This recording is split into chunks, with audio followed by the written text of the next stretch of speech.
Assembly. Michael Hardt. And Antonio Negri. To your most excellent Majesty. In olden times authors were proud of the privilege to dedicate their works to Majesty, a noble custom, which we should revive. For whether we recognize it or not, magnificence is all around us. We do not mean the remnants of the royal lines that grow more ridiculous by the day, and certainly not the pompous politicians and captains of finance, most of whom should be brought up on criminal charges. We are more sympathetic to the tradition of Thoreau, Emerson, and Whitman, who revere the glory of the mountains and mystery of the forests, but that is not what we mean either. We dedicate this book instead to those who, against all odds, continue to fight for freedom, those who suffer defeat only to stand up again, indefatigable, to combat the forces of domination. Yours is true Majesty. Following Melville, following Machiavelli. Preface. Here poetry equals insurrection. Aim Césaire. The script is by now familiar, inspiring social movements rise up against injustice and domination, briefly grab global headlines, and then fade from view. Even when they topple individual authoritarian leaders, they have been unable thus far to create new, durable alternatives.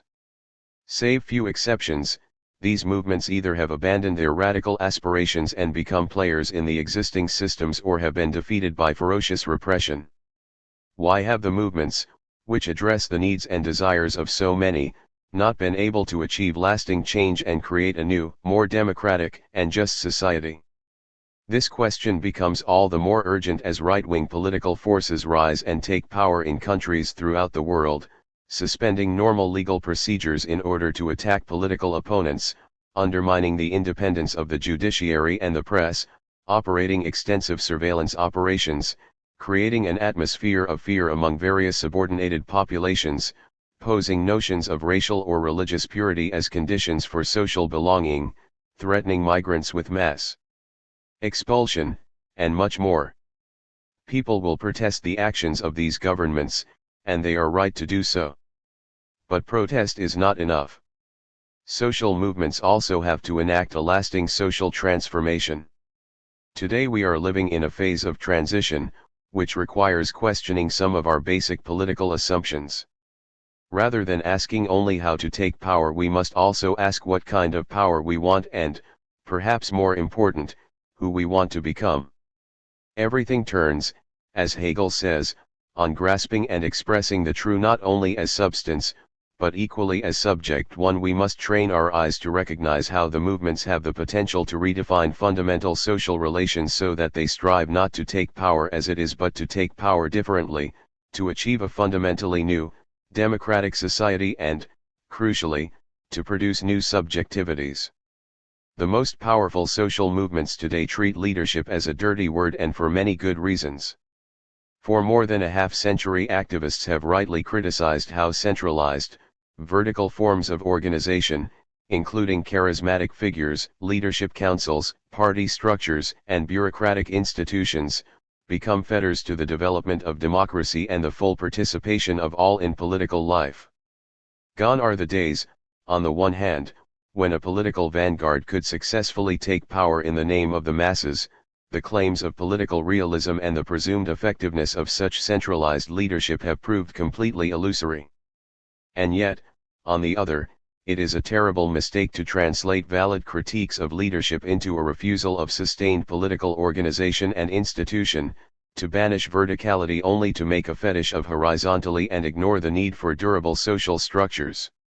Leaderless movements must organize the production of subjectivity necessary to create lasting social relations. Instead of dismissing leadership completely, we should start by individuating its core political functions and then invent new mechanisms and practices for fulfilling them. Whether this still is called leadership matters little. Two key leadership functions are decision-making and assembly.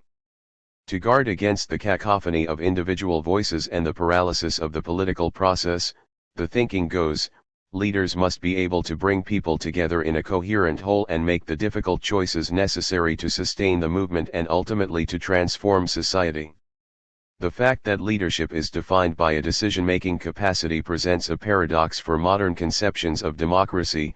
leaders make decisions at a distance, in relative solitude, but those decisions must in some sense be connected to the multitude and represent its will and desires. This tension or contradiction gives rise to a series of anomalies of modern democratic thought. The ability of leaders to assemble the multitude demonstrates this same tension. They must be political entrepreneurs who gather people, create new social combinations, and discipline them to cooperate with one another. Those who assemble people in this way, however, stand apart from the assembly itself, inevitably creating a dynamic between leaders and followers, rulers and ruled. Democratic leadership ultimately appears as an oxymoron. Our hypothesis is that decision-making and assembly do not require centralized rule but instead can be accomplished together by the multitude, democratically.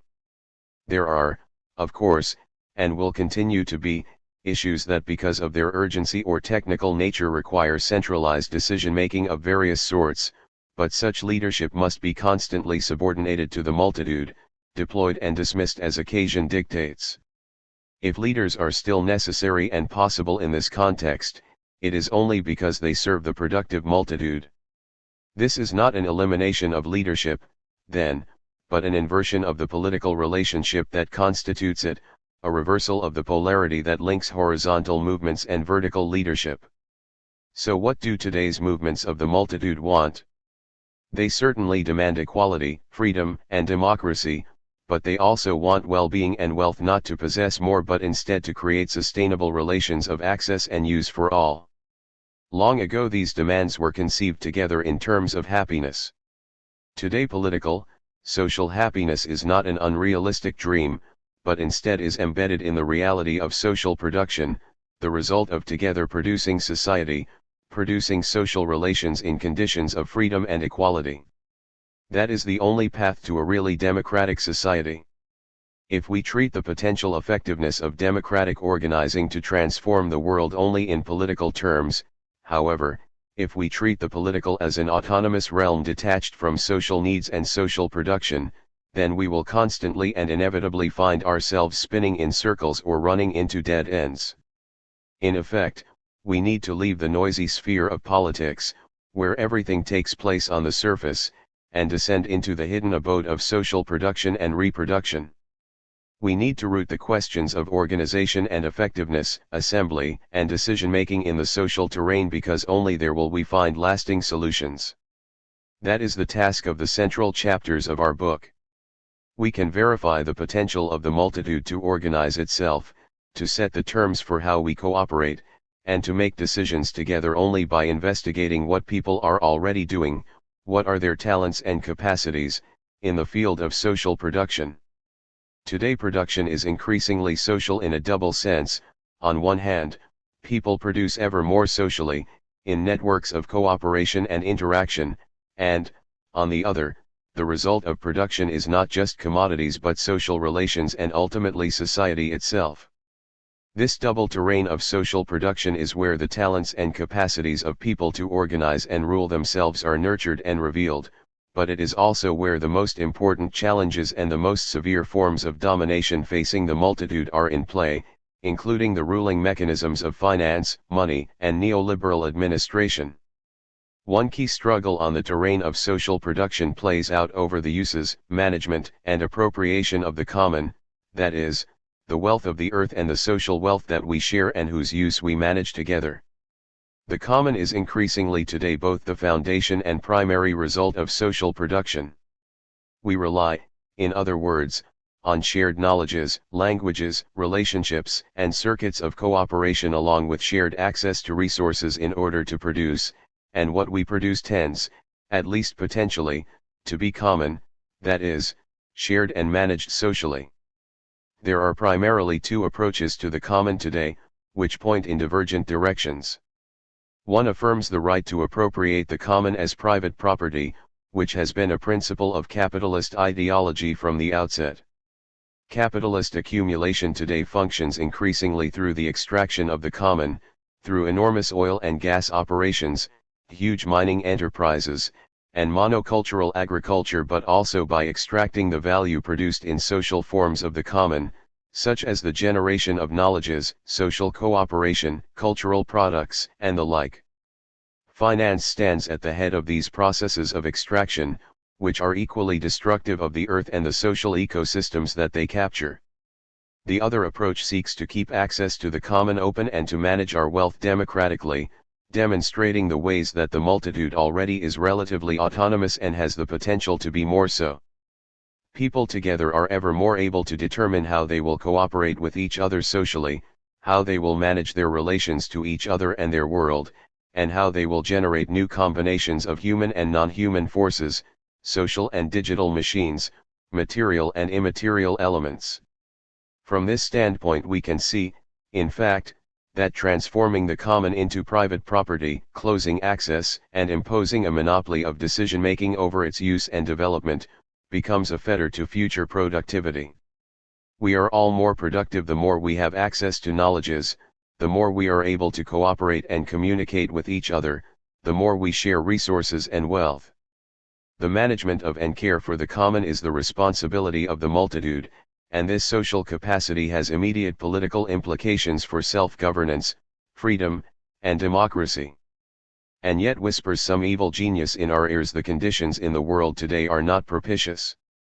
Neoliberalism seems to have absorbed the common and society itself under its dominion, posing money as the exclusive measure of not only economic value but also our relations to each other and our world.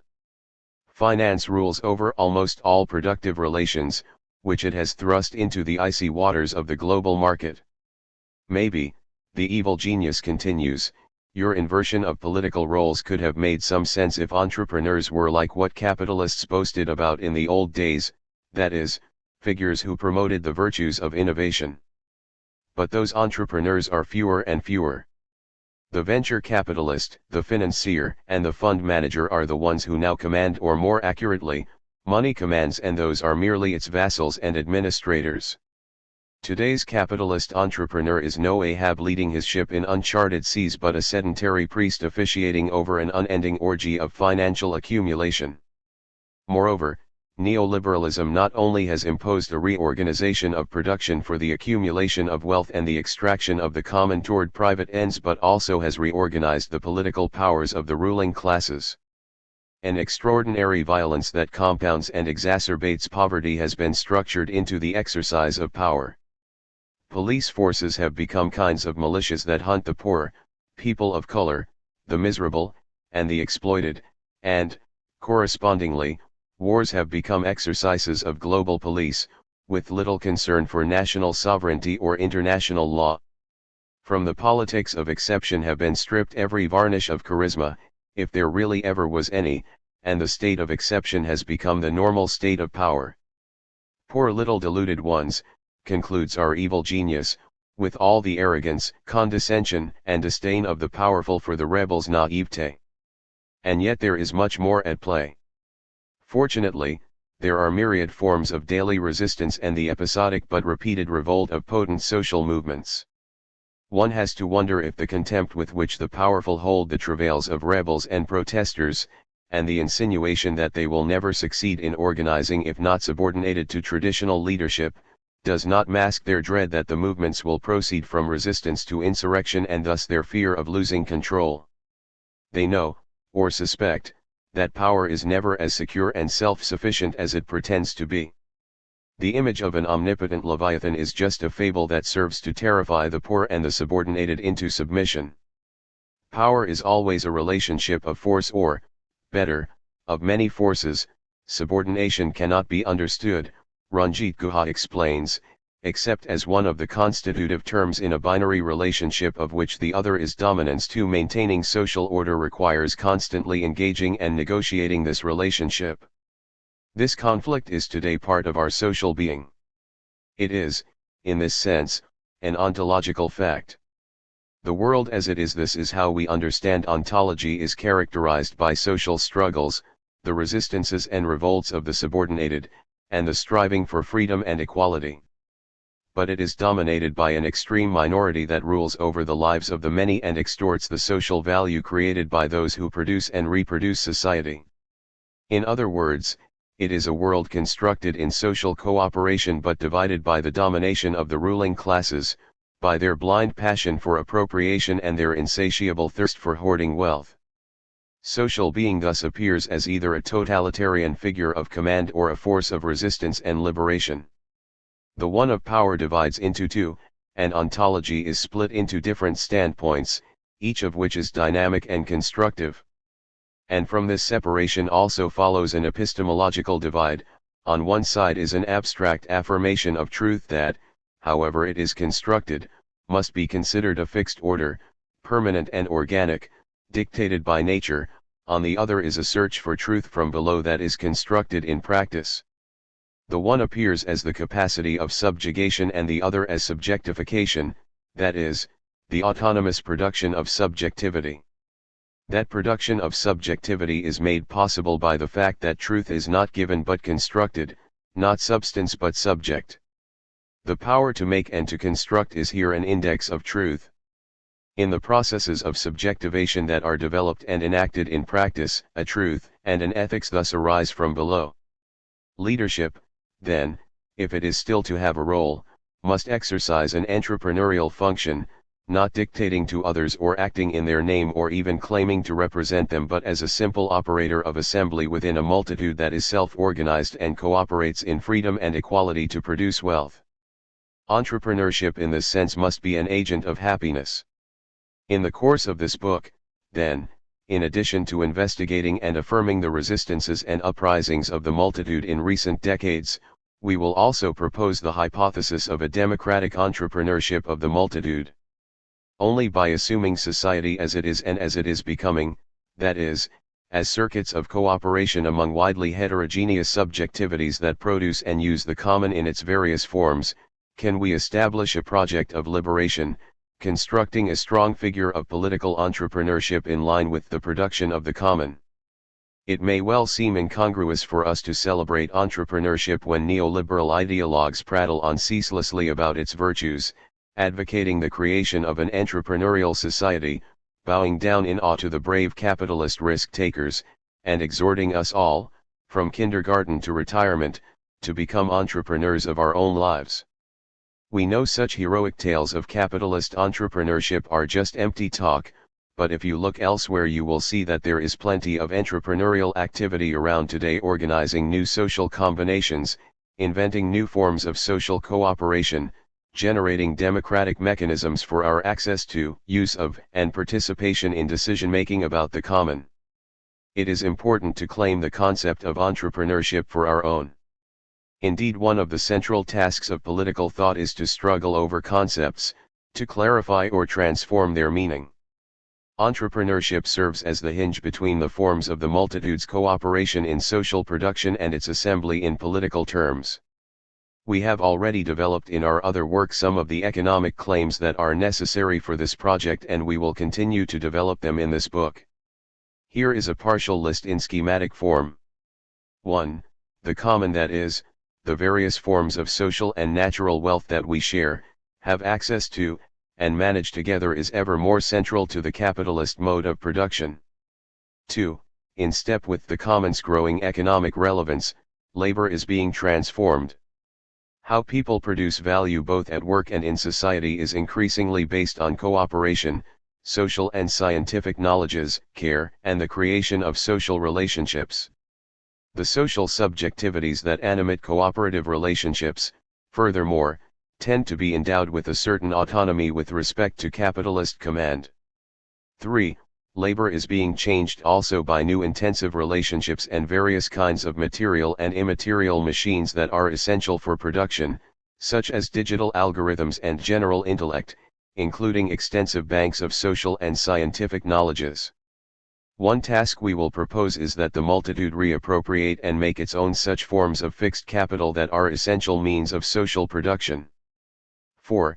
The center of gravity of capitalist production is shifting from the exploitation of labor in large-scale industry toward the capitalist extraction of value, often through financial instruments, from the common, that is, from the earth and from cooperative social labor.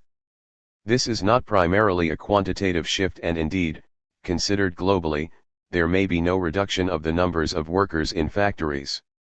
More important is the qualitative significance of the extraction of the common in various forms from the earth, such as oil, mining, and monocultural agriculture, and from social production, including education, health, cultural production, routine and creative cognitive work, and care work, which tends to reorganize and recompose the global capitalist economy as a whole. A new phase in capitalist development is emerging after manufacture and large-scale industry, a phase characterized by social production, which requires high levels of autonomy, cooperation, and commoning of living labor. 5. These transformations of capitalist production and the labor power at its heart change the terms of how resistance can be organized against exploitation and the extraction of value. They make it possible for the situation to be inverted such that the multitude now reappropriates the common from capital and constructs a real democracy. The problem of organization, and the verticalization of the horizontal movements, resides here with the problem of the constitutionalization of the common as objectives of social and workers' struggles, certainly, but also as the institutionalization of free and democratic forms of life. These are some of the arguments that lead us to believe it is possible and desirable for the multitude to tip the relations of power in its favor and, ultimately, to take power but, crucially, to take power differently. If the movements are becoming capable of formulating the strategy necessary to transform society, then they will also be able to take hold of the common, and thus to reconfigure freedom, equality, democracy, and wealth. The differently, in other words, means not repeating the hypocrisies that pose freedom, without equality, as a concept of the right and equality, without freedom, a proposition of the left, and it means refusing to separate the common and happiness. By taking power, the movements need to affirm their most incisive differences and most extensive pluralities, that is, as a multitude. But that is not enough. This differently also means that by taking power the multitude must produce independent institutions that demystify identities and the centrality of power, unmasking state power and constructing non-sovereign institutions. Producing subversive struggles against power to vanquish sovereignty, this is an essential component of that differently. But even that is not enough. All this must be constructed materially. And that opens a path to be traveled, one that leads the multitude to reappropriate wealth, incorporating fixed capital in its schemes of productive social cooperation, a path that roots power in the common. A new prince is emerging on the horizon, a prince born of the passions of the multitude. Indignation at the corrupt policies that continually fill the feeding troughs of bankers, financiers, bureaucrats, and the wealthy, outrage at the frightening levels of social inequality and poverty, anger and fear at the destruction of the earth and its ecosystems, and denunciation of the seemingly unstoppable systems of violence and war. Most people recognize all this but feel powerless to make any change. Indignation and anger, when they fester and drag on without outcome, risk collapsing into either desperation or resignation. On this terrain, a new prince indicates a path of freedom and equality, a path that poses the task of putting the common in the hands of all, managed democratically by all. By prince, of course, we do not mean an individual or even a party or leadership council, but rather the political articulation that weaves together the different forms of resistance and struggles for liberation in society today. This prince thus appears as a swarm, a multitude moving in coherent formation and carrying, implicitly, a threat. The title of this book, Assembly, is meant to grasp the power of coming together and acting politically in concert. But we do not offer a theory of assembly or a detailed analysis of any specific practice of assembly. Instead, we approach the concept transversely and show how it resonates with a broad web of political principles and practices, from the general assemblies instituted by contemporary social movements to the legislative assemblies of modern politics, from the right to assemble asserted in legal traditions to the freedom of association central to labor organizing, and from the various forms of congregation in religious communities to the philosophical notion of machinic assemblage that constitutes new subjectivities. Assembly is a lens through which to recognize new democratic political possibilities. Point 3. At various points, punctuating the rhythm of the book, we propose calls and responses. These are not questions and answers, as if the responses could put the calls to rest. Calls and responses should speak back and forth in an open dialogue. Classic African American styles of preaching are something like what we have in mind because they require the participation of the entire congregation. But that reference is not really right. In preacherly mode, the roles of those who call and those who respond are strictly divided. The preacher makes a statement and the congregation affirms it, amen to that, urging the preacher on. We are interested in fuller forms of participation in which the roles are equal, interchangeable. A better fit is call and response work songs, such as the sea shanties that were common on 19th century merchant sailing vessels. Songs serve to pass the time and synchronize labor. But really, with such industrious obedience, work songs are not the right reference either. A clearer inspiration for us, to return to the history of African American culture, is the call and response songs sung by slaves in the plantation fields, with titles like Ho, Emma, Ho.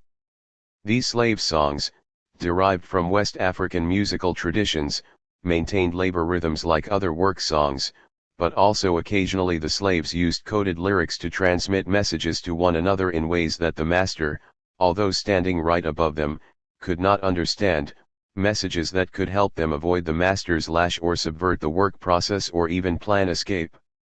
Now is the time to find each other and assemble. As Machiavelli frequently says, don't let the occasion pass. Part I. The leadership problem. No good comes from having many leaders. Let there be one in charge, one ruler. Who gets from crooked-minded Cronos' son scepter and laws, so he may rule his people. Homer, The Iliad. I have no fear that the result of our experiment will be that men may be trusted to govern themselves without a master. Thomas Jefferson to David Hartley, 1787. Chapter 1. Where have all the leaders gone? We continue to witness each year the eruption of leaderless social movements. From North Africa and the Middle East to Europe, the Americas, and East Asia, movements have left journalists, political analysts, police forces, and governments disoriented and perplexed. Activists too have struggled to understand and evaluate the power and effectiveness of horizontal movements.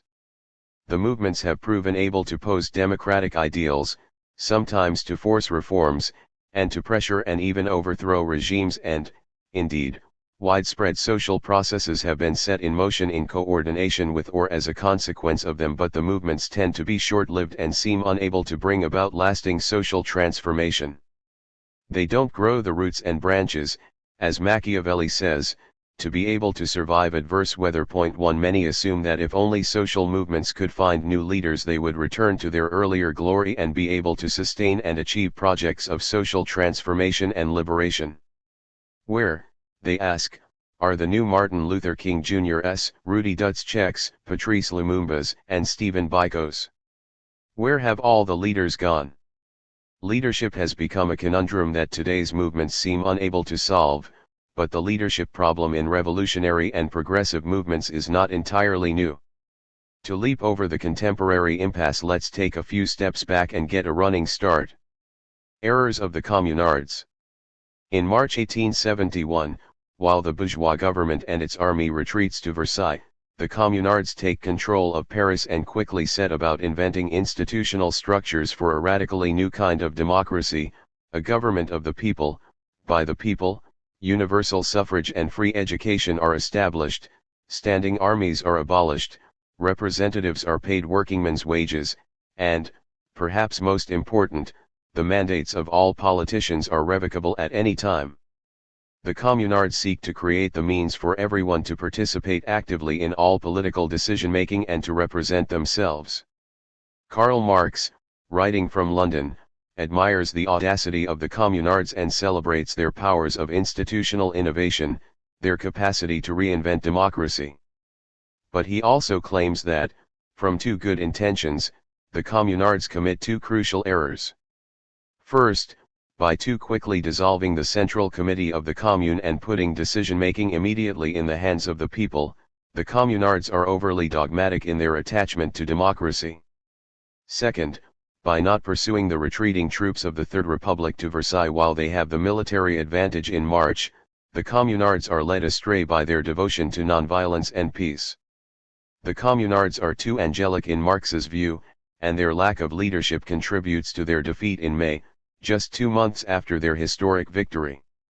The commune is destroyed, and by the thousands communards are executed or exiled by a victorious bourgeoisie untroubled by any angelic inhibitions. But if the communards had not committed these errors, wouldn't they have, even if they had survived, negated the inspiring democratic core of their project? For many that is the Gordian knot. Point 2. Now almost a century and a half has passed since the victory and defeat of the Paris Commune, and still, when discussing the dilemmas of progressive and revolutionary political organization, we hear repeated denunciations of both those who naively refuse leadership and, on the contrary, those who fall back into centralized, hierarchical structures. But the idea that these are our only options has lasted much too long. Attempts to get beyond this impasse are blocked, in large part, by the strategic ambiguity, or, rather, an excess of tactical realism on the part of our predecessors, that is, those who politically and theoretically guided revolutions after the Commune throughout the world. Communists of the First, Second, and Third Internationals, guerrilla leaders in the mountains of Latin America and Southeast Asia, Maoists in China and West Bengal, black nationalists in the United States, and many others. The tradition maintains, with many variations, a double position. The strategic goal of revolution is to create a society in which together we can rule ourselves without masters or central committees, but from the realist point of view we must recognize that the time is not right. Modern liberation movements are devoted to democracy as the future goal, but not under present conditions. Neither the external nor the internal conditions, the thinking goes, yet exist for a real democracy. The continuing power of the bourgeoisie and the Prussians at the gates of Paris, or, later, the White Armies from Siberia to Poland, or, later still, the counter-revolutionary forces led by the CIA, COINTELPRO, death squads, and innumerable others, will destroy any democratic experiment. Moreover, and this is the greater obstacle, the people are not yet ready to rule themselves. The revolution needs time. This double position has characterized a widely shared conviction, but it is interesting nonetheless to note that already 150 years ago it made many communists uneasy. They shared the utopian desire for a real democracy but feared that the delay would extend indefinitely, that if we expect a mystical event eventually to realize our dreams we will wait in vain. We are not that interested in the ideological critiques directed at Marx and the leaders of the International by Pierre-Joseph Proudhon, Giuseppe Mazzini, or Mikhail Bakunin, but rather those brought by the mutualists and anarcho-communists from Holland, Switzerland, Spain, and Italy to contest the organizational centralism of the International and its organizational methods as a repetition of the modern conception of power and the political. Point 3. These revolutionaries foresaw that a Thomas Hobbes lurks even within their own revolutionary organizations, that the assumptions of sovereign authority infect their political imaginations. The relationship between leadership and democracy, which is a political dilemma that has plagued liberals as much as socialists and revolutionaries throughout modernity, is expressed clearly in the theory and practice of representation, which can serve as an introduction to our problematic. Every legitimate power, the theory goes, must be representative and thus have a solid foundation in the popular will. But beyond such virtuous-sounding declarations, what is the relationship between the action of representatives and will of the represented? In very general terms, the two primary responses to this question point in opposite directions. One affirms that power can and must be grounded solidly in its popular constituents, that, through representation, the people's will is expressed in power, and the other claims that sovereign authority, even popular sovereignty, must through the mechanisms of representation be separated and shielded from the will of the constituents. The trick is that all forms of modern representation combine, in different measures, these two seemingly contradictory mandates. Representation connects and cuts. Representative democracy might appear today as a pleonasm, writes Jacques Rancière, but it was initially an oxymoron, for in modern history and the history of capitalist societies, the possibility of putting together power and consent, centrality and autonomy, has been revealed as an illusion. Modernity has left us the legacy, both in its socialist and liberal figures, of at once the necessity of the sovereign unity of power and the fiction of its being a relation between two parties. The communards clearly recognized, and this was no error, the falsity of the claims of modern representation. They were not satisfied to choose every 4 or 6 years some member of the ruling class who pledges to represent them and act in their interests. It took many years for others to catch up with the communards and see through the falsity of modern representation, and if you want one particularly tragic episode in this monstrous history, ask someone who lived through the passage from the dictatorship of the proletariat to the all-people's state in the era of Khrushchev and Brezhnev, but now this perception is becoming generalized. Unfortunately, though, the recognition that leaders don't really represent our desires is most often met with resignation. It's better than authoritarian rule, after all. In effect, the modern paradigm of representation is coming to an end without there yet taking shape a real democratic alternative. False assumption: critique of leadership equals refusal of organization and institution. Today's social movements consistently and decisively reject traditional, centralized forms of political organization. Charismatic or bureaucratic leaders, hierarchical party structures, vanguard organizations, and even electoral and representative structures are constantly criticized and undermined. The immune systems of the movements have become so developed that every emergence of the leadership virus is immediately attacked by antibodies. It is crucial, however, that the opposition to centralized authority not be equated with the rejection of all organizational and institutional forms. Too often today the healthy immune response turns into an autoimmune disorder. In order to avoid traditional leadership, in fact, social movements must devote more not less attention and energy to the invention and establishment of such forms. We will return below to investigate the nature of some of these new forms and the existing social forces that can nourish them. The path to realize these alternatives, however, is at times circuitous, with numerous pitfalls. Many of today's most intelligent political theorists, often ones with rich activist experiences, regard the problematic of organization as a festering wound that remains from past defeats. They agree in general and in theory that organization is necessary, but seem to have a visceral reaction to any actual political organization. You can taste in their writing a hint of bitterness from dashed hopes from inspiring liberation movements that were thwarted by superior forces, revolutionary projects that came to naught, and promising organizations that went bad and fell apart internally. We understand this reaction and we live together with them through many of these defeats. But one has to recognize defeat without being defeated. Pull out the thorn and let the wound heal. Like the unarmed prophets whom Machiavelli ridiculed, social movements that refuse organization are not only useless but also dangerous to themselves and others. Indeed, many important theoretical developments of recent decades, including ones we have promoted, have been cited to support a generalized refusal of organization. Theoretical investigations, for instance, of the increasingly general intellectual, affective, and communicative capacities of the labor force, sometimes coupled with arguments about the potentials of new media technologies, have been used to bolster the assumption that activists can organize spontaneously and have no need for institutions of any sort.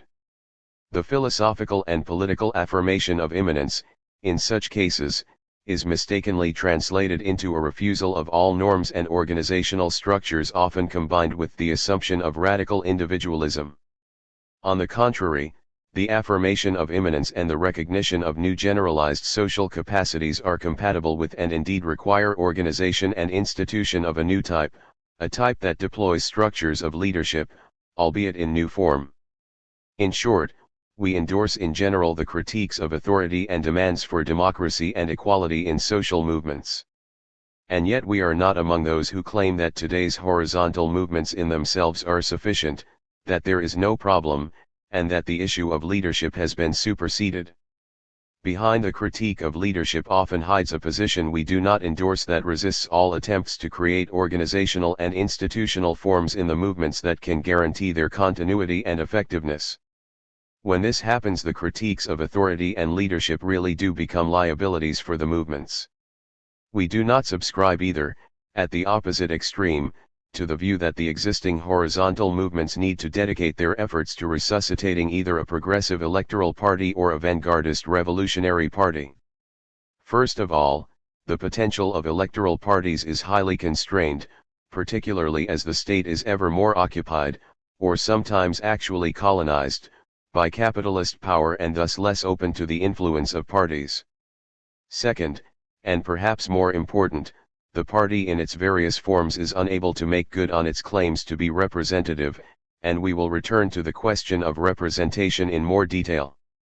Progressive electoral parties, in the opposition and in power, can tactically have positive effects, but as a complement to, not a substitute for, the movements.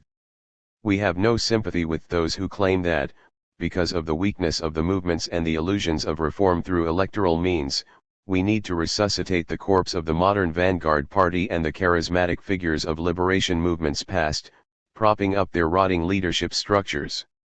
We too recognize ourselves as part of the modern revolutionary and liberation traditions that gave birth to so many parties, but no act of necromancy will breathe life into the vanguard party form today, nor do we think it desirable even if it were possible. Let the dead bury the dead. Leaderless movements as symptoms of a historical shift. To confront the leadership problem, we need to recognize, first, that the lack of leaders in the movements today is neither accidental nor isolated. Hierarchical structures have been overturned and dismantled within the movements as a function of both the crisis of representation and a deep aspiration to democracy.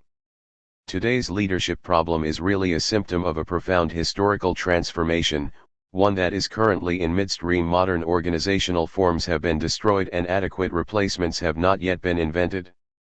We need to see this process to its completion, but to do so we will eventually have to extend our analysis well beyond the terrain of politics to investigate the social and economic shifts at play. For now, though, let us focus on the political terrain and the challenges of political organization. Point 5. One simple answer to the question, where have all the leaders gone, is that they are behind bars or buried underground.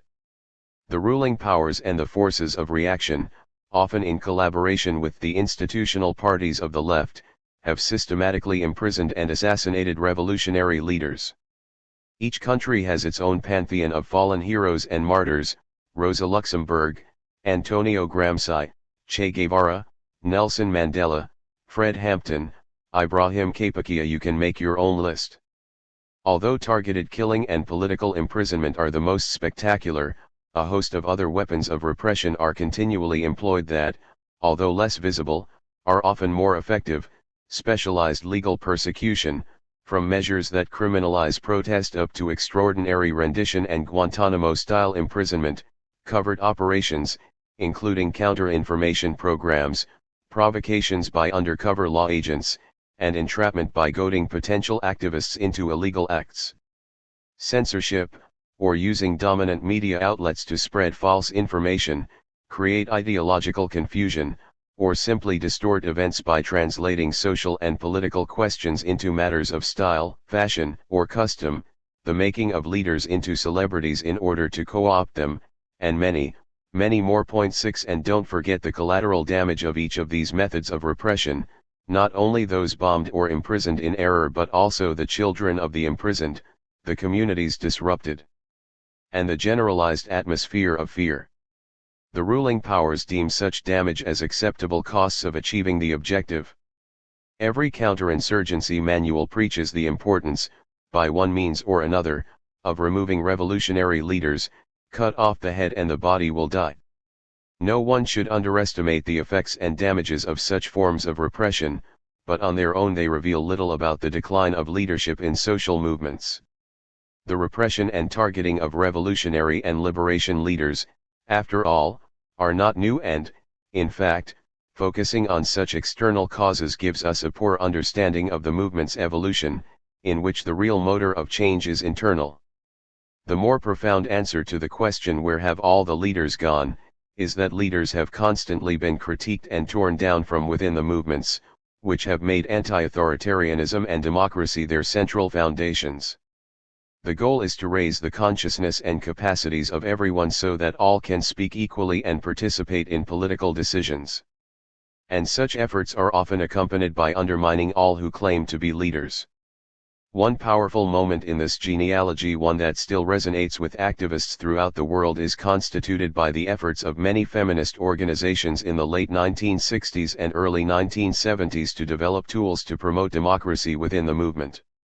The practice of consciousness raising, for instance, and making sure that everyone speaks at meetings, serves as a means to foster the participation of all in the political process and to make it possible for decisions to be made by everyone involved. Feminist organizations also developed rules to prevent members from taking the position of representative or leader, dictating, for example, that no one should speak to the media without the group's permission. An individual being designated as leader or representative of the group would undermine the hard-won accomplishments of democracy, equality, and empowerment within the organization. When someone did present herself or accepted being designated as a leader or spokesperson, she was subject to trashing, a sometimes brutal process of criticism and isolation. Behind such practices, however, was an anti-authoritarian spirit and, more important, the desire to create democracy. The feminist movements of the 1960s and 70s were an extraordinary incubator for generating and developing the democratic practices that have come to be generalized in contemporary social movements. Point 7. Such democratic practices and critiques of representation also proliferated in other social movements of the 1960s and 70s. These movements rejected not only the way male legislators claimed to represent the interests of women and the way the white power structure claimed to represent black people, but also the way movement leaders claimed to represent their own organizations. In many segments of the movements, participation was promoted as the antidote to representation, and participatory democracy as the alternative to centralized leadership. Point 8. Those who lament the decline of leadership structures today often point, especially in the U.S. context, to the history of black politics as counterexample. The successes of the civil rights movement of the 1950s and 60s are credited to the wisdom and effectiveness of its leaders, most often a group of black, male preachers with the Southern Christian Leadership Conference and with Martin Luther King Jr. at the head of the list. The same is true for the Black Power movement, with references to Malcolm X, Huey Newton, Stokely Carmichael, Kwame Ture, and others. But there is also a minor line in African American politics, most clearly developed in black feminist discourses, that runs counter to the traditional glorification of leaders. The default deployment of charismatic leadership, Erica Edwards writes, as a political wish, that is, the lament that we have no leaders, and as narrative explanatory mechanism, that is, the telling of the story of black politics as the story of black leadership, is as politically dangerous, as it is historically inaccurate. She analyzes three primary modes of violence of charismatic leadership: its falsification of the past, silencing or eclipsing the effectiveness of other historical actors, its distortion of the movements themselves, creating authority structures that make democracy impossible, and its heteronormative masculinity, that is, the regulative ideal of gender and sexuality implicit in charismatic leadership. Point 9. The most damaging impact of the sanitized and oversimplified version of the civil rights story, argues Marcia Chatelain, is that it has convinced many people that single, charismatic male leaders are a prerequisite for social movements. This is simply untrue. 10. Once we look beyond the dominant histories, we can see that forms of democratic participation have been proposed and tested throughout the modern movements of liberation, including in Black America, and have today become the norm. Black Lives Matter, BLM, the coalition of powerful protest movements that has exploded across the United States since 2014 in response to repeated police violence, is a clear manifestation of how developed the immune system of the movements against leadership has become. BLM is often criticized for its failure to emulate the leadership structures and discipline of traditional black political institutions, but, as Frederick C. Harris explains, activists have made a conscious and cogent decision. They are rejecting the charismatic leadership model that has dominated black politics for the past half-century, and for good reason. 11 The centralized leadership preached by previous generations, they believe, is not only undemocratic but also ineffective. There are thus no charismatic leaders of BLM protests and no one who speaks for the movement. Instead, a wide network of relatively anonymous facilitators, like Darai McKesson and Patrice Cullors, make connections in the streets and on social media, and sometimes choreograph, to use Paulo Gerbaudo's term, collective action. 12 There are, of course, differences within the network. Some activists reject not only orderly centralized leadership but also explicit policy goals and the practices of black respectability, as Juliet Hooker says, opting instead for expressions of defiance and outrage. 13 Others strive to combine horizontal organizational structures with policy demands, illustrated, for example, by the 2016 platform of the Movement for Black Lives. 14 Activists in and around BLM, in other words, are testing new ways to combine democratic organization with political effectiveness. The critique of traditional leadership structures among BLM activists overlaps strongly with their rejection of gender and sexuality hierarchies. The dominant organizational models of the past, Alicia Garza claims, keep straight cisgender black men in the front of the movement while our sisters, queer and trans, and disabled folk take up roles in the background or not at all. 15 In BLM, in contrast, women are recognized, especially by activists, to play central organizational roles. The creation of the hashtag Black Lives Matter by 3 women, Garza, Cullors, and Opal Tometi, is often cited as indicative. The traditional assumptions regarding gender and sexuality qualifications for leadership, then, tend to obscure the forms of organization developed in the movement. It isn't a coincidence, Marcia Chatelain maintains, that a movement that brings together the talents of black women, many of them queer, for the purpose of liberation is considered leaderless, since black women have so often been rendered invisible. 16 The BLM movement is a field of experimentation of new organizational forms that gathers together, sometimes subterranean, democratic tendencies from the past. And like many contemporary movements, it presents not so much a new organizational model as a symptom of a historical shift. The same people who lament the lack of leaders in the movements today bemoan too the dearth of public intellectuals. We shouldn't forget that sometimes the refusal of leadership in political organizations corresponds to a plea to academics or intellectuals to represent the movement.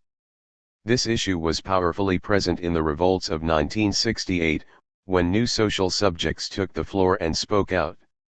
Michel de Certeau, a great moralist and attentive historian of that period, rightly emphasized that this prise de parole, literally, taking the word, itself constituted a revolution, which is certainly true. 17 But the act of speaking out alone does not resolve the question of what to say. Hence the plea, often tacit but constant, to recognized intellectuals to become public, political intellectuals, that is, to indicate the political line. In France and elsewhere, Jean-Paul Sartre functioned as a primary model. But in the late 1960s, as some students asked professors to represent the movements, they recognized the potential danger that such representatives would drown out the voices of others. Take, for example, the case of Jürgen Habermas in Frankfurt.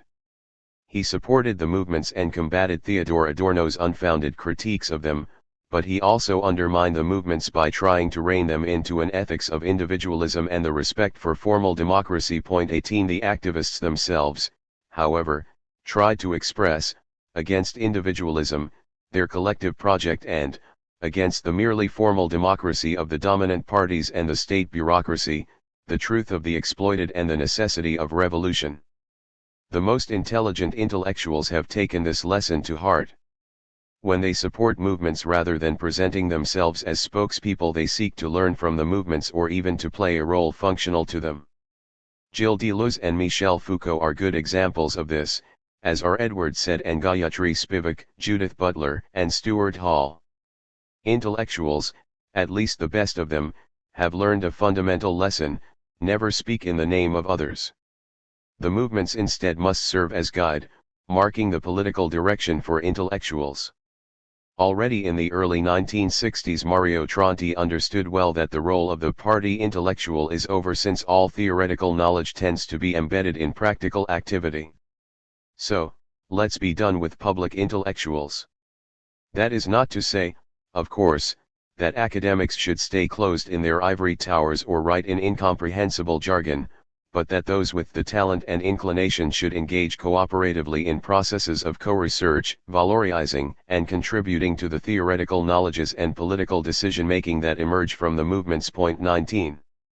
The first step, then, to understanding today's leadership problem is to reconstruct its political genealogies. As we said, leaders have been attacked by state and right-wing forces with a wide range of legal and extra-legal tactics, but, more important, they have been prevented from emerging within the movements themselves. The critique of authority and verticality within the movements has become so generalized that leadership is viewed as contrary to the movement's goals. Liberation movements can no longer produce leaders, or, better, leadership is incompatible with the movements due to their challenges to authority, undemocratic structures, and centralized decision-making, along with the critiques of representation and the practice of speaking for others. The movements have cut off their own head, so to speak, operating under the assumption that their acephalous body can organize itself and act autonomously. The internal critique of leadership thus leads us directly to the problematic of organization. One exception that proves the rule: when leaders of liberation movements appear today, they must be masked. Point 20. The masked subcommandant Marcos, until recently the primary voice of the Zapatistas, is emblematic.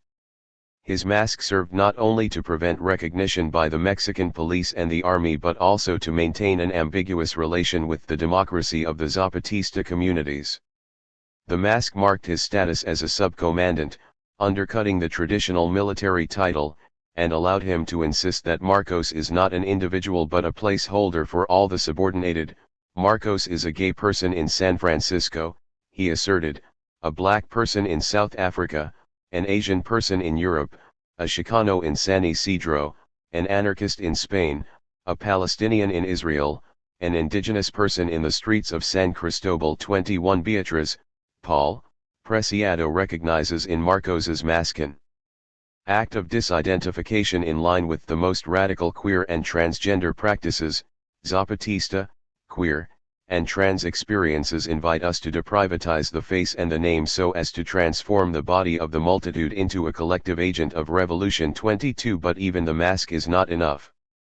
On May 25, 2014, Marcos announced that his figure had always been merely a hologram for the movement and would cease to exist. Point 23. Even the mask of the leader must fade away. The problem today. We need to take up the problem of leadership under current conditions and investigate two primary tasks: how to construct organization without hierarchy, and how to create institutions without centralization. Both of these projects contain the materialist intuition that constructing a lasting political framework does not need a transcendent power standing above or behind social life, that is, that political organization and political institutions do not require sovereignty. This marks a profound break from the political logics of modernity. And it should be no surprise that the clear light that allows us to recognize these truths today, at the twilight of modernity, resembles the illumination of modernity's dawn. In the 16th and 17th centuries, for example, several authors in Central Europe, including Johannes Althusius and Baruch Spinoza, fought against the theorists of sovereignty and the absolutist state in England and France, such as Thomas Hobbes and Jean Bodin, to pose alternative political visions. For centuries, princes and the social classes they ruled, the governors and the governed, clashed in assemblies in tests of their respective power. The first charters and constitutional documents, Sandro Scignola explains, were granted as recognition of the power of the ruled. The rulers and ruled, he says, formed the geometrical figure not of a circle, with a single center, but an ellipse, Around two central points historically, the governed social classes are the ones that provoked the princes and constrained them to draft statutes and documents that recognized libertates and immunity. And, vice versa, the incitement that the princes exercised on those social classes, trying to manage their challenges and to govern their otherwise irreducible resistance, is what helps to trace the outline of the ellipse. 24. We have no desire, of course, to return to the political arrangements of pre-modern Europe, but some of the truths of those struggles can still serve us today. Yes, we need to resist every form of leadership that repeats modern sovereignty, but we also need to rediscover what many knew long ago: sovereignty does not define the entire field of politics, and non-sovereign forms of organization and institution can be powerful and lasting. Chapter 2. Strategy and Tactics of the Centaur. A commonplace of modern politics, from revolutionary organizations to bureaucratic structures, from electoral political parties to civic organizations, is not only that some must lead and others follow, but also that the responsibilities for strategy and tactics are divided between these two. Leaders are responsible for strategy. As its Greek etymology tells us, strategy indicates the command of a general, a strategos, and the analogy between politics and warfare in this conception is not coincidental.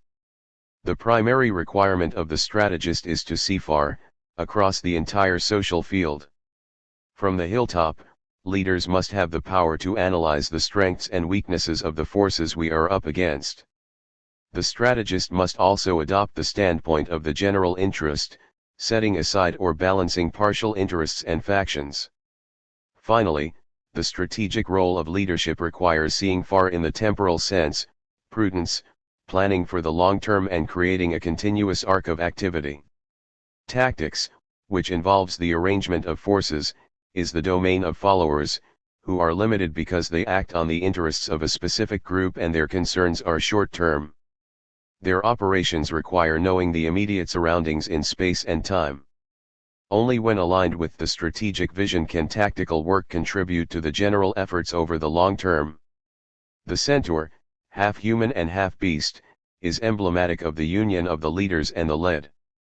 The upper, human half designates the strategic capacities and thus intelligence, knowledge of the social whole, understanding of the general interest, and ability to articulate comprehensive long-term plans. The lower half instead needs only knowledge of its immediate surroundings to accomplish its tactical efforts. Partial, tactical struggles express our visceral revulsion toward the forms of domination we face and our passion for freedom. Museum of Revolutions Past. Modern revolutionary theorists continuously grappled with the problem of leadership, of strategy, and tactics. Their solutions generally fall into two groups, both of which pose a dialectic between spontaneity and authority. The first group focuses on quantities. Spontaneity and authority need to be combined in just measure so that the force of the people will be both expressed and contained in structures of representation. Popular struggles and worker revolts are the dynamo that drives the political process, but the will of the people alone, according to this view, lacks constancy, wisdom, expertise, and knowledge. Leaders must represent the people, but with safeguards to stop the expression of the popular will when necessary. A balance is thus required between secrecy and transparency, the clandestine and the public. The centaur is again the imagined beast of this balance. Its human half, functioning through reason and law, seeks the people's consent and solicits popular action, whereas the animal half applies the force of authority and coerces when necessary. The one without the other, as Machiavelli would say, is not lasting, but they must be balanced. Too much authority for the leaders or too much power to the people, too much coercion or too much reliance on consent, too much secrecy or too much transparency will prove disastrous. The key is the correct balance, just measure. Point 1. Leon Trotsky articulates what few modern theorists of politics are able or willing to express in such explicit terms: in order to conquer the power, the proletariat needs more than a spontaneous insurrection. It needs a suitable organization, it needs a plan, it needs a conspiracy. In effect, the modern problem of revolutionary organization can be expressed in the general formula: revolution equals spontaneity plus conspiracy. The primary line of debate, in Trotsky's view, is about proportions. He criticizes Louis Auguste Blanqui for too much conspiracy while condemning Bakunin for too much spontaneity. The science of politics appears in the form of a recipe book providing the cook with the proper quantities. A second group of modern solutions to the organization problem emphasizes temporal sequence. The spontaneity and the will of the people come first, and thus the people have priority over the authority of the leaders. Rosa Luxemburg, for example, rightly mocks the lovers of orderly and well-disciplined struggles, who think that political actions should be initiated from above and carried out by the decision of the highest committees. 3 leaders, she argues, must appreciate the power and learn from the intelligence of popular revolts and workers' struggles. Mass action is educational and recruits more to the struggle. And yet even Luxemburg, who is chastised by George Lukács for overestimating the spontaneous, elemental forces of the revolution, insists that such spontaneous action must at the proper moment be brought into a dialectic with authority. 4 Although the role of the party is not to initiate political action, she argues, once the struggle has fully emerged, the party must assume political leadership in the midst of the revolutionary period and take responsibility for the political leadership of the whole movement. 5 Whereas the revolt and even insurrection of the masses are given the initial role, their actions must then be unified in the form of a constituent power. The strategic direction of leadership or the party completes the movements and dictates the general interest. Popular action may come first, but the authority of leadership prevails in the end. The temporal sequence of this second group of solutions thus repeats the substance of the dialectic between spontaneity and authority expressed in the first group. Even modern revolutionary projects that have attempted to put workers at the center have often fallen back into the same framework of leadership.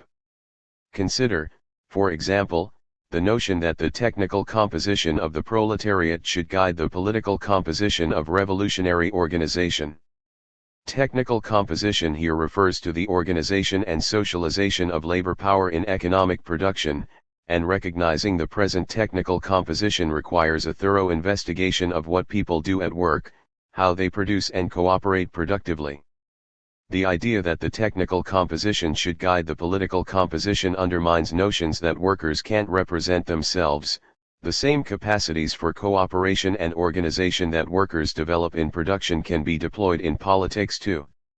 Such efforts, however, although born of healthy instincts, have sometimes had perverse effects in the context of modern workers' struggles, leading back to the same dynamic between leaders and followers, reformulating schemas of hierarchy and representation.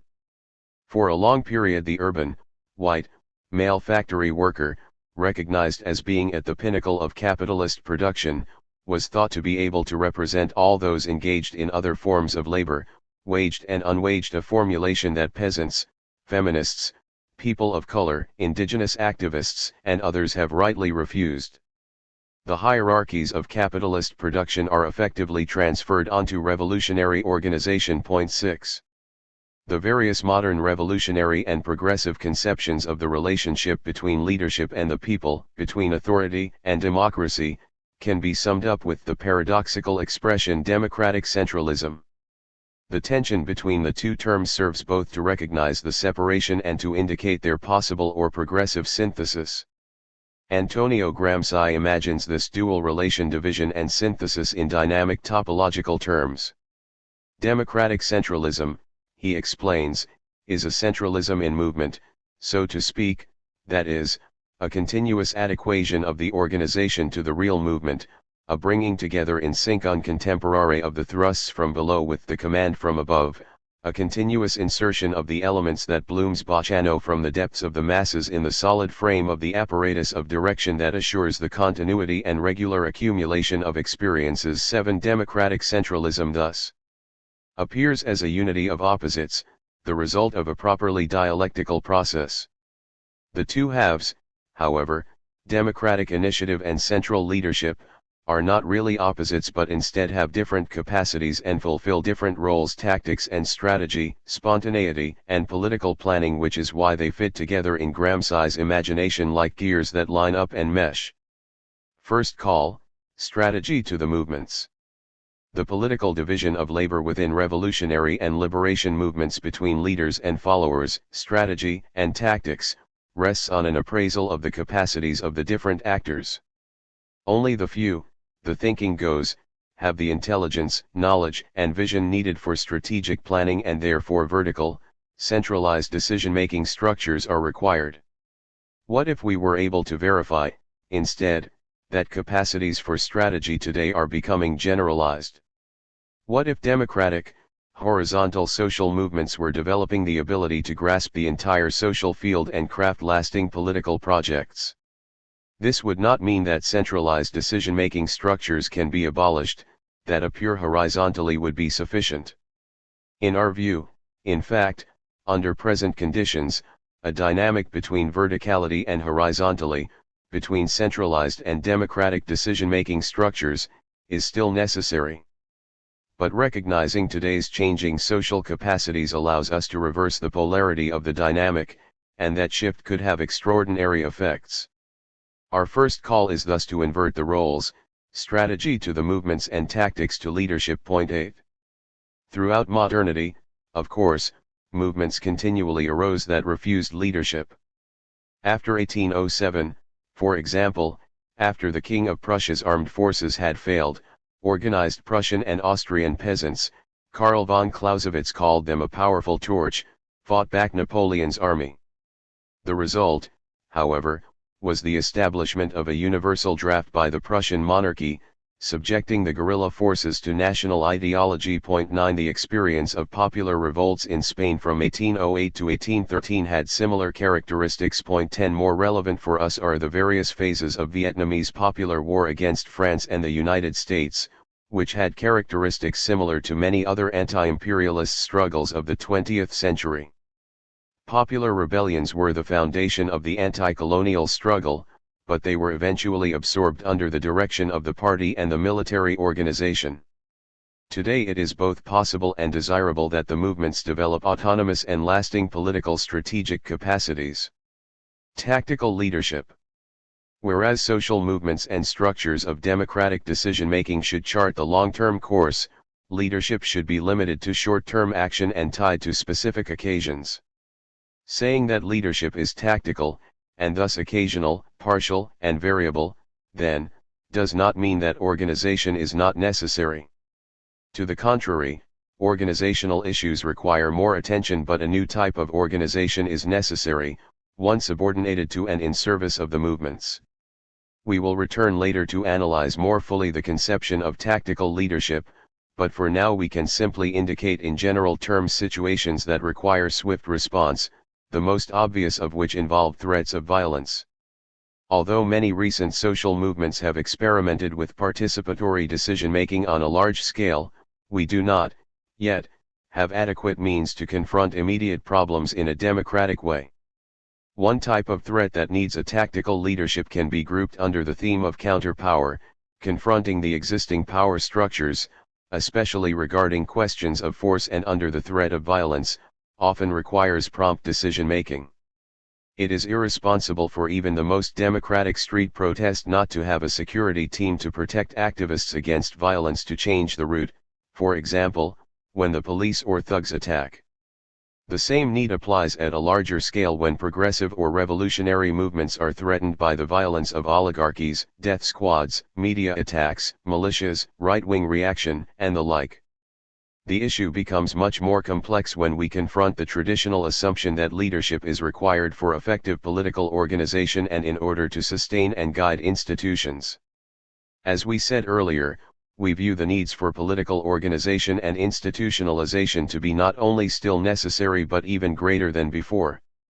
We will need to approach this from both sides.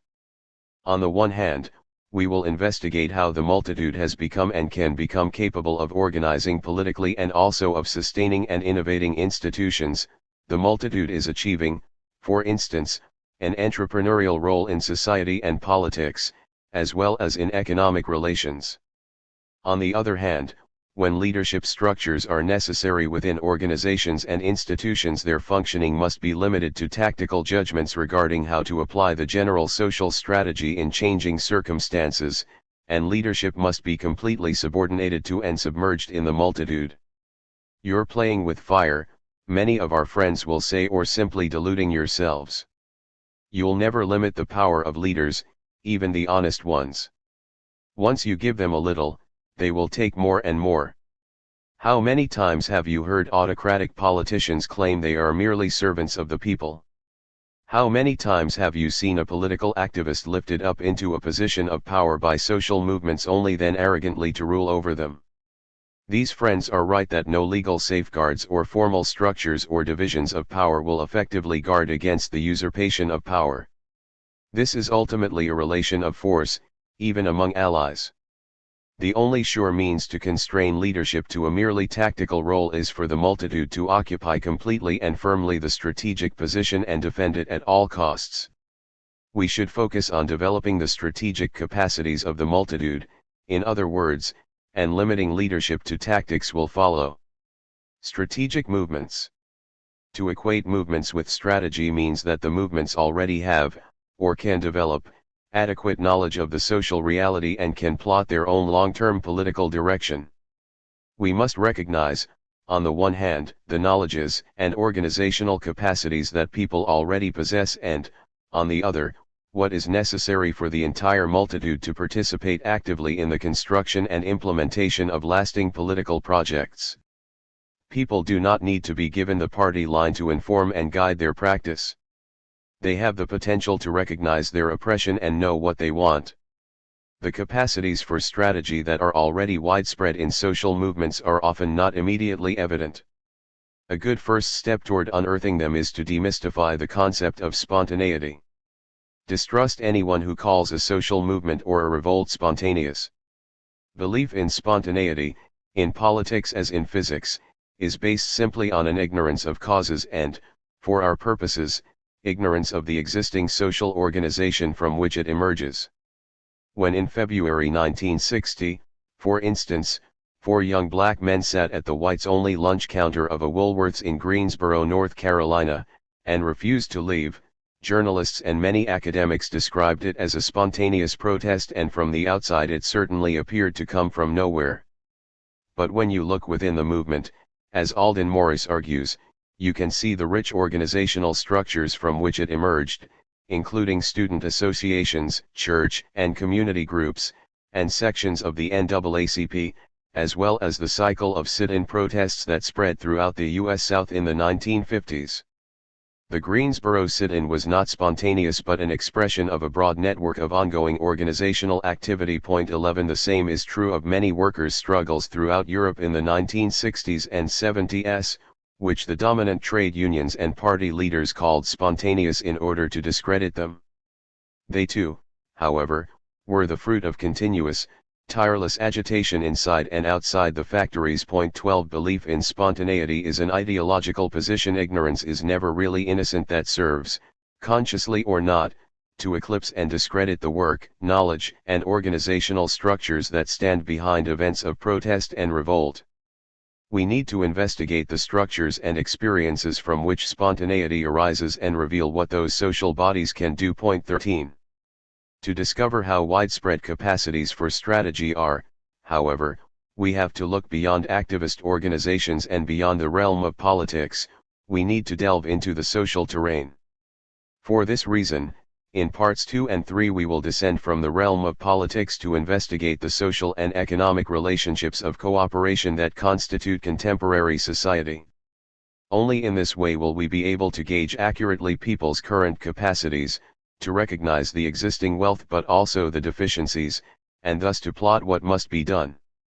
Toward a new problem. The inversion of strategy and tactics promises, or alludes to, a substantially new problem. Rather than posing the proper relationship between the masses and leadership, spontaneity and centralism, democracy and authority, as do the theories of the modern revolutionary, progressive, and liberal traditions, this inversion fundamentally alters the meaning of the two poles and thus transforms the entire political paradigm. Action of the multitude is, or must be, no longer tactical, short-sighted, and blind to the general social interest. The calling, Baroth, of the multitude is strategic. And, correspondingly, leadership must become something fundamentally different, a weapon to wield and dispose of as the occasion dictates. A party of movements. Progressive political parties in Latin America and Southern Europe, which emerged from powerful social movements, have seemed at certain moments and in certain respects already to respond to our call to invert the roles of strategy and tactics. In Latin America from the 1990s to the first decade of the century, a series of progressive parties were carried to power on the backs of social movements. The Brazilian Workers' Party, first elected to power in 2002, emerged from the opposition to the military dictatorship and a long history of trade union organizing. The Bolivian Movement for Socialism, first elected to power in 2005, emerged directly from the massive anti-neoliberal and indigenous struggles of the early years of the decade. In different respects, for certain periods, and with various limitations, progressive parties elected in Ecuador, Venezuela, Argentina, and Uruguay have shared connections to the power of social movements. Syriza in Greece and, even more clearly, the Podemos party founded in Spain in 2014 follow on the Latin American experiences. Podemos was born from the wave of social struggles including the 15M movement of encampments in major cities in the summer of 2011 that expressed indignation at austerity policies and social inequality, the Marias protesting cuts in healthcare, education, and other sectors, the anti-eviction platform of those affected by mortgages, and various other metropolitan and grassroots initiatives. These parties experiment with new relationships between horizontal and vertical elements, but do they actually constitute a new organizational form, a party of movements in which strategy and tactics have been inverted? We are not in the position yet to evaluate in detail any of these specific experiences, and the fates of several of them are still open. Based on our analysis so far, though, we can offer a few criteria for evaluating these experiments and some warnings regarding the pitfalls they face. One danger facing these projects can be expressed in terms of populism, when populism is understood as the operation of a hegemonic power that constructs the people as a unified figure, which it claims to represent. 14 Populist political formations may recognize their source in the movements that brought them to power, but they always end up separating themselves from that source and affirming that political power is a domain autonomous from the social, claiming that they can discern and represent the general will of the people. Populists overestimate the importance of state power and underestimate the political expressions of social movements for not only their own legitimacy but also the effectiveness of the project. Populism is thus characterized by a central paradox: constant lip service to the power of the people but ultimate control and decision-making by a small clique of politicians. In this respect, left populism and right populism are too often uncomfortably close. And don't trust politicians, even ones who have emerged from the movements, who tell you that they first need to achieve state control and then they will restore the power to the movements. Populism, in this framework, retains strategy in the hands of leadership and limits the movements to tactical actions. In all the recent political experiences in Latin America and the Mediterranean, however, the relationship between leadership and movements is one of constant internal struggle that often coincides with important synergies. The wager of many Spanish activists who were deeply engaged in the 15M movement and who decided to support Podemos, for example, is that the strength of the movements can overcome any tendency on the part of leaders to assert the autonomy of the political and, indeed, the autonomy of leadership's own strategic, decision-making powers. Even more significant may be the interplay of national organizations and successful municipal initiatives, such as Ahora Madrid, Barcelona and Como, and Coalició Compromís in Valencia. Certainly, the outcome will be decided by a relation of force. Activists in each of the other experiences have made similar wagers and few, if any, can be said to have been completely successful. But a wager lost is not always a bad bet. Let's end with an historical example, an improper one as are all such historical references, and yet one that has some truth in it. The revolutionary period of 1848 in Europe has strong resonances with the season of rebellions that followed the economic crises of 2007-2008 and that broke out into the open in 2011, especially in the Mediterranean and extending into the Middle East. And very similar are their fates. In 1848 the democratic uprisings in Europe could not transform themselves into revolutionary movements. They developed as social powers, demanding rights and wealth, but quickly they were either brutally defeated by the ruling powers or stripped of their subversive roots and co-opted in national and nationalist ideologies aimed at constructing modern nation-states. Today, many uprisings and protest movements are subjected to similar forms of repression and even more dangerous forms of blackmail. In some instances, for instance, those who fought for freedom and democracy against the illiberal, military, and dictatorial regimes that had been grafted together with projects of capitalist development find themselves confronted on the other side by forces of religious mystification, fanaticism, and ferocious priestly creeds.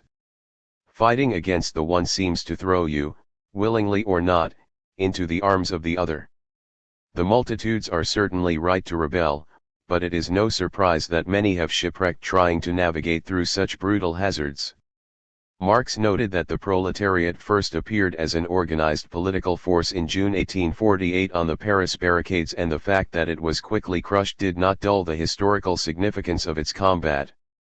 Don't underestimate today the lasting power of those who fight and are defeated. Chapter 3. Contre Rousseau, or, Pour en finir avec la souveraineté. The reduction of leadership to a tactical role and the elevation of the multitude to the level of strategy undermine the position of sovereignty in modern politics. If sovereign is the one who decides, as Carl Schmitt famously writes, then sovereignty cannot survive this inversion, at least not in recognizable form. 1 Leaders can still decide over tactical matters tied to specific occasions in short-term mandates, but such decisions are firmly subordinated to the dictates of the multitude. Regarding core, strategic political decisions, the one should never decide. The many must make decisions. Do not mourn the loss of sovereignty, on the contrary. Sovereignty is too often confused with independence and self-determination, but in contrast to those concepts, sovereignty always marks a relationship of power and domination. Sovereignty is the exclusive right to exercise political authority. The sovereign always stands in relation to subjects, above them, with the ultimate power to make political decisions. The autonomy of sovereign authority was born in Europe when, in the transfer of imperial power from Rome to Constantinople, the Roman concept of imperium was transformed by Christian theology.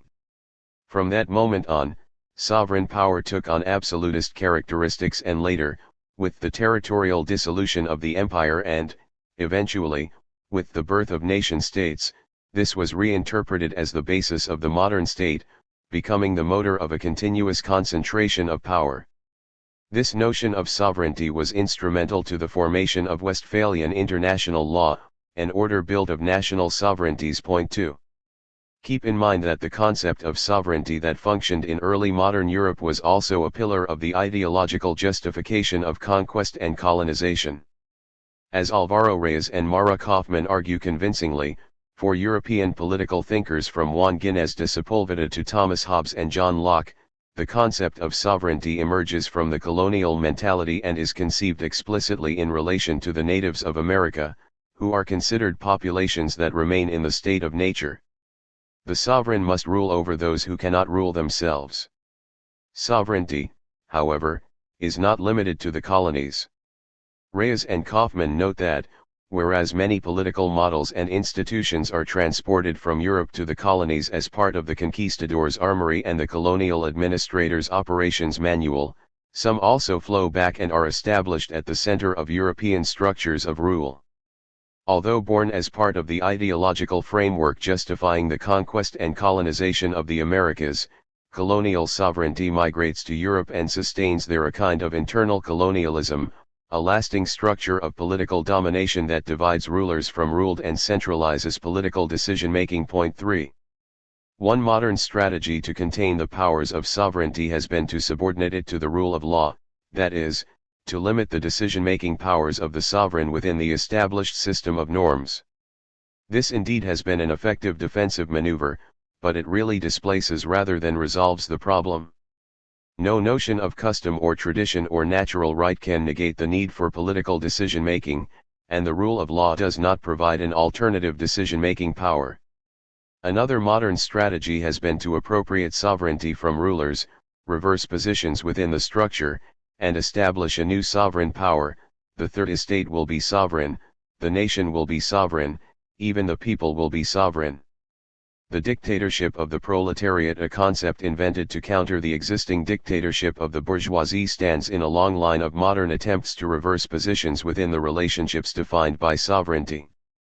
Not only are the structures of domination preserved by such alternative conceptions of sovereignty, but they also require, as we said earlier, the unity and homogeneity of the sovereign, decision-making subject.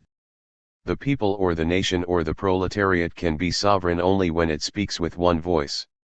In contrast, a multitude, since it is not one but many, can never be sovereign. The sovereign decision is always in some sense the judgment of God, a God on earth, whether the monarch, the party, or the people. Let's finally be done, as Antonin Artaud proclaims in a radio transmission by that title, with the judgment of God. To be done with sovereignty, more not less attention on political decision-making is required. We must focus more intensely on the processes and structures that can support collective decisions. Opposing sovereignty in this way poses a central task for our analysis, to discover how the many can decide and rule themselves together without masters. Critique of representation. Our call strategy to the movements, tactics to leadership rests on the assumption that social movements and political institutions can be interwoven, nourishing and advancing one another so that people do not need representatives to make political decisions for them, that people, in effect, can represent themselves. To represent oneself is an intriguing limit concept, but really it is an oxymoron. Representation, like sovereignty, is necessarily founded on a relationship of unequal power of political decision-making. People claiming their own decision-making powers undermines both sovereignty and representation. Rousseau is well known for pronouncing the impossibility of political representation. The will, he explains, cannot be represented, either it is yours or it isn't. There is no middle ground point, for one might take his rejection of representation and delegation as an affirmation of participation and direct democracy. But really, when he celebrates the general will in contrast to the will of all, Rousseau theorizes a form of representation that underwrites sovereign power. The general will constructs a representative public, not as a forum of plural voices but a unified, unanimous political subject that mystifies and stands in for all. How could you differ with or oppose the general will? After all, Rousseau tells us, it's your will and expresses your interest. Whereas the will of all, because of its plurality, is inimical to sovereignty, the general will, unified and indivisible, is sovereign. In fact, sovereignty is nothing but the exercise of the general will. Just as nature gives each man absolute power over his members, Rousseau argues, the social pact gives the body politic absolute power over all of its members, and it is this same power which, directed by the general will, bears, as I have said, the name of sovereignty. 5. The only plurality that Rousseau can accept within the political body of this representative public is pushed to the extreme of individualism, since individual voices can be nullified in the general will. 6. Viewed in historical context and, in particular, the context of the social and economic conflicts of his times, Rousseau's conceptions of general will and public are complex, and even contradictory. Conflicting aspects of his theory, in fact, correspond to the contradictory phase of class struggle in 18th century Europe. The general will brings together and negotiates between two poles. On one side, pointing in a revolutionary direction, it seeks to liberate the common from the dominion of the ancien regime and the hold of the aristocratic lords in order to give it back to the multitude. On the other side, pointing in a bourgeois direction, it makes representation into a form of command, a new form of transcendence, and constructs the public as an authority charged with defending the private. This latter position, which is at the base of not only Jacobin republicanism but also the dominant streams of modern political thought, must be demystified. In order to understand how the general will poses representation as a form of command, we would have to unravel the different meanings of the term public and also the relationship between the public and the private, including the way theories of the public serve to mask and protect the power of private property. Let us set aside the historical question regarding Rousseau's theory in the 18th century context and focus instead on how today his concepts designate a regime of representation that supports and protects private property against democracy and the common. We will analyze in detail the nature of contemporary capitalist relations in parts 2 and 3, but here we need to anticipate just a few aspects of the ways in which property and production are changing today.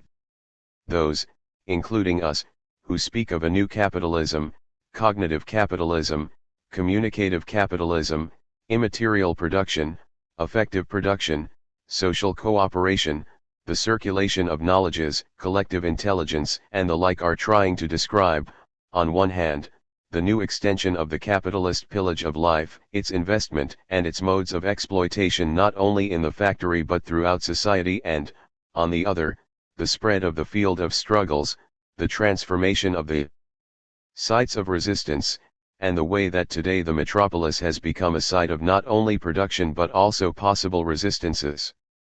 In this context, capital cannot continue desubjectifying people through processes of individualization and instrumentalization and grinding their flesh to make a golem with two heads, the individual as the productive unit and the population as the object of mass management. Capital can no longer afford to do this because what most centrally creates economic value today is the common production of subjectivities. Saying that production is becoming common should not imply that workers are no longer exploited and worn down on the factory floor. It means simply that the principle of production, its center of gravity, has shifted, and creating value increasingly involves activating subjectivities in a network, capturing, siphoning off, and appropriating what they make in common. Capital today needs subjectivities, it depends on them. It is thus chained, paradoxically, to what undermines it, because resistance and the affirmation of people's freedom rests squarely on the power of subjective invention, its singular multiplicity, its capacity, through differences, to produce the common. Without the common, capital cannot exist, and yet with the common the possibilities of conflict, resistance, and reappropriation are infinitely increased. This is one delightful paradox of an era that has finally managed to shrug off the rags of modernity.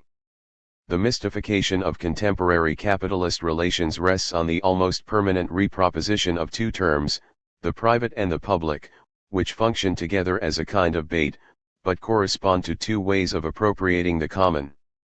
In the first case, as Rousseau says, private property is an appropriation of the common by an individual, expropriating it from others, the first man, who, having enclosed a piece of ground, to whom it occurred to say this is mine, and found people sufficiently simple to believe him, was the true founder of civil society.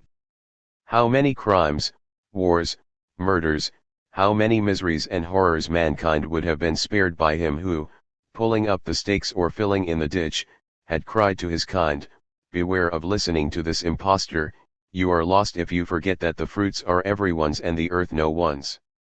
7. Today private property negates people's right to share and together care for not only the wealth of the earth and its ecosystems but also the wealth that we are able to produce by cooperating with one another. Rousseau's indignation at the injustice of private property remains today as vital as it was over 200 years ago. Whereas Rousseau was so lucid and severe when identifying private property as the source of all kinds of corruption and cause of human suffering, he stumbles when he confronts the public as a problem of the social contract. Given that private property creates inequality, as Rousseau says, how can we invent a political system in which everything belongs to everyone and to no one? The trap closes in on Jean-Jacques and on all of us. The public is meant to answer that question. What belongs to everyone and to no one really belongs to the state. It was necessary to come up with something to dress up its grip on the common, and to convince us that it represents us. It is legitimate that the public assumes the rights to and makes decisions regarding what we produce, the argument goes, because that we is really referred back to a prior foundation, what allows us to exist. The common, the state tells us, does not belong to us since we don't really create it. The common is our foundation, what we have underfoot, our nature, our identity. And if it does not really belong to us, being is not having the grip of the state on the common is not called appropriation but rather, economic, management and, political, representation. Don't worry. The action and expression of the public is really your will, a kind of antecedent expression and an infinite debt. QED, behold the implacable beauty of public pragmatism. Conservative intellectuals have long dismissed democratic claims of political representation and romantic Rousseauianism and, although their arguments are often aimed against democracy itself, they do express a kernel of truth. Early in the 20th century, for instance, Robert Michels famously theorized the iron law of oligarchy, whereby political parties, even those that claim and attempt to represent their constituents, end up inevitably being ruled by a small clique. Michels's claims have strong resonances with a series of other analyses of modern organizations and their maladies, including the studies of bureaucracy of his teacher Max Weber and the theories of elites developed by Gaetano Mosca and Vilfredo Pareto. Michels targets the democratic claims of socialist parties, especially the German Social Democratic Party, the most prominent socialist party at the time, and strives explicitly to discredit Marxism, but his theory applies equally to all political parties and, more generally, all structures of representation. His primary aim is to dispel false claims. Don't be fooled by parties that claim to represent you. All parties are ruled by oligarchies, even the socialists. Point 8 Indeed, today, despite numerous attempted reforms, political parties and the coalitions that surround them still in substantial ways decide elections and other key questions of political life. Point 9. Some of today's most influential conservatives effectively carry the banner that Michels raised, assuming at least implicitly that the democratic pretenses of representation are false. One complex but extraordinarily consequential example is the argument of U.S. Supreme Court justices in the 2010 Citizens United decision that removes limits to how much individuals and corporations can spend to sway elections and policy. To even casual observers, unlimited contributions seem a clear corruption of the representative system, granting some vastly more influence than others and, indeed, as Zephyr Teachout convincingly argues, the decision departs radically from the anti-corruption traditions that characterized the first 200 years of U.S. constitutional thought. One could conclude that the justices in the majority simply believe that the rich, individuals and corporations, should rule, but the decision is more intellectually coherent when coupled with the assumption that the representative system is already corrupt and that democratic claims of the representative system are in large part invalid. Consider, for instance, the otherwise puzzling equation that Justice Anthony Kennedy, writing for the majority, makes between the responsiveness of a representative to a voter and to a contributor. It is the nature of an elected representative to favor certain policies, and, by necessary corollary, to favor the voters and contributors who support those policies.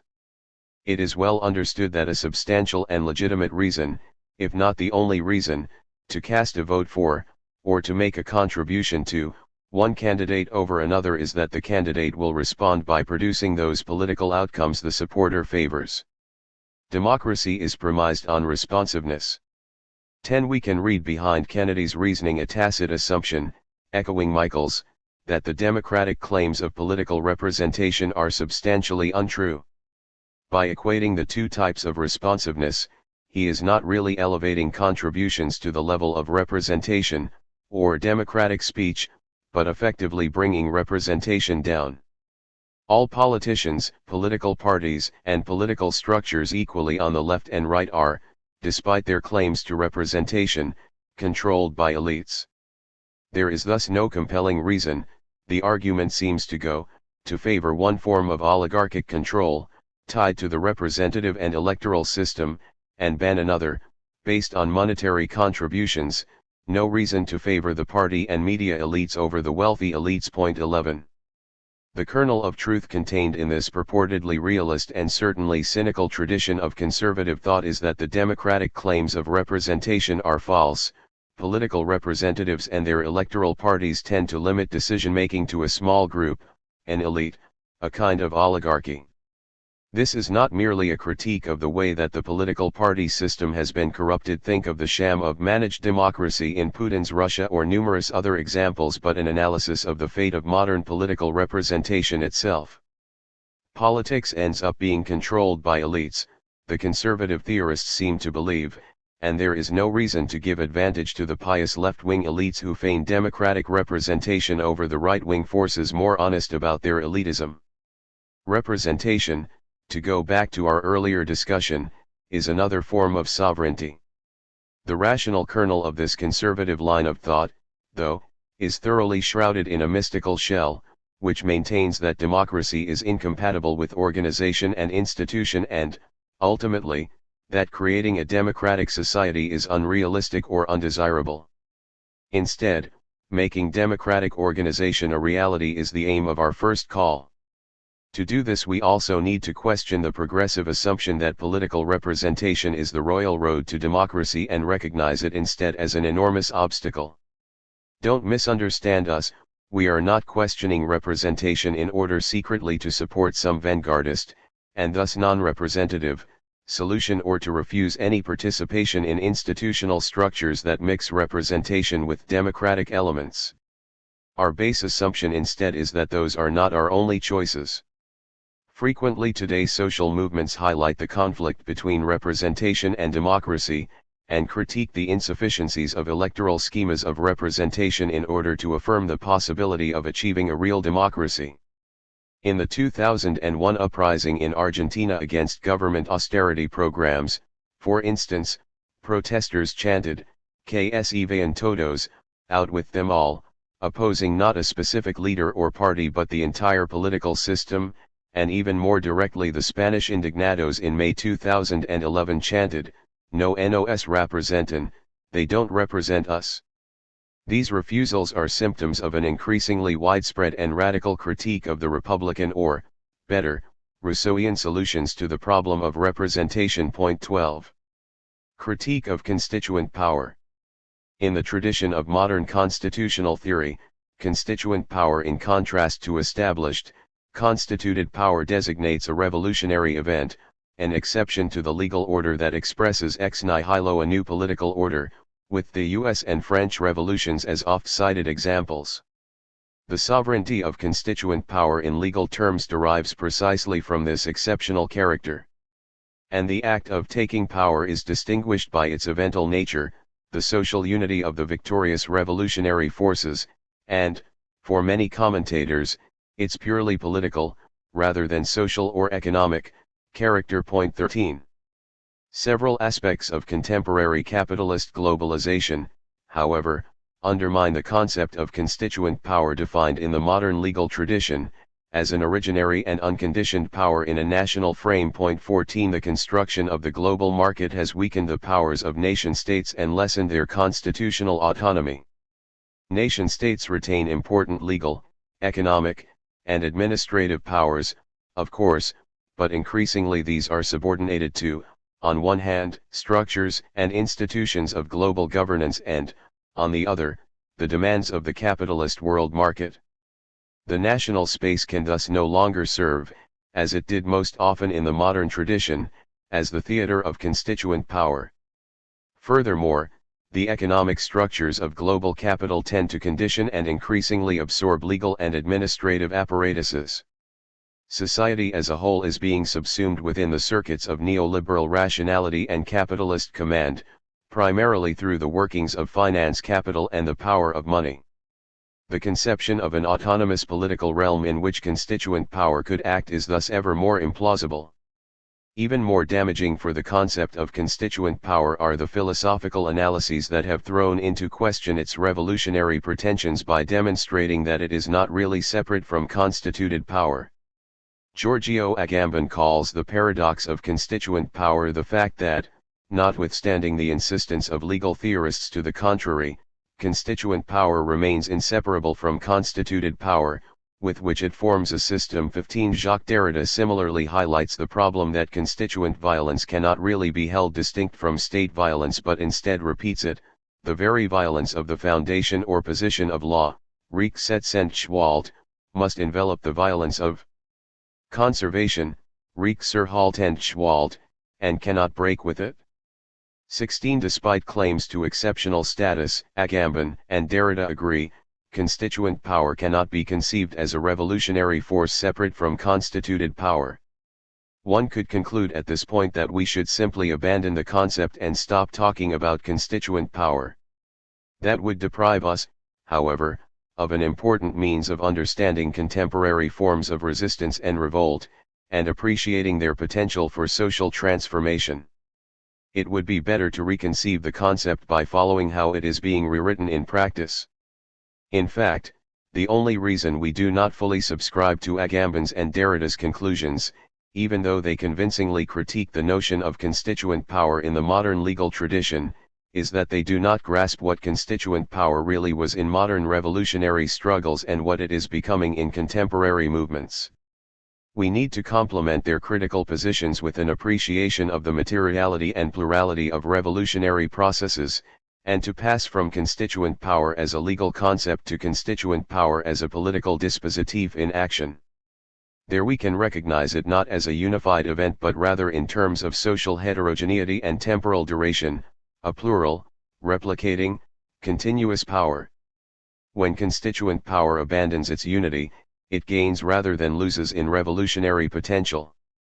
The most useful means to re-evaluate the concept of constituent power is to interpret and analyze the forms of struggle which tend to become forms of life that have blossomed since the end of the Cold War and, in particular, those invented since 2011 in the experiences of encampment and occupation across the globe. In order to appreciate the significance of the cycle of struggles born in 2011, however, we need first to look back briefly at the extraordinary laboratory of political experimentation that developed in Latin America over the 3 previous decades, a back-and-forth trajectory, sometimes conflictual and sometimes reinforcing, between social movements and progressive governments, a development that today, in some respects, has come to an end. One important characteristic of these Latin American experiences is that economic, social, and political action have proceeded together and are continuously mixed. In contrast to how the dominant modern forms of constituent power were based on a notion of the autonomy of the political, that is, how they tended to isolate political dynamics from economic and social needs and translate them into jurisdictional powers of a formal constitution, the Latin American constituent processes at their best have subordinated any notion of the autonomy of the political to theories and practices of an ontology of social liberation from racism and coloniality, exploitation and ecological devastation, and the destructive imperialist legacies in the region, including military dictatorships, repeated coups d'état, death squads, and disappearances. The twin desires for economic participation and biopolitical decision-making give new definition to the concept of constituent power, which can be recognized, in part, by a shift from human rights as designated by the modern definition of constituent power to more substantial notions of social rights. In Latin America we also witnessed a series of, partially successful, attempts to construct institutions of constituent power not as the result of a unitary political power and a centralized administration but as a product of a widespread plurality of political and social subjectivities.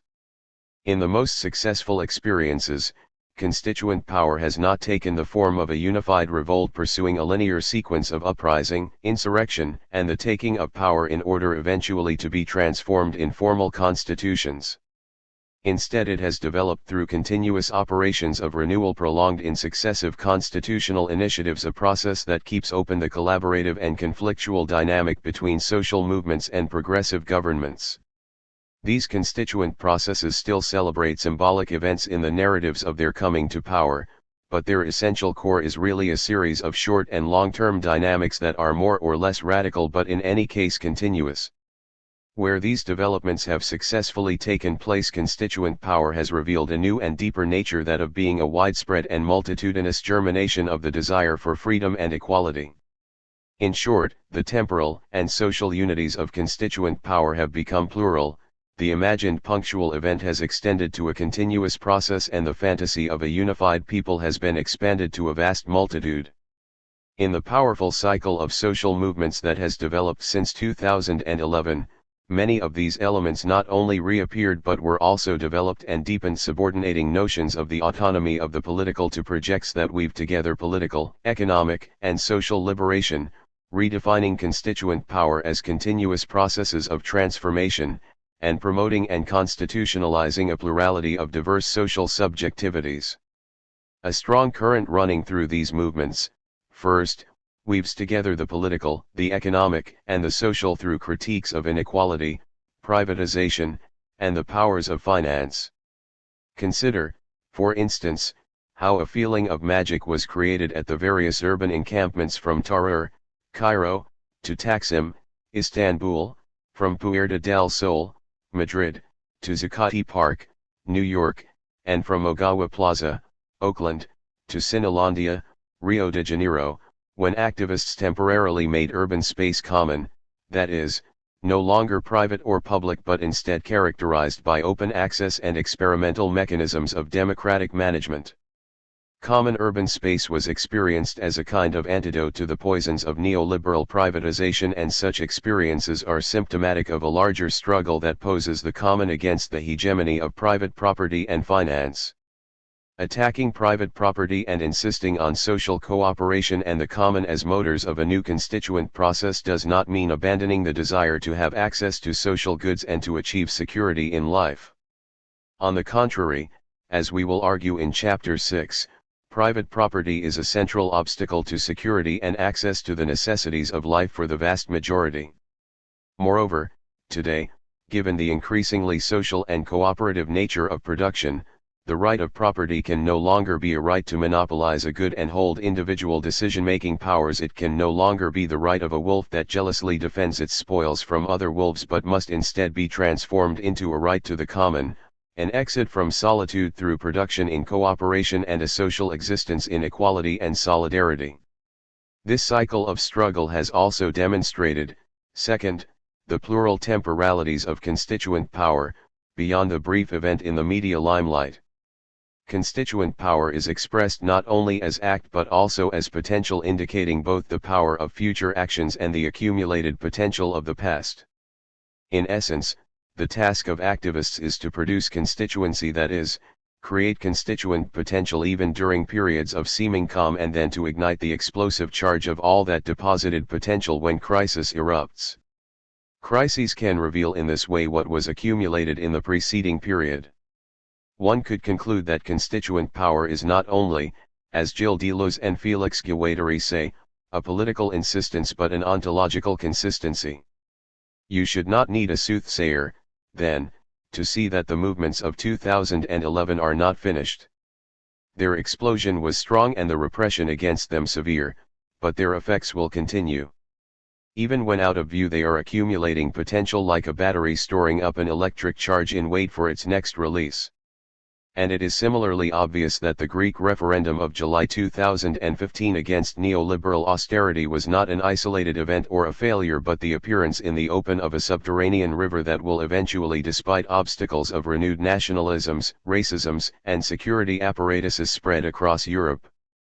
This is an example of constituent consistency against the neoliberal regime of crisis. Finally, the transformation of constituent power into a plural, continuous process has been deepened through its immersion in biopolitics. The content of constituent power tends to become life itself. Protesters and activists not only demand increased income and enhanced welfare services but also shine a light on the fact that all life is subject to threat and exploitation. Black Lives Matter has successfully highlighted the biopolitical nature of contemporary struggles and the extent to which life itself is at stake, not only in the exercise of excessive force by police but also in the everyday functioning of power in its myriad forms. Point 17. The fact that black lives generally matter so little confirms the necropolitical nature of the racial regime. which extends, of course, well beyond the borders of the United States. It demonstrates too how any notion of biopolitics must appreciate, as Alexander Wehely argues, how profoundly race and racism shaped the modern idea of the human. 18 The June 2013 protests in Brazil, which were ignited by a rise in urban transport costs, reveal another face of biopolitics, posing the right to affordable transport as a critical element of urban life.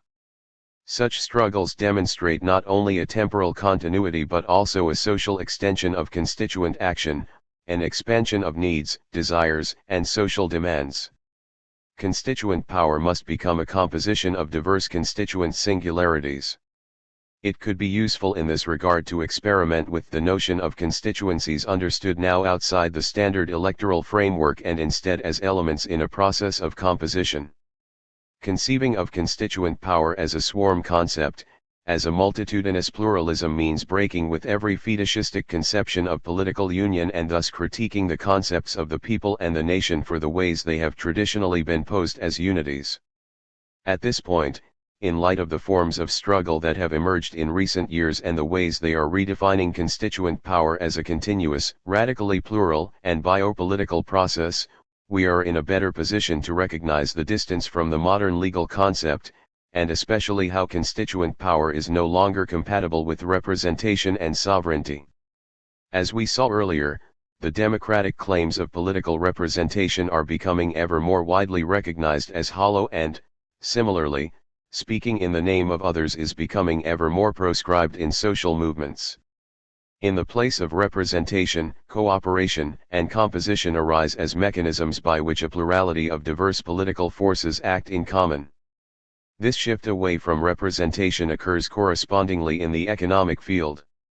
When economic activity consists of wide networks of social cooperation aimed at producing and reproducing social life subjectivating society, then the representative mandate no longer makes sense.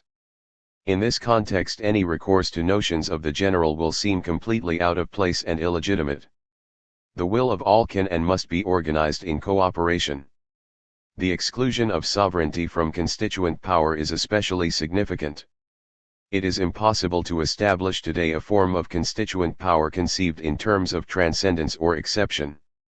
The sovereign requires unity, which is irremediably broken by the radical pluralism of the emerging, contemporary concept of constituent power. Whereas sovereign decisions are always empty insofar as the sovereign will stand separate from and above society and insofar as the sovereign rules over the exception, today's constituent power is always full of social contents to the point of overflowing.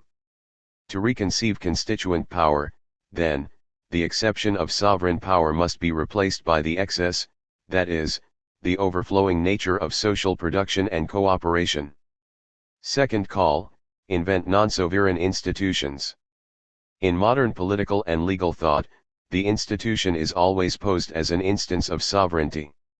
Despite their profound methodological and political differences, the German social scientists who from the 18th century to the 20th founded and developed the theory of European public law, including Gustav Hugo and Friedrich Karl von Savigny, Paul Lauband, and George Jelinek, Carl Schmitt and Hans Kelsen, always maintain an indissoluble nexus between sovereignty and public institutions. It is certainly true that various developments in 20th century legal theory pry open the conventional understanding of the institution. The institutionalist theories of public law, for instance, represented in France by Maurice Horiot and in Italy by Santi Romano, ground their understanding of institutions in the social powers of association, and, in a different way, the U.S. pragmatists, with their insistence on context and practice, reject any foundational source of institutions. But even in these cases, the essential link between institution and sovereignty is never broken. Only in the final decades of the 20th century begin to appear the first cracks in this relationship. In particular, analyses of the emergence of legal institutions of global governance and, more generally, the passage from government to governance conceive legal institutions in relative autonomy from the sovereignty of nation-states. Gunther Tübner, for example, who develops Niklas Luhmann's systems theory for legal thought, presents global governance in terms of autopoietic systems. Point 19 Even such innovative analyses, however, maintain the assumption of institutional sovereignty, albeit in a new, attenuated form. We must go beyond the assumptions of institutional sovereignty in a really substantial way. As we said earlier, abandoning sovereignty does not mean relinquishing autonomy and self-determination. It means leaving behind, on one hand, the sovereign relationship of power and domination and, on the other, the mandate to unity. In this passage the multitude needs institutions more than ever, not institutions to rule over us but institutions to foster continuity and organization, institutions to help organize our practices, manage our relationships, and together make decisions. Some decolonization projects from the mid-20th century provide inspiration for non-sovereign institutions. For example, Aimé Césaire and Leopold Senghor refused to accept, as Gary Wilder puts it, the daza that self-determination required state sovereignty. They were wary of the standard narrative that defines liberation as national independence and the establishment of a new sovereign state, and instead experimented with different forms of self-determination. Césaire's, ultimately failed, project of departmentalization for former French colonies, Wilder maintains, was one attempt to formulate a non-sovereign form of freedom. Point 20 The contemporary Kurdish liberation movement similarly poses decolonization in non-sovereign terms. In the 1990s Abdullah Öcalan advocated a shift in the goal of the movement from national liberation, and hence sovereignty, to democratic autonomy. Öcalan argues, according to Nazan Ustandog, that the three ills of contemporary civilization are nation-states, capitalism, and patriarchy, which together constitute what he calls capitalist modernity. The aim of democratic autonomy is to recreate a political and moral society, which was destroyed by capitalist modernity. 21 The contemporary political experiments in Rojava, Kurdish Syria, give a clue to what a decolonial democratic autonomy might become. The passage from property to the common, as we will see in Chapter 6, also requires the creation of new institutions. Private property, which is characterized by a monopoly of access and decision-making, is at base an instance or derivative of sovereignty. Maintaining the common, that is, goods and forms of wealth to which we have equal access, requires that we create structures to manage democratically this wealth and our access to it. Sustaining the common requires networks of democratic governance and institutions of collective decision-making that are at once social and political.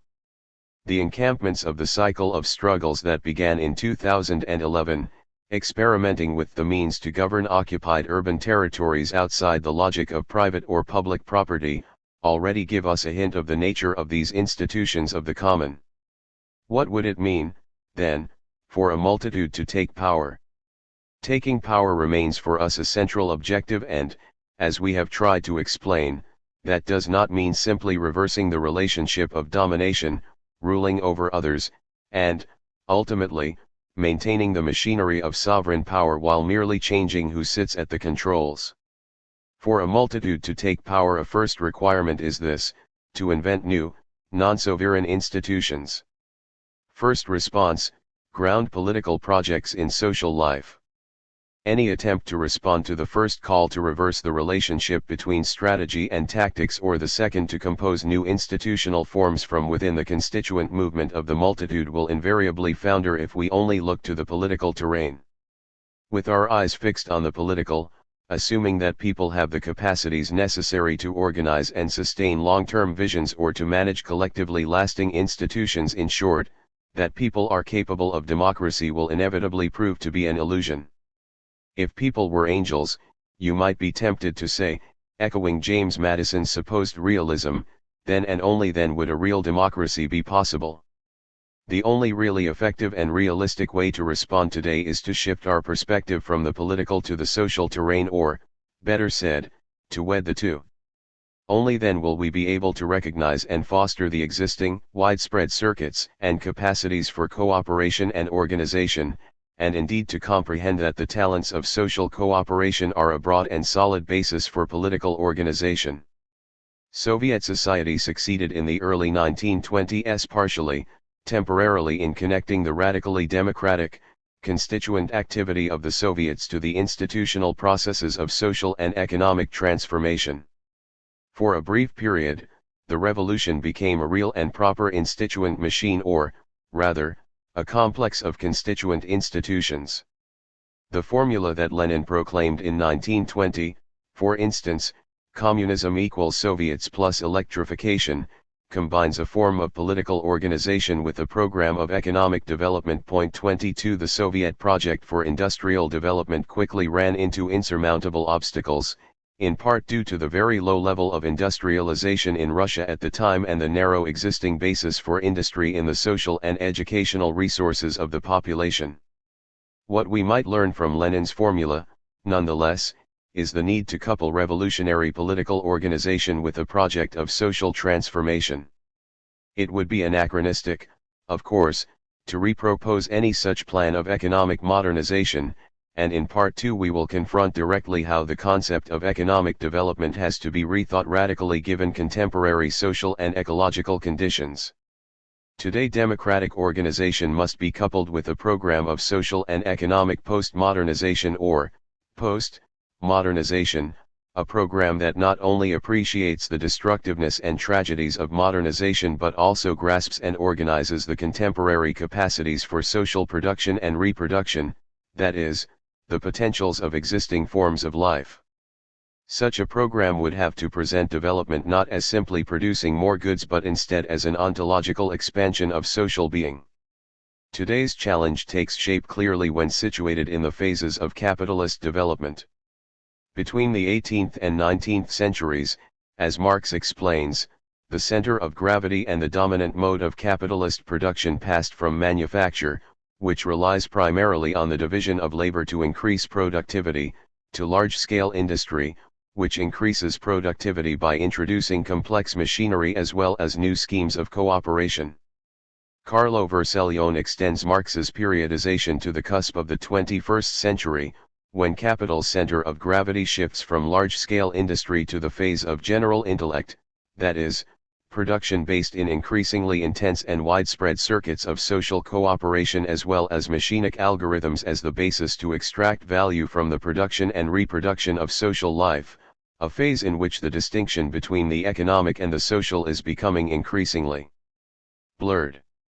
This démarche is strictly linked to the analysis of the transformations of the mode of capitalist production from the phase of manufacture, with the formal subsumption of society under capital and the extraction of absolute surplus value, to the phase of large-scale industry, with the real subsumption of society and the extraction of relative surplus value, and finally to the phase of the productive organization of the general intellect, with what might be called the cognitive subsumption of society toward increasing cooperation and extractive, financial exploitation.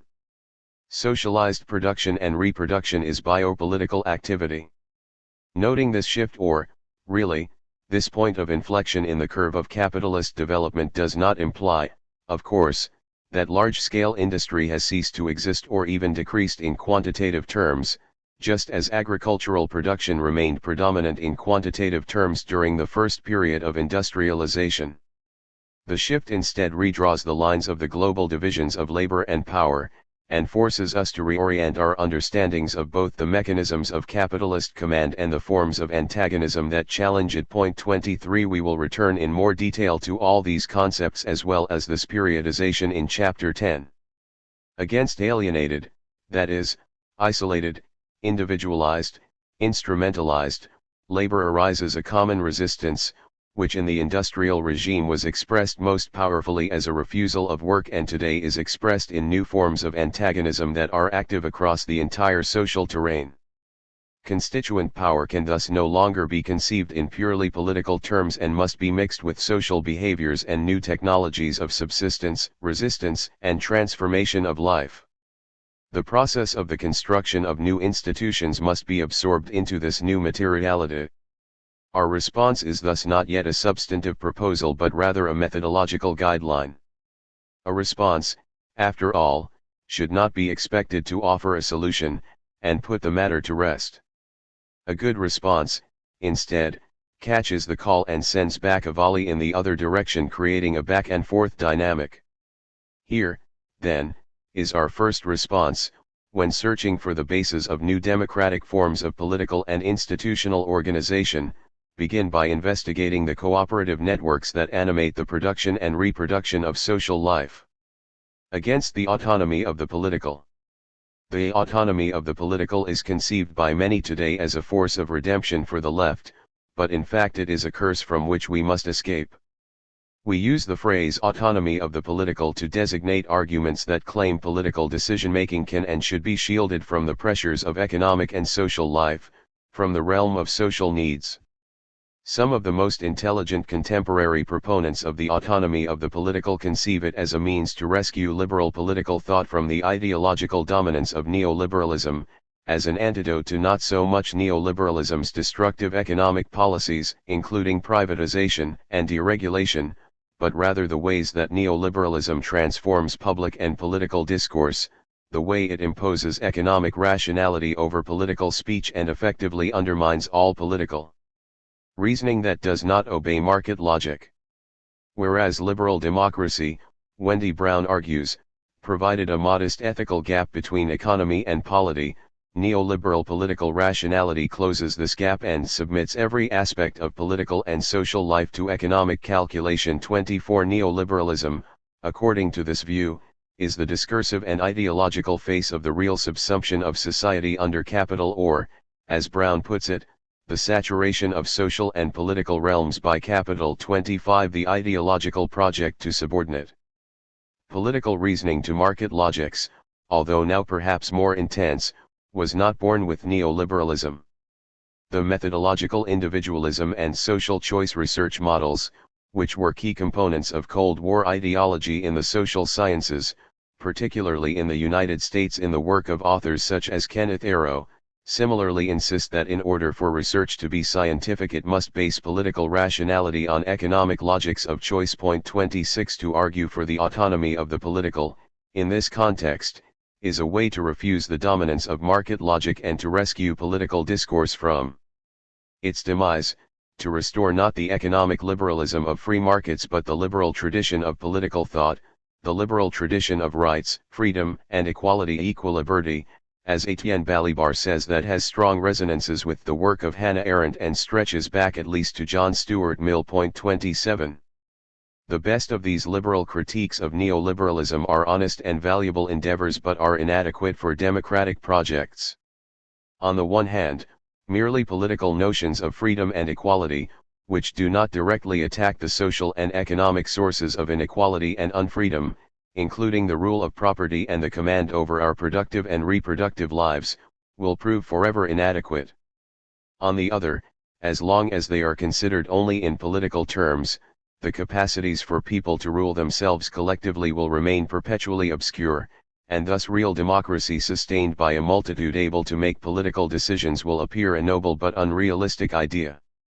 Liberal theorists who ride the train of the autonomy of the political will never arrive at their destination.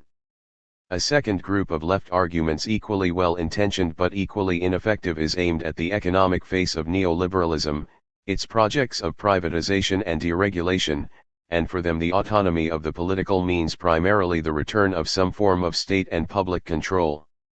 In response to neoliberal globalization that has eroded the powers of national sovereignty, these authors seek to return to Keynesian or socialist mechanisms to reassert state powers over the economy and thereby to rein in the monstrous powers of finance and corporations.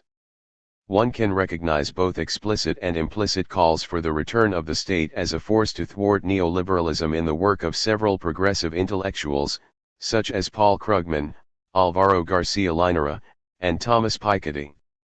We regard the proponents of this version of the autonomy of the political as allies, and we are sympathetic to their aims, but setting aside for the moment the desirability of state and public authority, we find contemporary appeals for Keynesian or socialist state control, although presented as eminently pragmatic, to be unrealistic and unrealizable.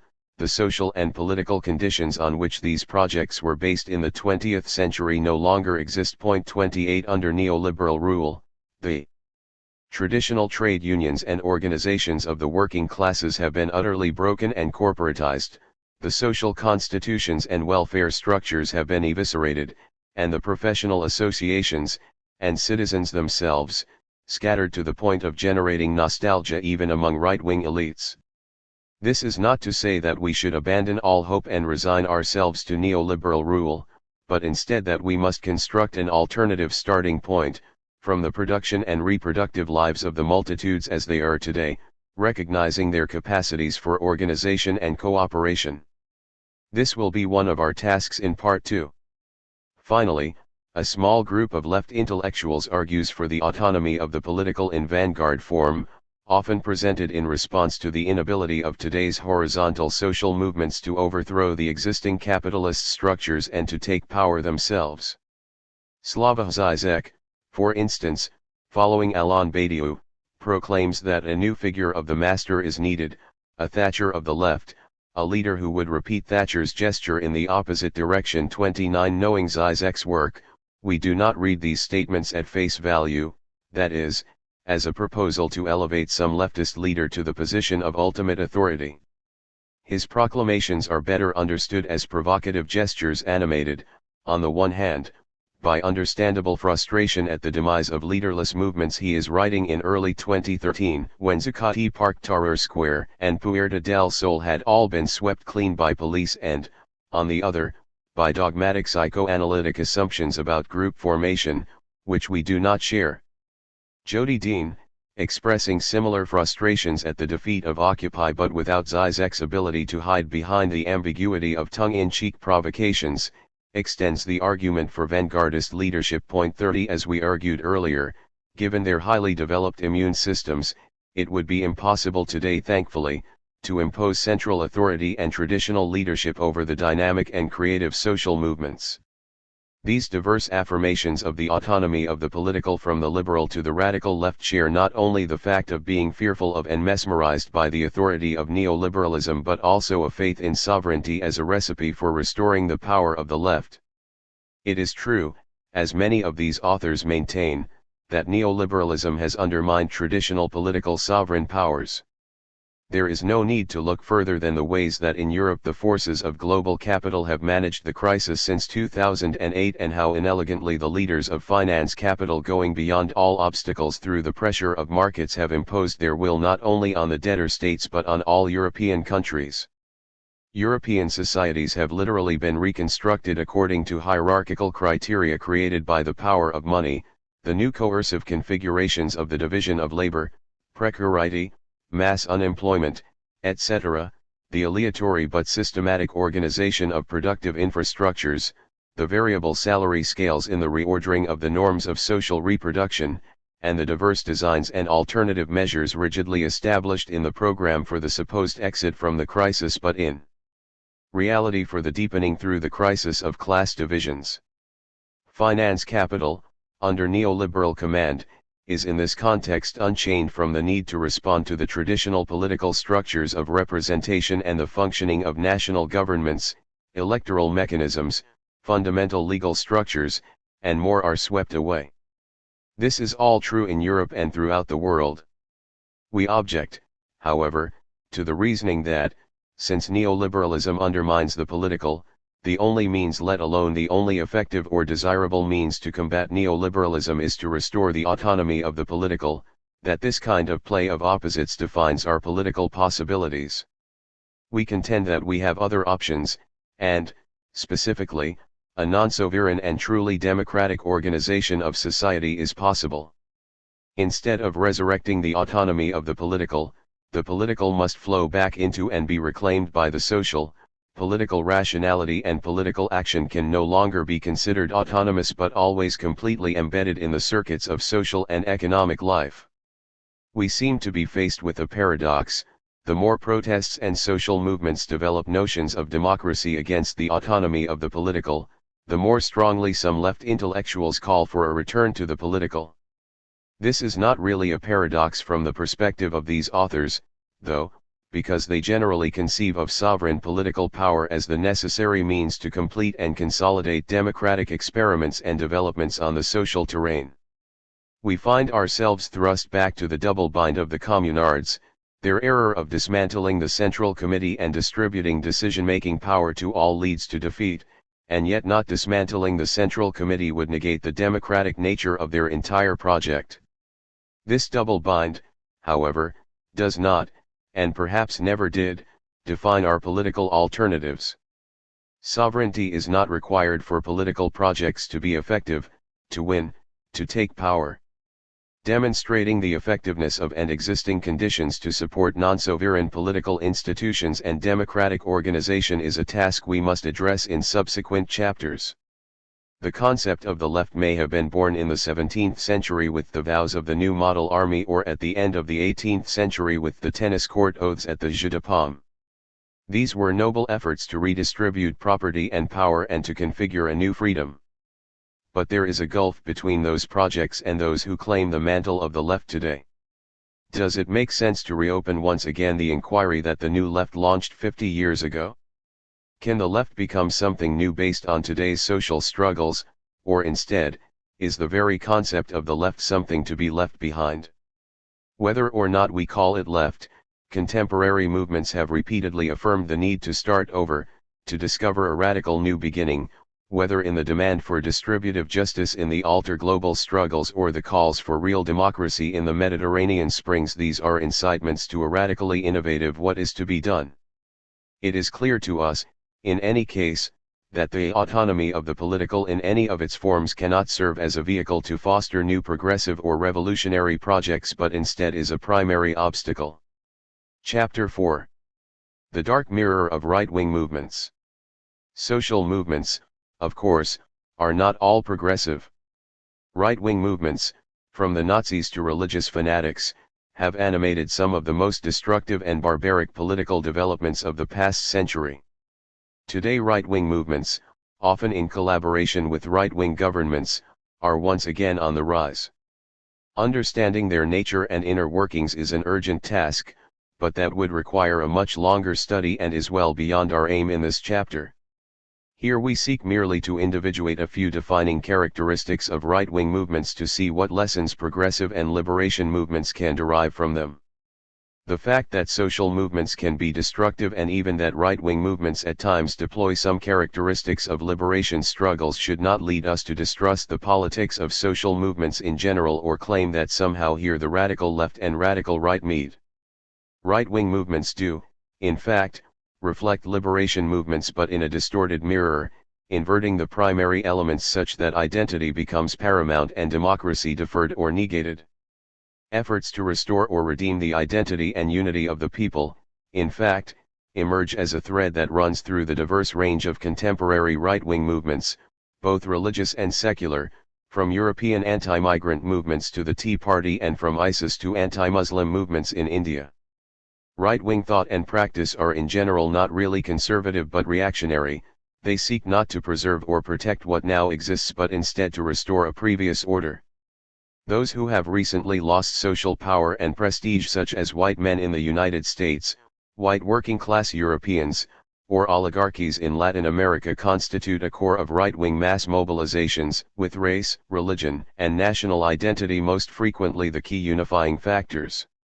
Often, in fact, the goal to recreate the ancien regime is not even a restoration but instead the invention of an imagined, fictional past. 1.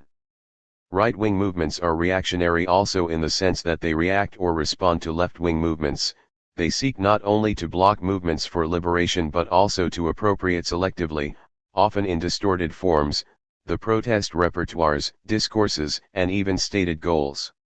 The U.S. anti-abortion group Operation Rescue in the late 1980s, for example, staged sit-ins in front of abortion clinics on the model of civil rights struggles of the 1960s, and Latin American oligarchies and disgruntled middle classes in this century descend into the streets with pots and pans to protest progressive governments, mirroring the cacerolazos that brought those governments to power. Right-wing movements appropriate elements of the leadership, organizational structures, and protest repertoires of liberation movements of decades past. This is an example of our general hypothesis: resistance is prior to power. Revolutionary movements and struggles for liberation are the source of political innovation, whereas right-wing movements are able only to mimic some of their innovations, often with horribly destructive results. To restore the unity of the people. Over the course of the 20th century, two primary characteristics define right-wing movements: authority and identity, specifically, the exaltation of leadership and the defense or restoration of the unity of the people. Whereas the focus on authority has, in the 21st century, lessened somewhat or undergone variations, the sense that the people are under siege and need to be defended remains at the heart of right-wing movements. Carl Schmitt's analysis of the Nazi movement is an extreme example, to be sure, but a lucid assessment that serves as a measuring stick for contemporary right-wing movements. Point 2. Schmitt's pamphlet State, Movement, People, which celebrates the 1933 Provisional Constitution of the German National Socialist State, unsurprisingly identifies leadership as a top priority. Point 3. The strength of the National Socialist State resides in the fact that it is dominated and imbued from top to bottom and in every atom of its being by the idea of leadership. 4. The primary effort of liberal democratic legal theory, he laments, is to eliminate leadership and substitute for it structures of supervision, Aufsicht. Leadership in today's right-wing movements bears little resemblance to that in Schmitt's analysis. Even the most recognizable leaders of far-right European electoral parties in recent years, such as Marine Le Pen of the Front National, Nigel Farage of the UK Independence Party, Jimmy Åkesson of the Sweden Democrats, or Nikolaus Michaloliakos of Golden Dawn, serve roles that are closer to the liberal democratic structures that Schmitt abhors rather than absolute authority. Donald Trump, despite his capricious and autocratic tendencies, certainly has little of the leadership that Schmitt admires. In right-wing social movements, leadership is an even less central factor. Lutz Bachmann, for instance, the founder of PEGIDA, Patriotic Europeans Against the Islamization of the West, often speaks to the media in the name of the group but is a relatively insignificant figure. The absence of charismatic leaders in the Tea Party is even more pronounced. Some have cited as Tea Party leaders minor politicians such as Sarah Palin, media personalities such as Glenn Beck, or funders such as the Koch brothers, but really such authority figures are relatively inconsequential to the movement. In military organizations such as ISIS or Al-Qaeda in Iraq, authority figures like Abu Bakr al-Baghdadi, named Caliph of the imagined caliphate, are more prominent, and many right-wing political religious movements maintain charismatic structures of religious authority, using the mosque, temple, and church as sites for the spread of political doctrine. But really these leaders are minor figures who are somewhat interchangeable. The shift away from traditional leadership structures and chain of command is exemplified most clearly by the anonymous nature of ISIS recruitment strategies in Europe and North America, which have proven horrifyingly effective. Sometimes ISIS operatives establish personal contact with potential recruits who are subsequently vetted and trained in a traditional way, but in many cases those who have had no direct contact with the organization or leadership who have been recruited by an open call to violence broadcast on social media pledge allegiance to ISIS by committing barbaric acts of mass murder. Such leaderless and structureless forms of recruitment baffle traditional counterinsurgency strategies. In contrast to leadership, identity continues to play a central role. Schmitt grasps the most enduring characteristic of right-wing movements, in fact, in the mandate to restore or redeem the identity of the people, which is constantly under threat from those alien to it. 5 Right-wing movements operate on the logic of a clash of civilizations defined primarily in terms of religion, race, or both. Such civilizational identity, Schmitt asserts, is the psychological and ontological basis for political interest and desire, down, inside, to the deepest and most instinctive stirrings of his emotions, and likewise, in the tiniest fiber of his brain, man stands in the reality of this belongingness of people and race. The primary political obligation, then, is to defend one's own kind against aliens. Schmitt paints the alien with stereotypically Jewish characteristics, but it takes little imagination to translate his vile portrait into the Nigerian in South Africa, the Muslim in Europe or India, the person of color in the United States, the Bolivian in Argentina, the Shiite in Saudi Arabia, or any number of other outsiders. An alien wants to behave critically and also to apply himself shrewdly. Schmidt writes, wants to read books and to write books. He thinks and understands differently because he is differently disposed, and remains, in every crucial train of thought, in the existential condition of his own kind. 6. The central point is that the unity of the people is always characteristic of the real or imagined, sometimes primordial, past social order that the right-wing movements seek to defend against aliens, to reclaim, and to redeem. These movements are populist in the strict sense that they focus on the identity of the people and the exclusion of others. Earlier we cast the Tea Party as leaderless, but, in fact, when considered in relation to President Barack Obama, it presents an interesting twist on Schmidt's argument. The only legitimate leader is one who shares and can thus defend the identity and sovereignty of the people. Tea Party supporters, according to Christopher Parker and Matt Barreto, should be considered not conventional conservatives but reactionary conservatives because in addition to their libertarian economic arguments they seek to turn back the clock and restore an imagined national identity that is primarily white, Christian, and heterosexual. 7 They demonize those they perceive to threaten the unity of the people, including the poor, migrants, welfare recipients, and Muslims, and believe that President Obama represents, and even embodies, all of them. He is, in effect, the Tea Party's antagonist-in-chief. He affirms, for Tea Party supporters, the unity of their imagined national identity. The people stand out all the more brightly against his blackness.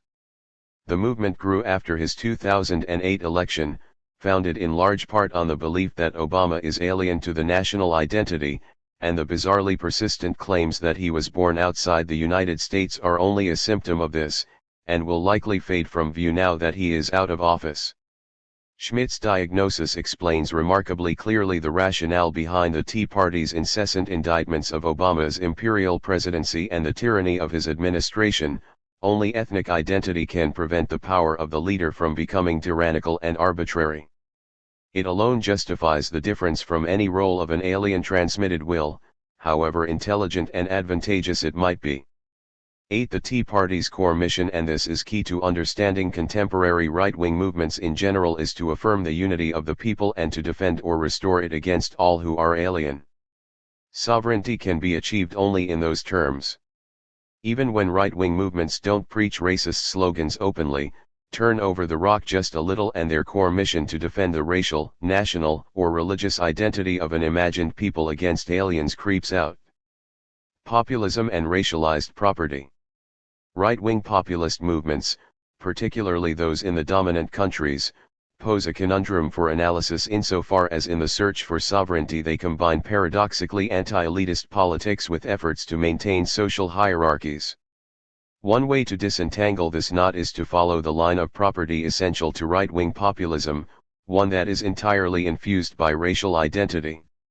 To say that populism is grounded in the love of identity, a horrible, destructive form of political love, in our view, is undoubtedly true, but behind identity lurks property.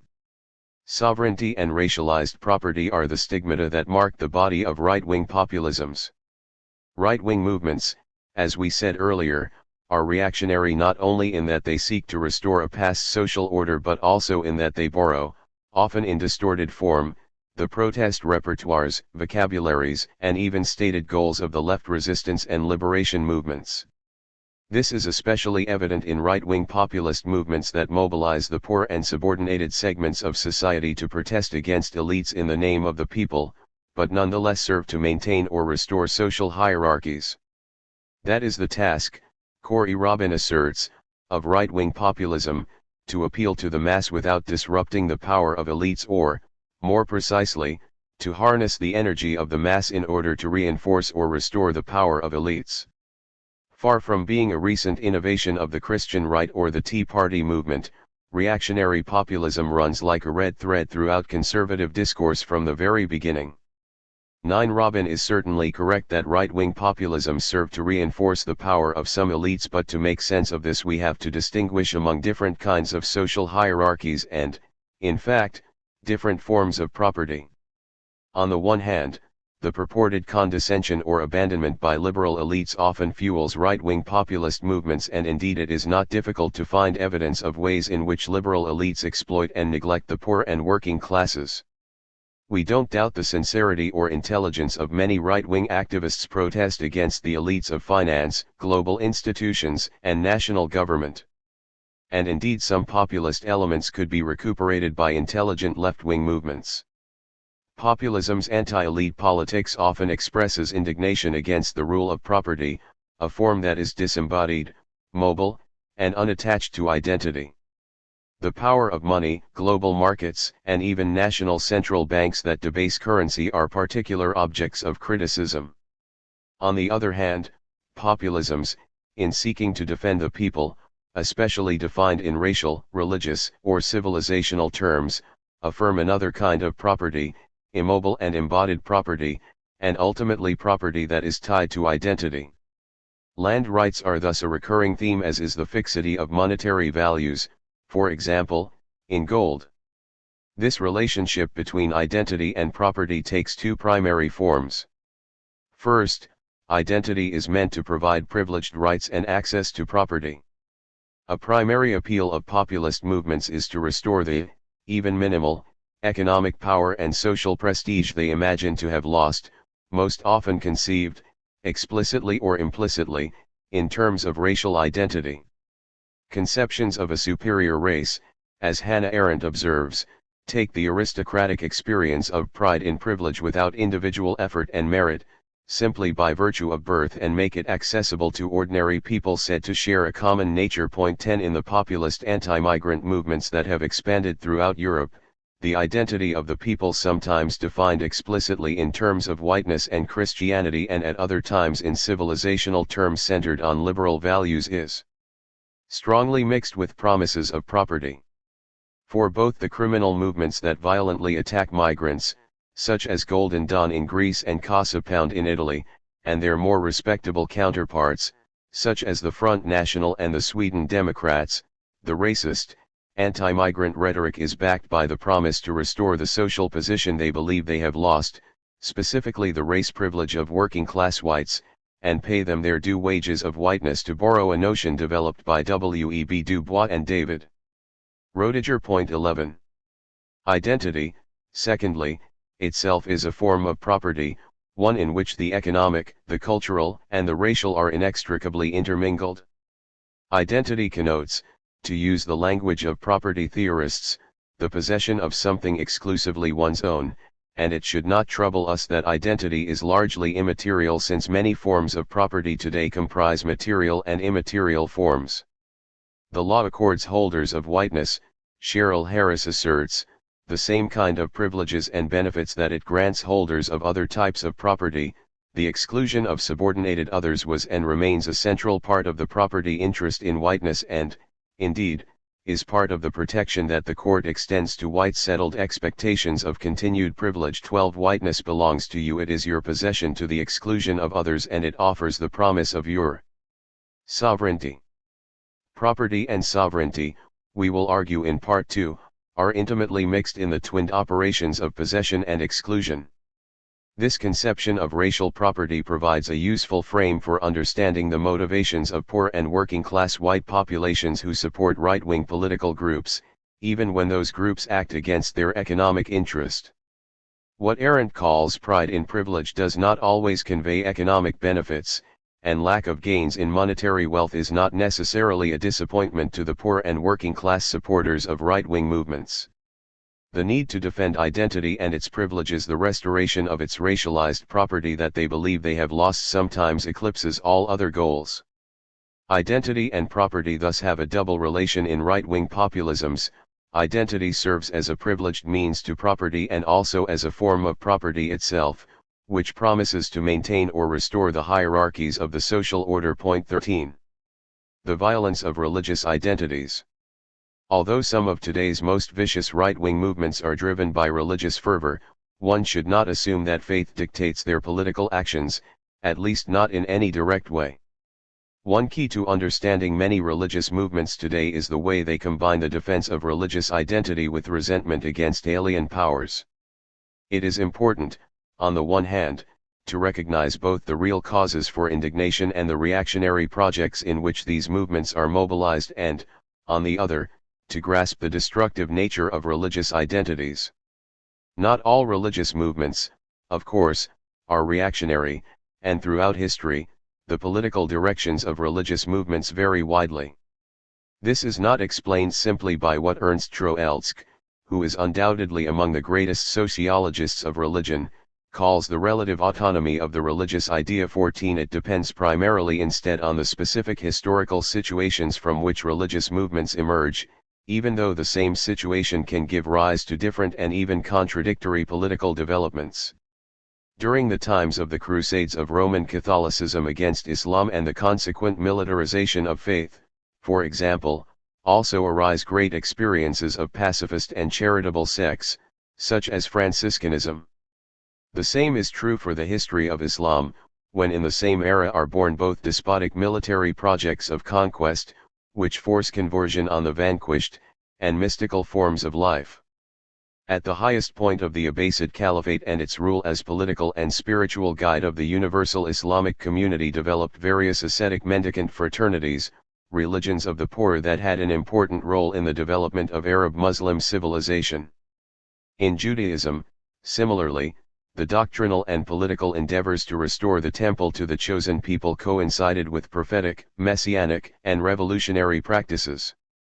The legends surrounding the life of Sabbatai Zevi contain this contradictory power of the religious experience of the Jewish people, and Gershom Scholem's wonderful book on the subject could be read as a classic analysis of this contradiction. 15 All of this is also true later, in the period of the primitive accumulation of capital, when religious movements served, on the one hand, as primary factors of capitalist development, according to authors such as Werner Sombart and Max Weber, and, on the other, as privileged forms of resistance to capital, as analyzed by Ernst Bloch, Vittorio Lanternari, and Ranjit Guha. 16. The two qualities that most centrally characterize contemporary right-wing religious movements, as we said, are, on one hand, their aim to construct identity and defend its purity and, on the other, the resentment of wrongs at the hands of outside political forces. The focus on the purity and stability of identity is why religious movements often tend toward dogmatic closure, expressed both in theological and political terms, and why religious movements can communicate and mix so freely with movements based on racial or civilizational identity. Some claim that the depersonalizing and alienating effects of globalization have contributed to the resurgence of religion in the public sphere and the increased power of religious identities along lines of the long tradition of the politicization of faith. It is not surprising that such identities return in periods of instability and crisis. Such movements typically shift quickly from morality to politics, and soon once they gain hegemony transform faith into an instrumentum regni. These identities are activated and consolidated by mobilizing resentment and indignation regarding the humiliation suffered or the poverty imposed by foreign powers. Sometimes the wrongs invoked are quasi-mythical events, but often they are very real. Many contemporary religious movements focus the attention of believers on the misery created by the politics of neoliberalism, and others highlight the legacies of and continuing forms of colonial domination by Europe, the United States, and the current supranational power structures. These are echoed, in effect, by the resentments regarding the racial forms of exclusion and subordination in European cities. We are not facing a radicalization of Islam, writes Alain Berthaud, with regard to the poor suburbs of Paris, but an Islamization of the anger, disarray, and hopelessness of the lost children of a terrible era, who find in jihad the meaning and weapons for their rage. 17 We have to recognize, on the one hand, that such resentment and indignation cannot be eradicated by fiat because there is some truth to it. On the other hand, however, this indignation, even in reaction to real injustices, even when it echoes the reasoning of liberation movements, is enlisted in projects of another form of enslavement. The cult of identity, religious fanaticism, and social conservatism are interwoven in a deadly and explosive mix of sad passions that nourish violence and totalitarian tendencies. The military developments in Syria and Iraq from 2014 to 2015 organized by ISIS and factions of Al-Qaeda represent an extreme example of this explosive mix of resistance and domination in the name of religion. Religious sectarianism intersects here with popular resentment against some real wrongs, including the territorial organization of the Middle East in the 20th century established univocally, with long-term effects, by colonial powers and subsequently the 21st century foreign interventions, especially the U.S. War on Terror and its occupations of Afghanistan and Iraq. The amalgam of religious extremism and anti-colonial sentiments makes meaningless, in the abstract, political designation of these forces as belonging to the left or right, even though they do explicitly reject those powerful socialist and secular tendencies such as Nasserism that emerged in the region in the late 20th century. Don't think that because we recognize that some of their resentment has a real foundation we are sympathizing with terrorists or justifying their actions. No, the only effective way to oppose them is to disentangle the strands of truth from falsity and separate the elements that at least ape projects of egalitarianism and emancipation from economic misery and colonial subjection from the barbaric and totalitarian framework of the movements as a whole. It is impossible to say at this point whether people's desires for freedom and autonomy can be extricated from the fanatical religious regimes that now dominate and can then be redirected toward projects of liberation or whether such projects could be conducted on the religious terrain. Even if they were possible, there remains the strong possibility, we fear, if they still center on the construction and defense of identity, that they would only lead to the reconstruction of barbaric and fascistic states. One striking element of many reactionary religious movements today, especially Islamic movements, is the exaltation of the martyr as the extreme figure built on resentment, identity, and fanaticism. We should remember that there are really two distinct traditions of martyrdom, which both span all the major religions. In one, martyrs are willing to defend their faith and testify to justice even unto death. Archbishop Oscar Romero, for example, assassinated by right-wing death squads while giving mass in San Salvador, had received threats and knew that his political pronouncements in favor of the poor endangered his life. In the other tradition, which is more prevalent today, martyrs attack and destroy their enemies along with themselves, celebrating extreme forms of terror and making martyrdom no longer a form of testimony but a religious expression of political identity. Religious movements thus line up with disastrous political projects. Saintliness is offered to those who hate and destroy. The anonymous ISIS recruitment campaigns in Europe and North America we mentioned earlier rely strongly on appeals to such martyrdom, and ISIS's open invitation through social media to martyrdom in its name has proven appallingly effective. Such religious beliefs and practices should lead all of us, following Spinoza, to denounce superstition. Point 18. Does every religious identity carry this message of barbarity and death in one form or another? Voltaire suspects as much. Theology has only served to subvert minds, and sometimes states 19. Eric Peterson also attempts to prove this suspicion regarding the monotheisms. 20. It would be naive to hope that the diverse religions manage to find common ground or simply tolerate one another peacefully or, better, adopt love of the world and life as absolute values.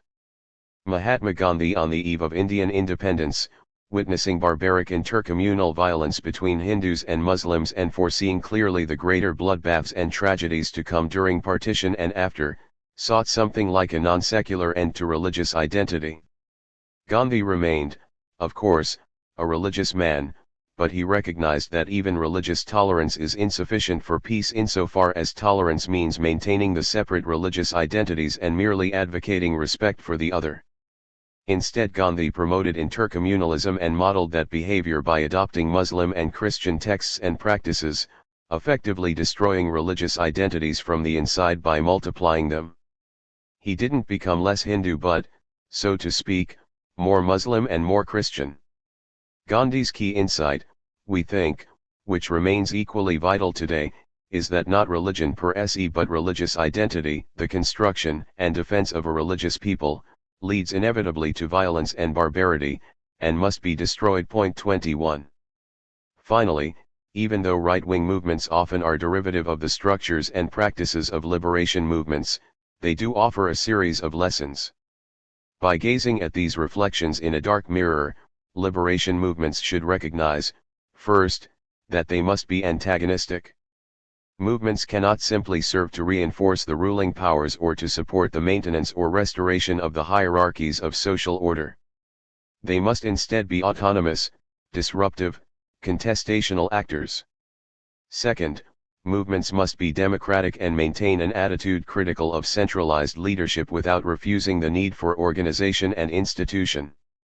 We will continue in the chapters ahead to articulate the necessary relation between horizontalism and verticality. Finally, movements must be non-identitarian.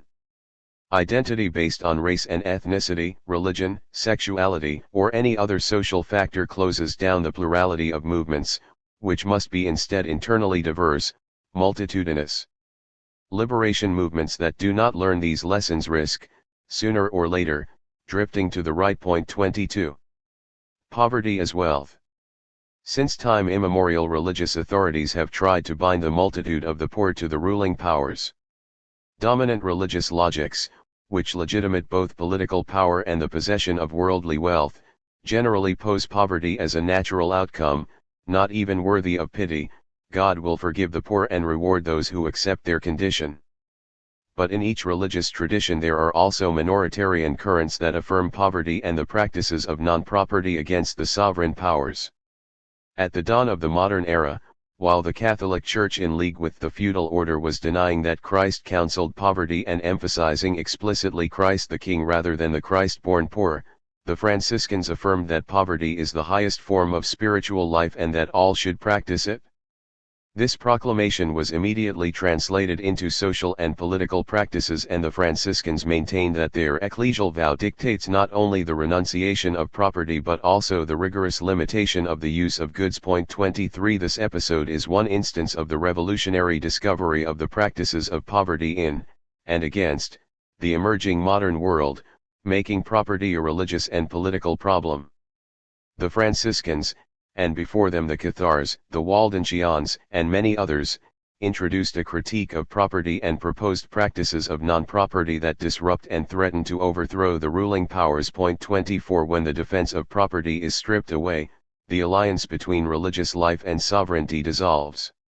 Today, at the dusk of modernity, new social strata struggle against the natural order of feudality and coloniality, as well as the lordly organization of the various churches, renewing these early traditions, imbuing practices of non-property again with revolutionary potential. The crucial point is that the affirmation of poverty and the critique of property are not conceived as deprivation or austerity but rather as abundance. The Franciscans propose usus pauper, a moderate, limited use of goods, and interpret radically a passage of Scripture, and the multitude of those who believed were of one heart and of one soul. Neither did anyone say that any of the things he possessed was his own, but they had all things in common. Acts 4:32. 25. In material terms, the affirmation of poverty as plenitude and the mandate to subvert private property highlight the value and political power of our cooperative productive capacities.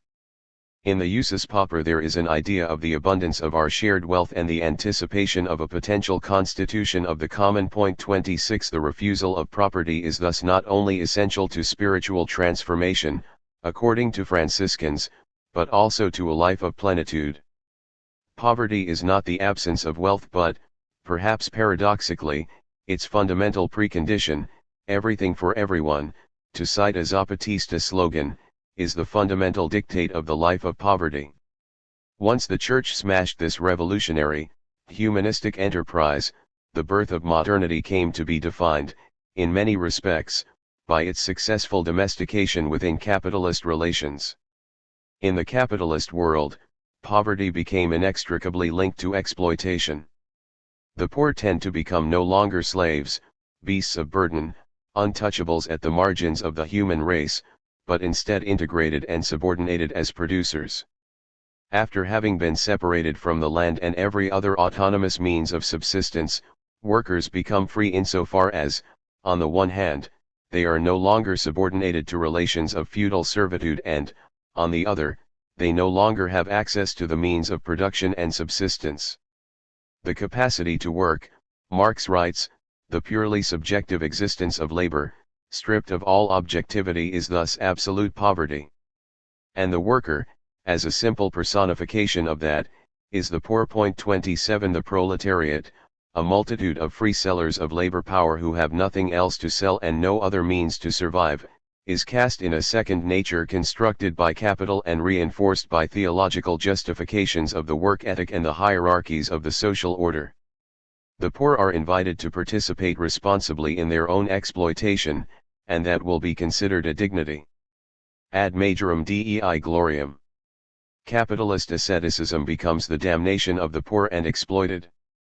But this capitalist construction of poverty also reveals another truth: the production of wealth and the reproduction of social life are, in a real and profound sense, in the hands of workers. This fact potentially contradicts the natural history of capital that subordinates the poor and exploited workers. Marx, continuing the passage cited above, after denouncing the poverty of workers, links that poverty to their power, in the sense that in capitalist society the living labor of workers, although stripped of the means of production, is the general possibility of material wealth. That explosive mix of poverty and potential represents a mortal threat to the private ownership of the means of production. Today, in the post-industrial period of capitalist development, the mix of poverty and potential becomes even more volatile, and the intuitions of the Franciscans at the dawn of modernity come back with full force at its twilight. On the one hand, in the current neoliberal formation and under the rule of finance, the alienation of productive labor has reached extreme levels as the lives of the poor and the entire working population have become increasingly precarious, as we will see in more detail in Part 3. At the same time that labor insecurity, which has long been experienced by subordinated populations in the dominant countries and almost all populations in the subordinated countries, has become the rule, the structures and institutions of public support are being destroyed. Precarity has become something like a generalized existential condition. On the other hand, our cooperative productive capacities, engaged both inside and outside the world of waged work, increasingly develop and engage the terrain of the common, and the common has the potential to provide forms of security that the precarious need and demand, a claim we develop further in Part 2. Precarity and the common are the key terms for recognizing the poverty and potential of the multitude in the age of neoliberalism. There are two primary ways by which the poor themselves can respond to this contemporary neoliberal condition. One involves viewing our increasingly precarious lives as redoubling the need to construct, defend, or restore the identity of the people, which would serve as a bulwark against the threats posed by global capital, finance, the dominant nation-states, the supranational powers, migrants, aliens, and other real or imagined sources of dispossession. The community of the faithful and its restored identity are imagined to furnish a refuge from precarious life. As we have seen, however, the affirmation and reinforcement of the identity of the religious community in this context generates perverse, destructive practices, including the martyr's deployment of death as a challenge to and a weapon against the oppressors and the dispossession of life. A second response refuses the siren calls of identity and instead constructs, on the basis of our precarious condition, secure forms of life grounded in the common. Judith Butler, over the course of several books, has developed a notion of precarity not only, in terms of victimization and suffering but primarily as a side of potential. The vulnerability of the poor, the disabled, and the subordinated in terms of gender, sexuality, and race forces us to recognize the ineluctable dependence on others that all of us share. The development of circuits of interdependence are the primary, perhaps only, path to a real security. 28 We read Butler's affirmation of interdependence in line with theories of the common that pose open and expanding networks of productive social cooperation, inside and outside the capitalist economy, as a powerful basis for generating free and autonomous forms of life. In these cases, the poor react to the torments of precarity not by retreating behind the walls of identity but instead by constructing new, mobile constellations of shared life. This combination of precarity and possibility is expressed especially powerfully in the lives of migrants. Multitudes that cross over, around, and through national boundaries have the potential to undermine fixed identities and destabilize the material constitutions of the global order. When migrants must be included as active agents in global biopolitical production, when they cannot be merely subordinated as the poorest of the poor, but when their multilingual and pluricultural capacities become essential for social production, then their presence and action inevitably undermine the hierarchies of traditional identities. These subjectivities, ever more mixed, are increasingly able to evade the fusional, identitarian powers of control. In the inferno of poverty and in the odyssey of migration resides a new power. Here we encounter again the essence of the Franciscan project: poverty as not deprivation but a state of wealth and plenitude that threatens every sovereign and transcendent power. Practices of non-property like those of the Franciscans, which in their day in alliance with Ghibelline forces sought to subvert the feudal religious order, once again today have revolutionary potential in the struggles of the common against the financial power of capital. Even deeper, does poverty contain the seeds of a radical refusal of identity and the creation, instead, of an antagonistic, multitudinous subject grounded in the common? There is indeed a sacrilegious, corrosive element in poverty that dissolves all kinds of identity, including religious identity. Without strong identitarian concepts, nation, race, family, etc., there is no way to project in God oneself and one's own eminence, which is the essence of religious identity, along with fanaticism and superstition. 29 But would that still be religion? Chapter 5. The real problem lies elsewhere. In order to resolve the dilemmas of leadership revealed by the history of revolutionary and liberation movements, which we posed earlier, we have to recognize, first, the extent to which the social conditions of political action have changed. The end of modernity and modernization has in some central respects rearranged the array of political possibilities.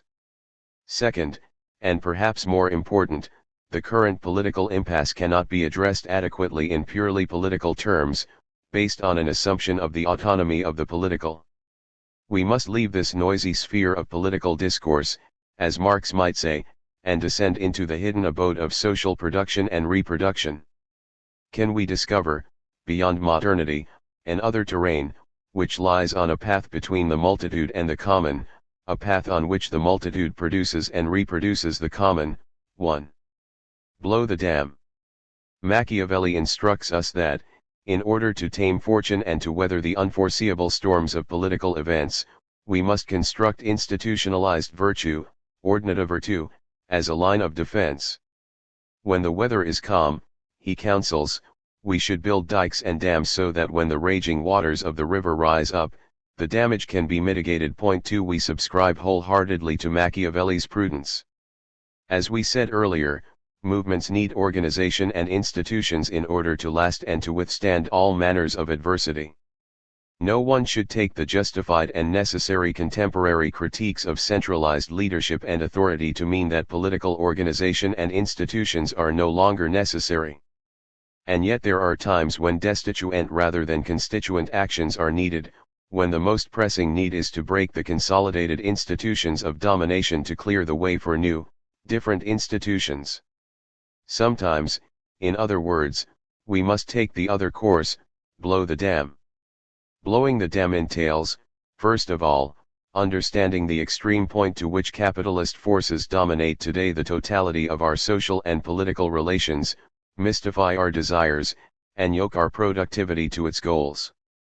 It also requires, second, that we find the means to explode the cage of biopolitical domination, the monetary command that the central banks impose, the authority that the political structures collaboratively define, and the discipline that the economic compulsion imposes. Let us sketch in broad strokes the genealogy of this contemporary condition, which we will analyze in more detail in subsequent chapters.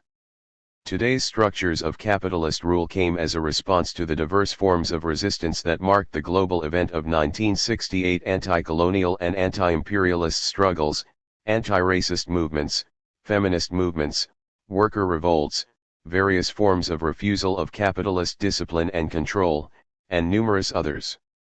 One effect of those struggles can be recognized in the way that, especially in the dominant countries, public spending exceeded its limits and public debt became for a period the only key to development and to maintaining control over social unrest.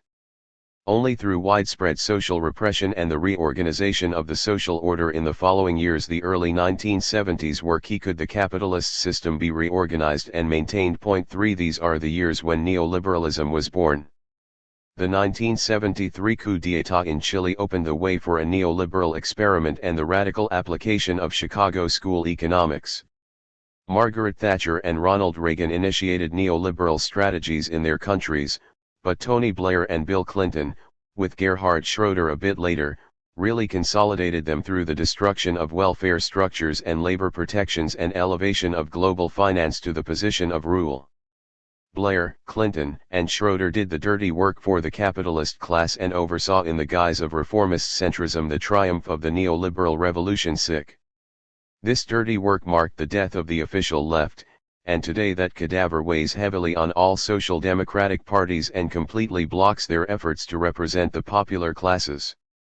Capitalist relations set in motion at that time, through political and economic forms of control and repression, a post-industrial, digital, and biopolitical reform of production processes. In the conflicts that emerged in this process between the social composition of the labor force and the new technological composition of capital, all correspondences that had existed between productive society and capitalist politics, between forms of resistance and figures of rule, were completely broken. Capitalist command functions today increasingly as a pure exercise of power, aimed at containing social unrest within strict limits, sometimes with violent means of pacification. As the sovereign exercise of power over social relations increases, so, too, do various mechanisms of benefits and privileges for the financial and propertied elites, in other words, corruption. What else can we call a power that no longer maintains proportion in its schemes of exploitation and distribution? That is the basic story of the interaction between the political composition of the working class and the political structures of capital from 1968 to 1989, but the social struggles, as we saw briefly earlier, certainly did not stand still. To the contrary, within this crisis they found ways to open new paths of resistance. One cycle, the cycle of alter-globalization struggles, which was born perhaps in Chiapas in 1995 or Seattle in 1999, was shut down in many respects after the September 11 attacks as a byproduct of the War on Terror, but its core elements were not lost. Another cycle was born after the 2008 crisis, the cycle of various springs characterized by encampments and the occupation of urban space. These struggles seemed to flash up and burn out rapidly, only to reappear in another place with even greater force. And yet these cycles have not managed to invent a new and effective organizational form that is adequate to today's needs. We will have to understand why such a wealth of struggles across a long period and in a wide variety of national and political contexts still demonstrates a poverty of organization. In the past we have employed for pedagogical purposes a Hegelian conception of the dialectic between in itself and for itself to understand the needs of organization.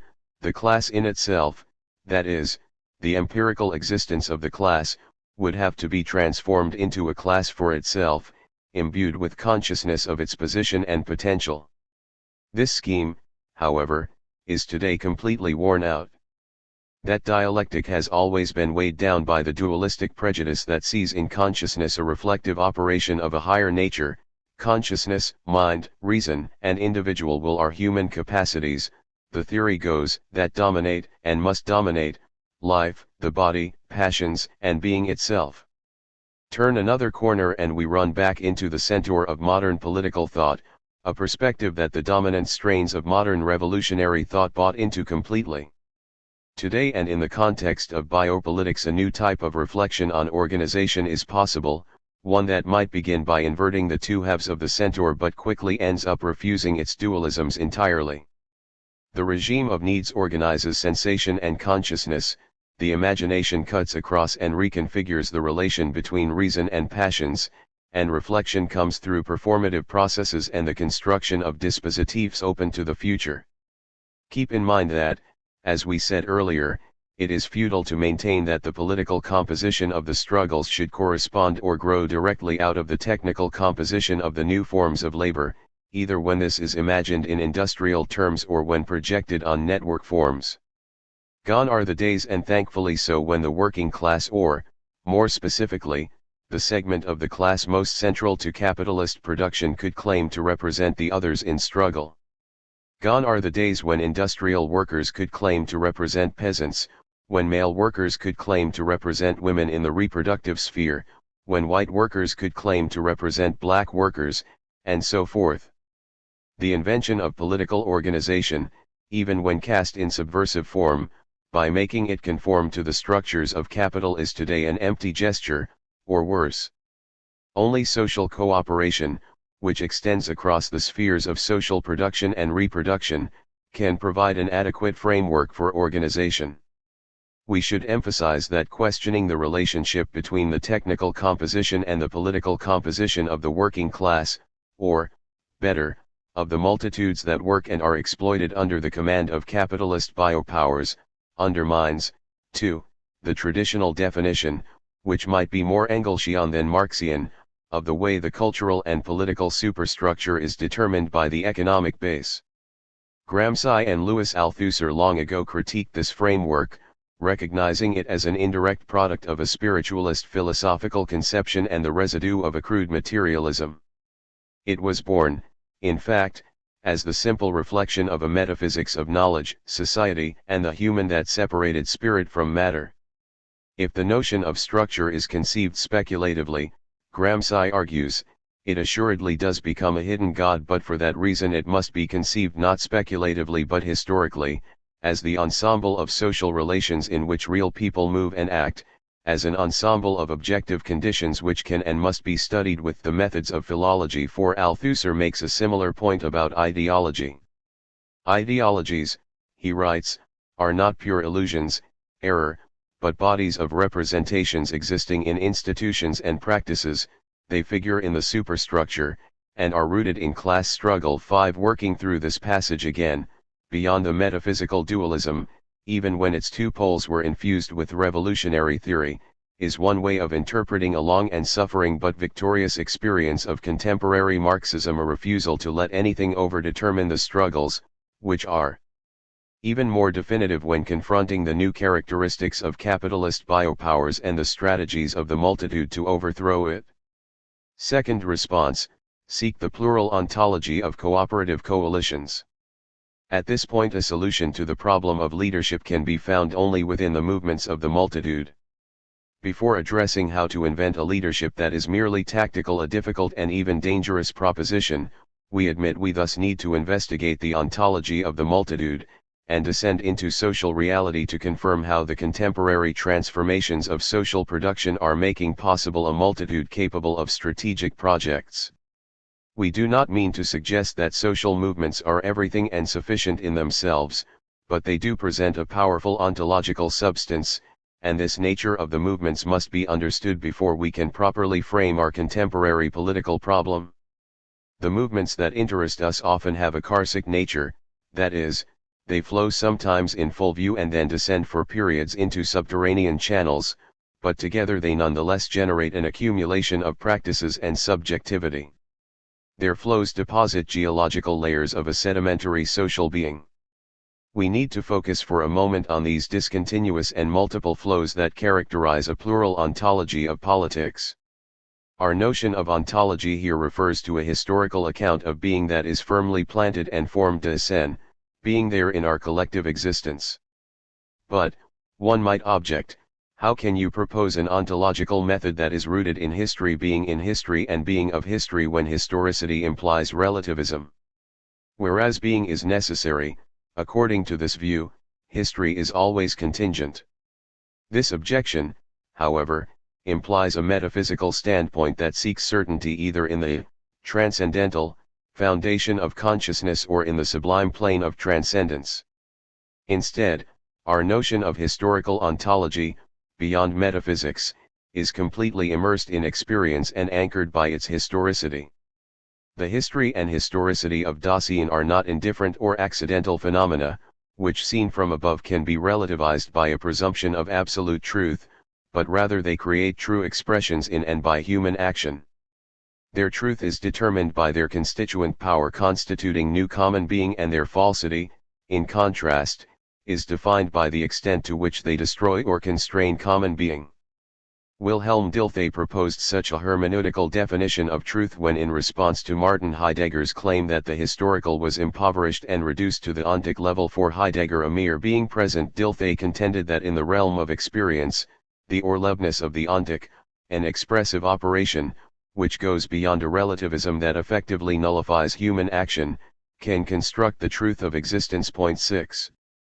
To investigate this historical being, let us return to the experience of the movements often characterized by encampments and occupations of urban space in 2011, which exploded again in 2013 in Turkey and Brazil, with strong echoes in Israel and Britain in the summer of 2011, Quebec in 2012, Hong Kong in 2014, and in the Black Lives Matter protests in the United States beginning in 2014.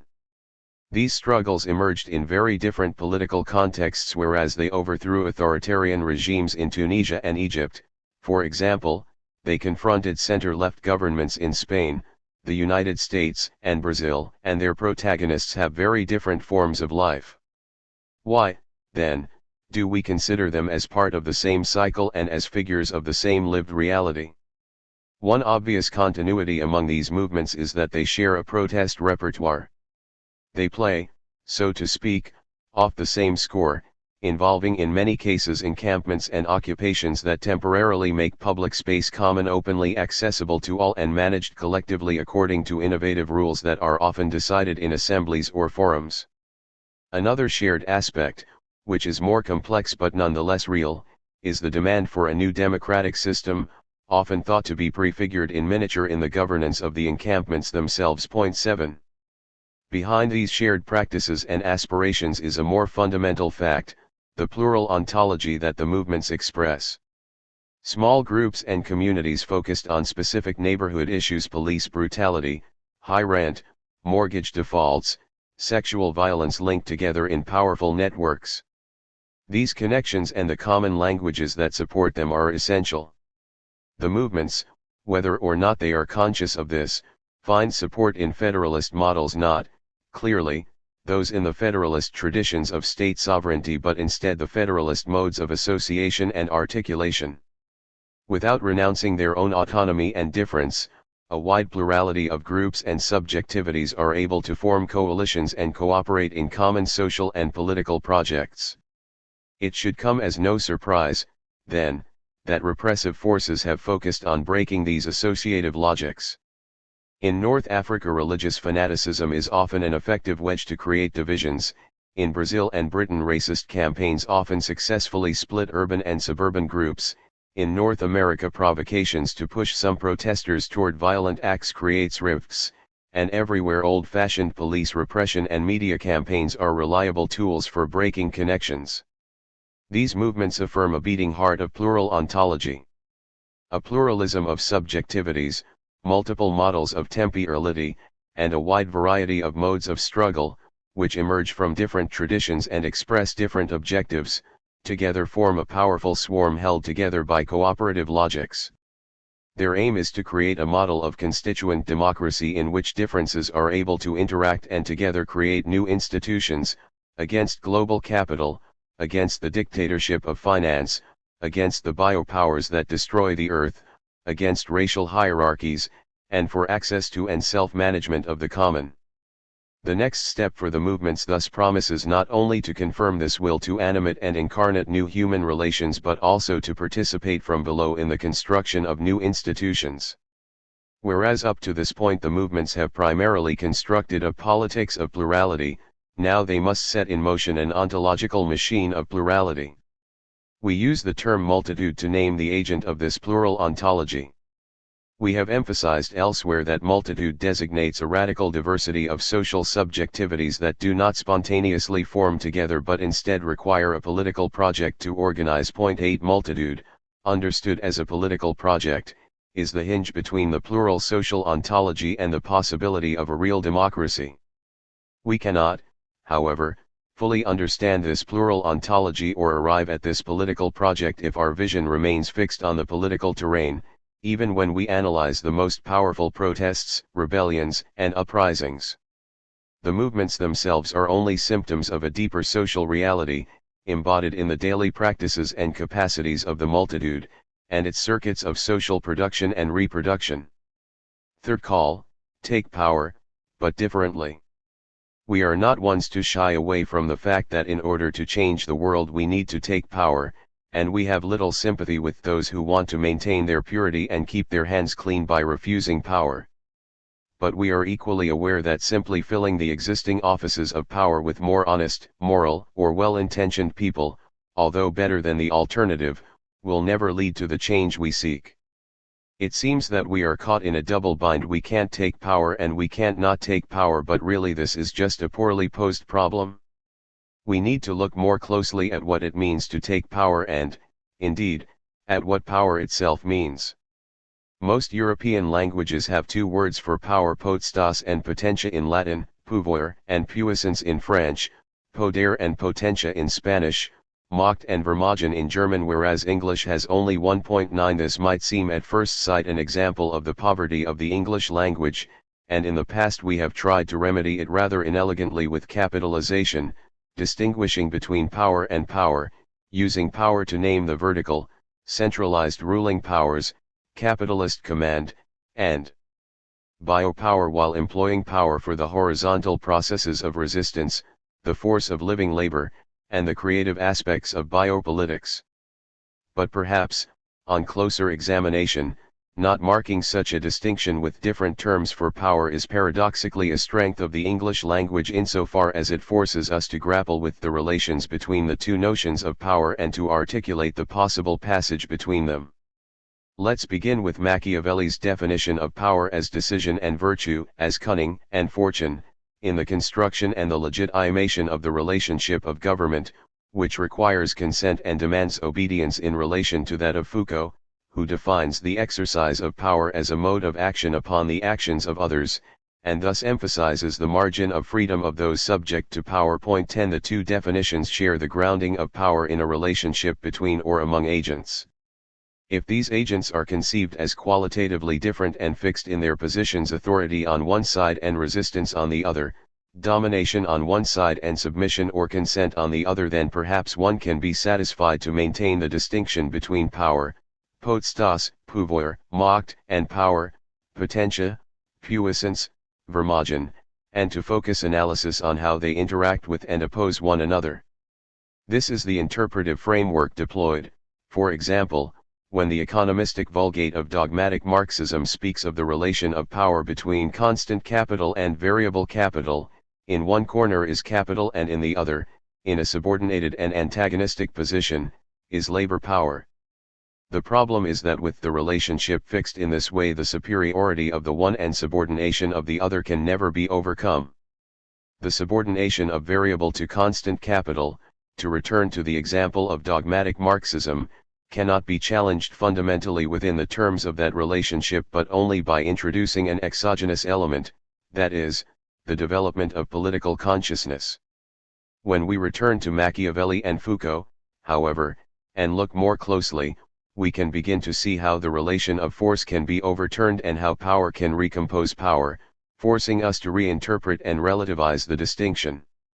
The key is to recognize that power on its own is weak and insufficient, that it can live only from the relationship, sucking the vital energies from those it seeks to rule. Whether conceived in terms of the lion or the fox, as force or cunning, beast or human, technique or machine, and so forth, all these images hide the fact that power faces a living and indestructible adversary. And yet power is not only a villainous reality. The struggle against power, which takes place within the relationship that defines it, is not only an effort to unhinge the current characteristics of power, command and domination, not only an effort to break the structural, economic and state, physiognomy of power, and thus to set in motion strong processes of the subjectivation and liberation of labor. It is also a long march that destructures the relationship between power and power, to the point of overturning the balance and posing the concept and the reality of power at the center of the relationship, thus giving it priority and hegemony. We thus arrive at a third call.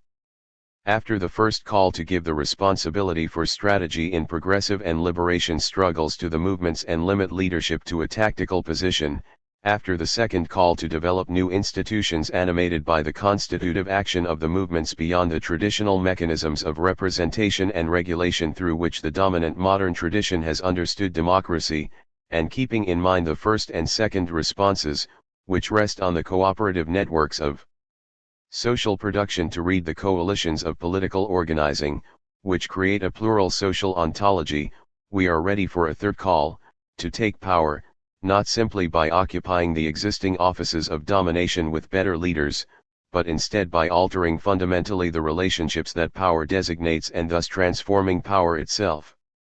Identifying the means at our disposal to accomplish this will be a central task of Part 4. Before we can confront this problem directly, however, we will have to investigate how the crisis of the relationship of capitalist power must be read from a dual perspective. In Part 2 we will consider, from below, from the standpoint of the subordinated, how today the multitude not only opposes the capitalist organization of command but also invents modes of life and forms of production and reproduction that go beyond the capitalist capacity to exercise power. In Part 3 we will see how capital and its institutions have sought to respond to these developments, adjusting their mechanisms of exploitation and developing modes of financial command that constitute the basis of neoliberal governance.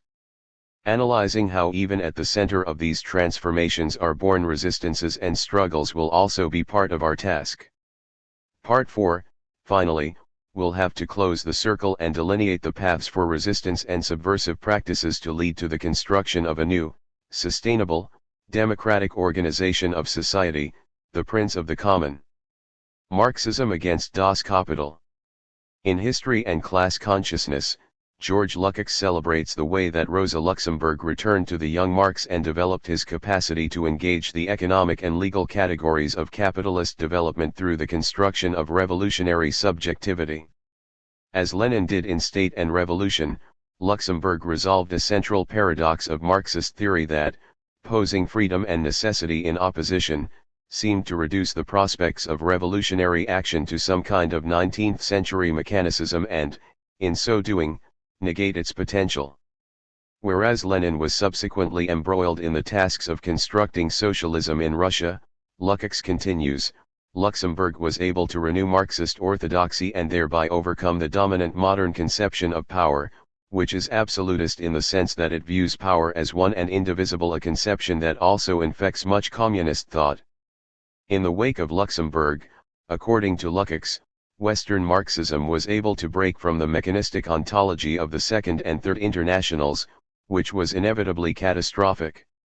A new orthodoxy was thus formulated that posed, as Gramsci wanted, Marxism against Das Kapital, prying open the fetish of scientific objectivity to release the dynamics of class struggle as an ontological power and a dispositif of constituent subjectivation.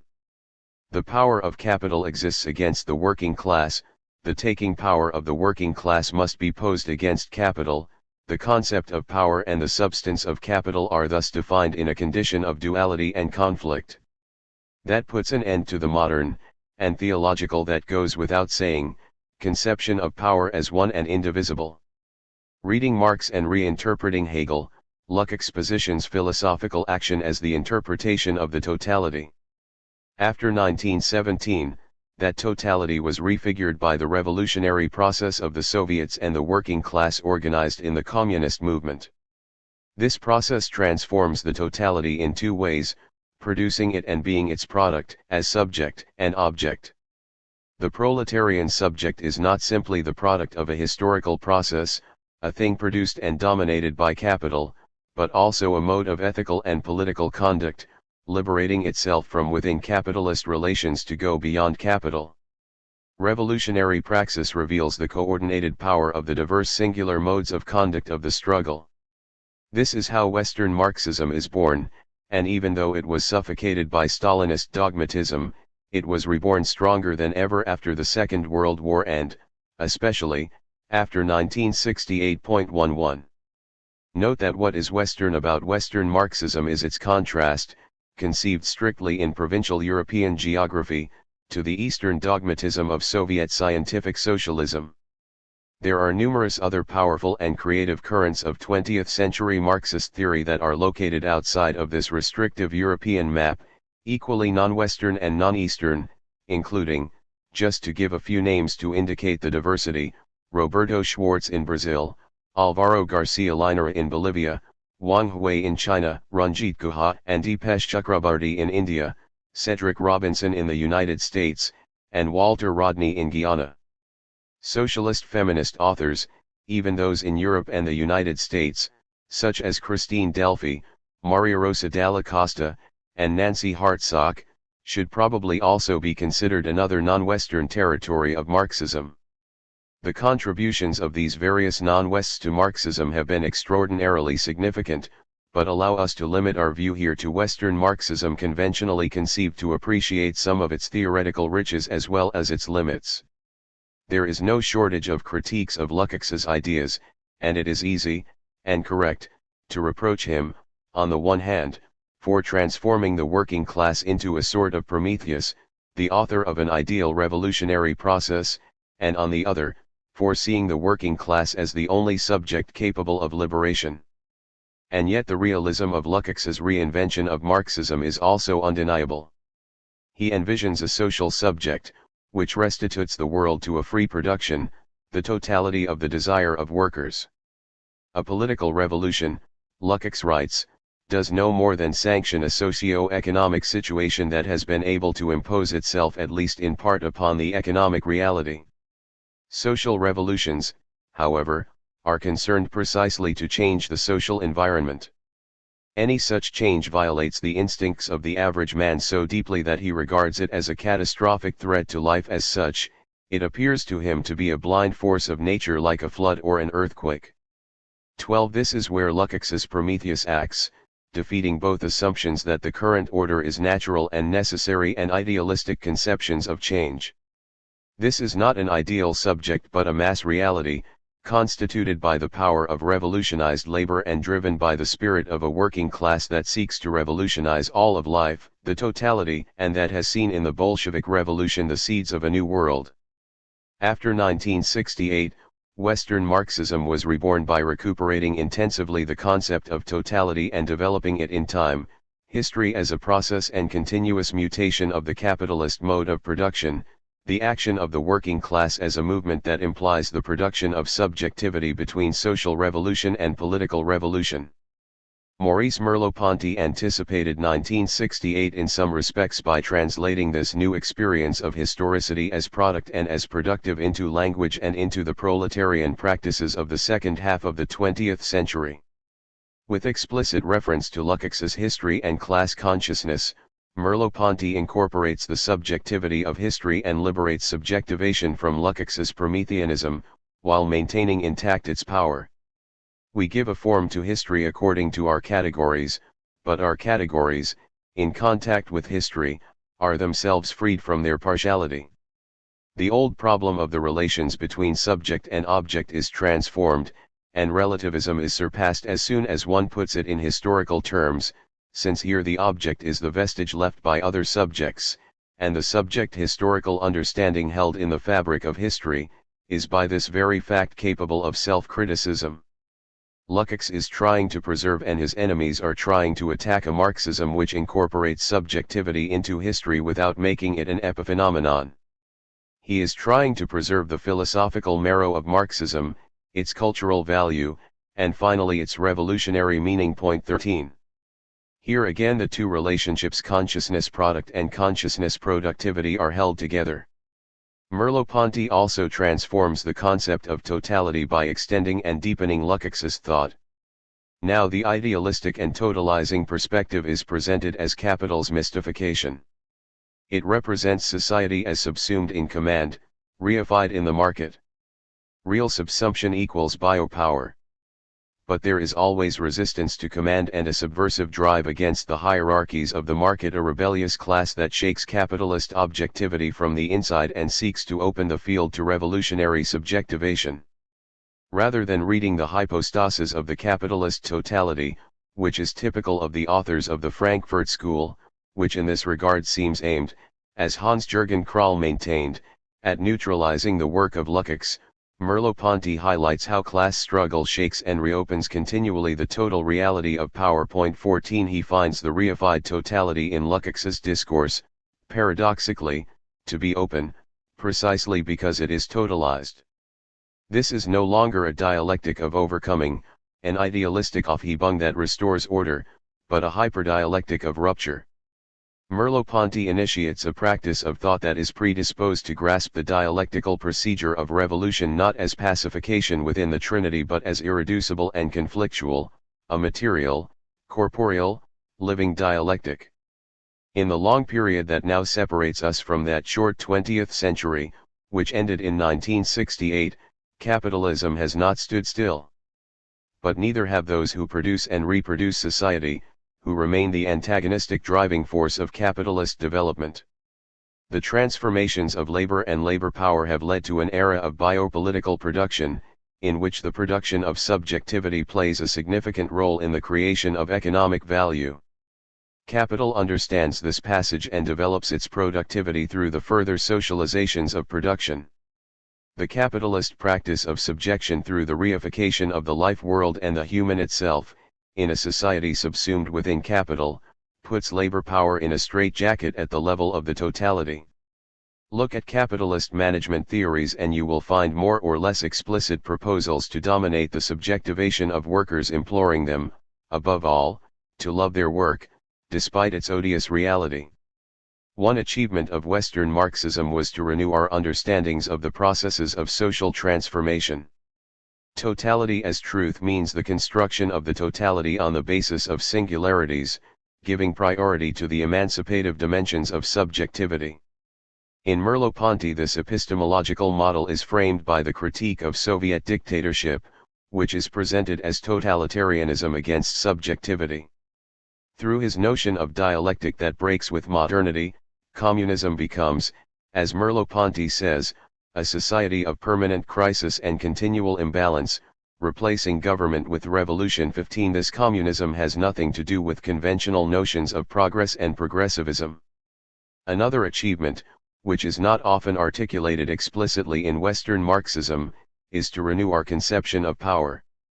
Power is understood as completely immanent, without any transcendental unification or expression of theological continuity, without a global centralization of thought and government, and without the assumption that its elements are or can be unified.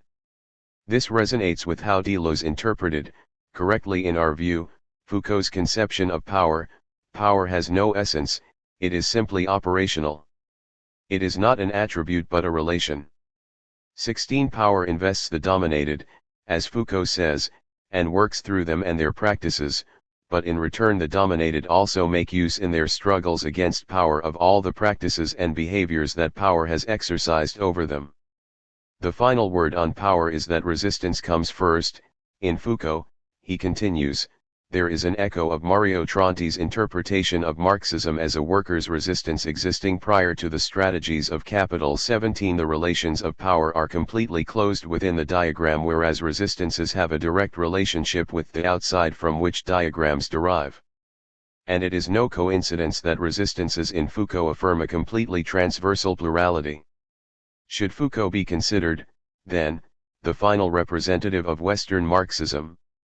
What is important to us is certainly not to give him this label but to discover the continuity of resistance and struggle throughout this entire theoretical period, a period of explicit and implicit reinterpretations of Marxism. And most of all we want to grasp, in these analogies, a question we have addressed in other terms earlier in this book: where is leadership when an essential conception of power can no longer be proposed? When the totality appears as fractured?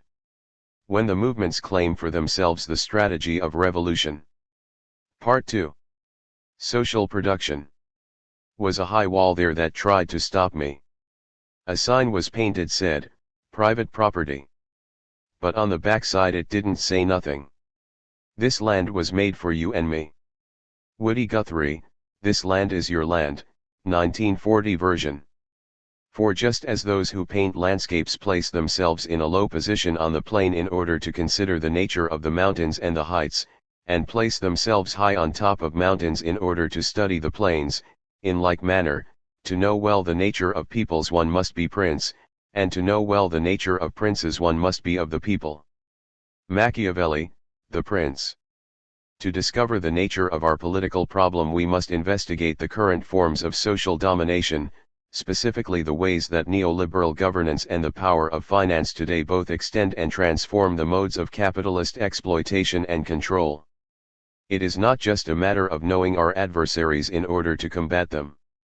Some weapons for struggle are invariably provided by the developments of capitalist society if only we can recognize how to use them. Although finance capital creates more brutal and rigid mechanisms of capture and control, it also allows for new and more powerful means of resistance and transformation.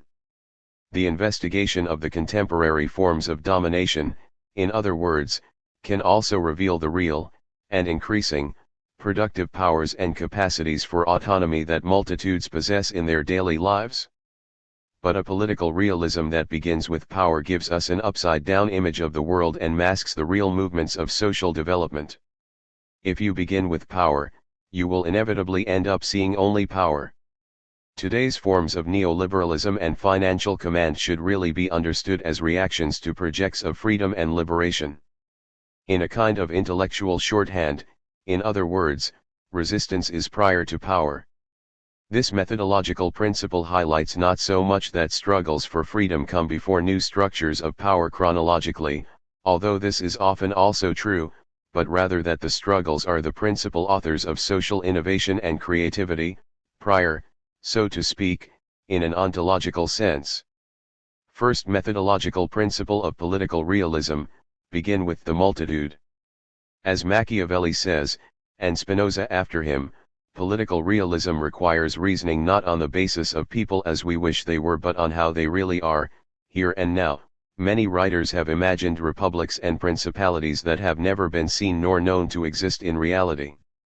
For there is such a distance between how one lives and how one ought to live, that anyone who abandons what is done for what ought to be done achieves his downfall rather than his preservation. This means we must see the world from below, from where people are. What, today, can the multitude do? And what is it already doing? We need to begin with a materialist analysis of the passions of the multitude. The key is to grasp the increasingly social nature of production in a double sense, both how and what the multitude produces.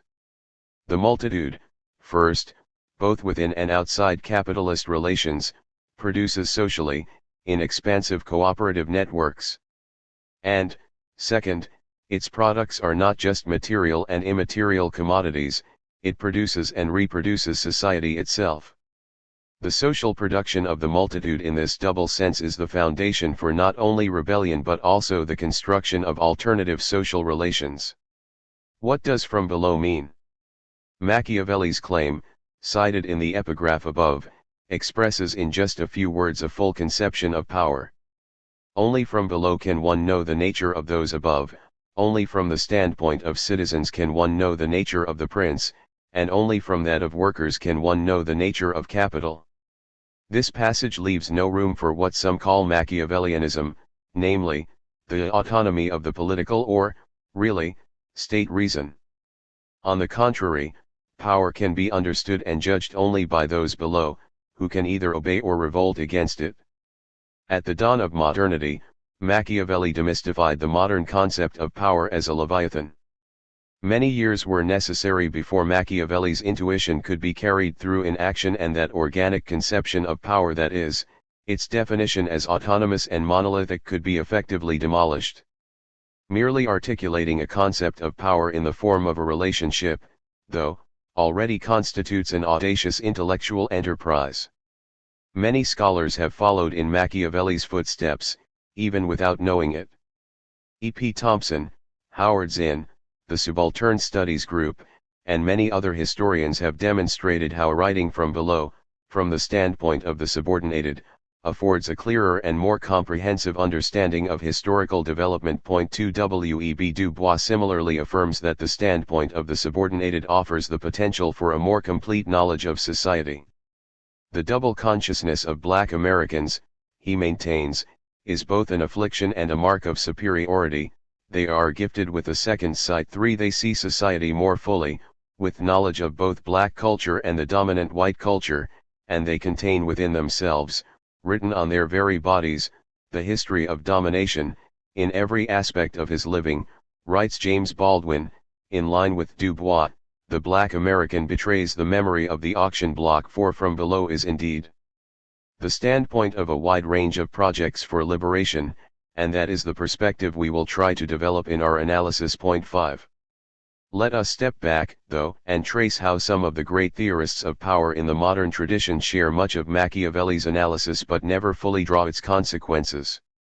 Max Weber, for instance, asserts that power, Macht, is in dialectical relation with domination, Herrschaft, such that whereas the former is the probability that one actor within a social relationship will be in a position to carry out his own will despite resistance, regardless of the basis on which this probability rests, the latter is the probability that a command with a given specific content will be obeyed by a given group of persons. 6. Thus arises the conception of legitimation, or, really, the idea of how command must be bound by consent, the need for command to represent the interests of the obedient, which forms the very idea of the autonomy of the political, and the realist version of Machiavellianism, which runs counter to Machiavelli's thought. Weber continues. To be more specific, domination will thus mean the situation in which the manifested will, command, of the ruler or rulers is meant to influence the conduct of one or more others, the ruled, and actually does influence it in such a way that their conduct to a socially relevant degree occurs as if the ruled had made the content of the command the maxim of their conduct for its very own sake. Looked upon from the other end, this situation will be called obedience. Point 7. The concept of power, a dialectical synthesis of credos and ethos, thus finds its Machiavellian synthesis not an ideal relation but rather an effective synthesis in which power and obedience act in consonance. In the end, Weber thus undermines the definition of power as a relationship. Resistance fades from view when command, Herrschaft, is celebrated as the prefiguration of obedience. Hannah Arendt also attempts to counter the organic conception of power, to break up the Leviathan. And in her work, too, power is posed as a relationship, but, in contrast to Weber, she does not close down that relationship. Machiavelli, for her, is a hero of change in the world, the mutatio rerum. These mutations correspond, first of all, to a conception of legitimation that is open, in transformation, engaging not fixed ideal types but diverse political voices. This openness is what characterizes democracy. Arendt finds a seemingly predestined historical narrative in the Machiavellian moment that stretches from the revolt of the Siampi in 14th century Florence all the way to the early 20th century St. Petersburg workers' Soviets. Tyranny has no basis in Machiavelli's thought. He is a man of revolution, of constant mutation, of constituent power. State reason, in contrast, can be only a function and an interpretation of a closed, established authority. In the place of a fixed foundation of power is an expansive composition of political differences in interaction.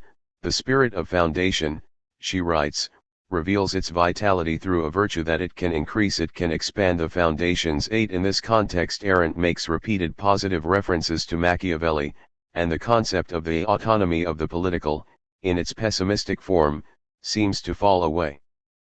Power is put in the hands of the subjects, and authentic praxis for Arendt must be public, political action.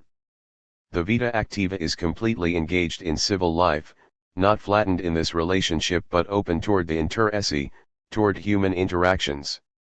Neither Weber's analysis of power, and its legitimation of the relations of force, nor Arendt's developing conception, from the objective concept of legitimation in her early work to its democratic form in her later work, is able fully, however, to pull us out of the dominant modern definition of power. Ultimately, over the social relationships grasped by both Weber and Arendt triumphs always the one, and over the immanence of antagonistic resistances prevails the transcendence of command. Arendt gives us a Machiavelli who is not so much advisor to the prince but rather a confidant of Providence, to borrow a phrase from Raymond Aron. Weber presents the mechanisms of the legitimation of power without leaving any alternative possibility. The mechanical and objective character of the bureaucratic function has its own forms of the production of subjectivity, but Weber banishes effects, the passions, and even innovation, which all escape from calculation. 9. The essential point that defines Machiavelli's work is, on the contrary, recognizing power not only as a relationship, which breaks open the autonomy of the political, but also seeing it born from below. Power always exceeds fixed relations, it overflows and wells up from the field of social conflict. The multitude frightens those in power, and the source of its fearsomeness is an uncontained, overflowing force. When Machiavelli says that only from the bottom of the mountain is its summit visible and describable, he is not posing the position of the humble servant of the prince nor a rhetorical figure of those obsequious to the powerful. Moreover, this indicates not only an epistemological standpoint seeing power more clearly but also a political trajectory that constructs from below toward the top. This is the path of the multitude when, as Spinoza says in the Political Treatise, it both interprets democracy as an instrument of freedom and also poses freedom as the product of democracy.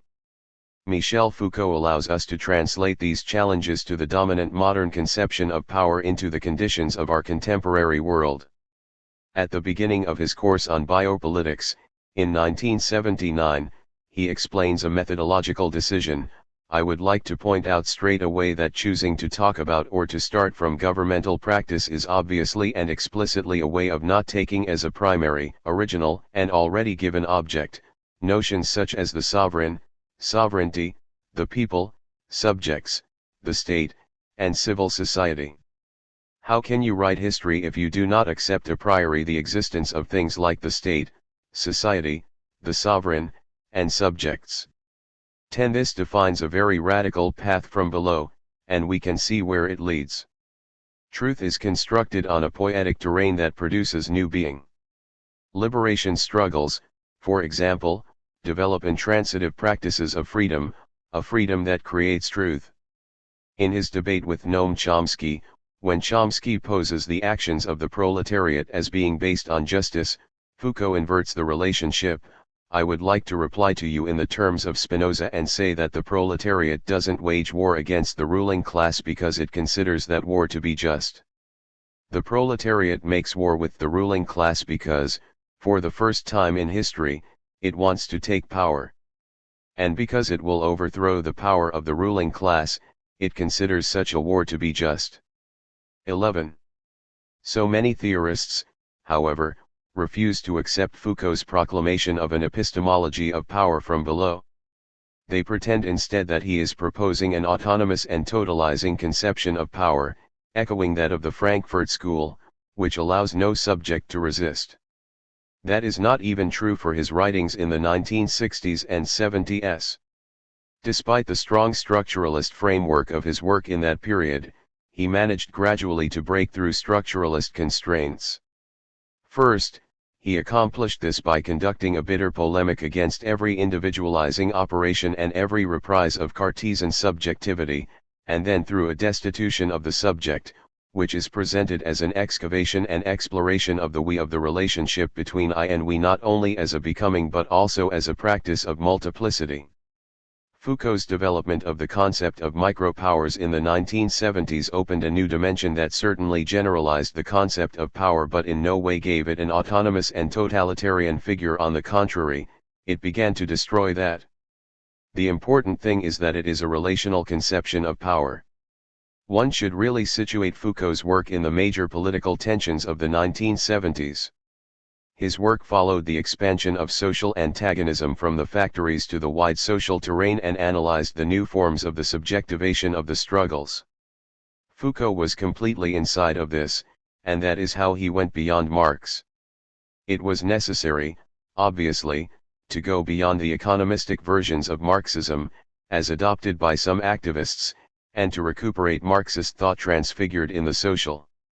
That is what the concept of biopolitics eventually represented, not the negation but the readoption of the economic in the modes of life and thus in the subjective, in subjectivation.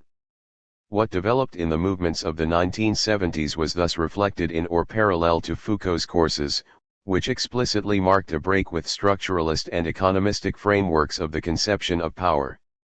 What, then, does from below mean? It means, first, defining power from the standpoint of the subordinated, whose knowledge is transformed through resistance and struggles of liberation from the domination of those above.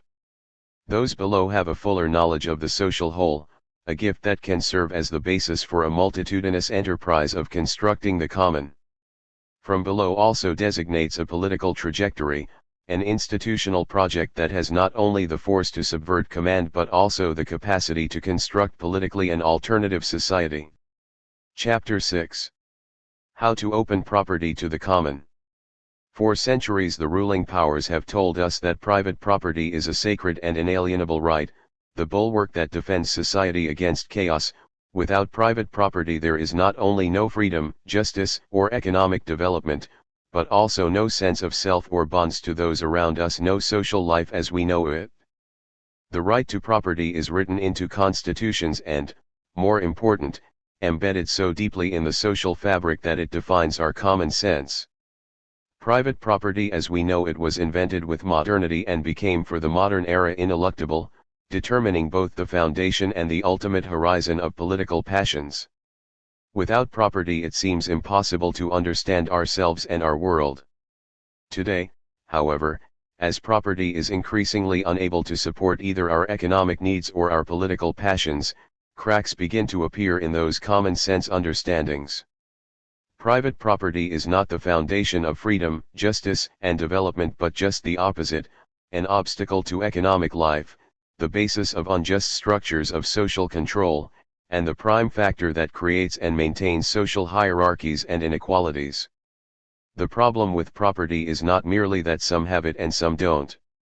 Private property itself is the problem. Social and political projects are now emerging that defy the rule of private property and pose instead the rights of the common, that is, open and equal access to wealth together with democratic decision-making procedures. And yet it remains extraordinarily difficult to imagine our social world and ourselves in terms not defined by private property. We have only meager intellectual resources to think outside property, let alone conceive of a world in which private property is abolished, and the socialist regimes that maintain the power of property and accumulate it in the hands of the state are a poor guide. Resources are available, paradoxically, in the tradition of property law itself. Some alternative legal traditions led away from property and toward the common, but faced with the precipice, as we will see, fail to take the leap and end up mystifying the common. A bundle of rights. Today's common sense, popular understanding of property remains remarkably close to the 18th century definitions of classical liberalism. Ownership dominium, writes Hugo Grotius, connotes possession of something peculiarly one's own to the exclusion of other parties. 1 William Blackstone's definition echoes this view with added poetic flourish: there is nothing which so generally strikes the imagination, and engages the affections of mankind, as the right of property, or that sole and despotic dominion which one man claims and exercises over the external things of the world, in total exclusion of the right of any other individual in the universe. 2. Property grants a monopoly of access and decision-making to an individual owner to the exclusion of others. First-year law students are often taught, however, contrary to the classical definitions, that property denotes a plural set of social interests, a bundle of rights. 3. This line of reasoning, which is developed in the United States by the legal realists in the late 19th and early 20th centuries, accepts fully the rule of property but, by undermining the grounds of exclusion and thus introducing plurality, transforms property from the inside.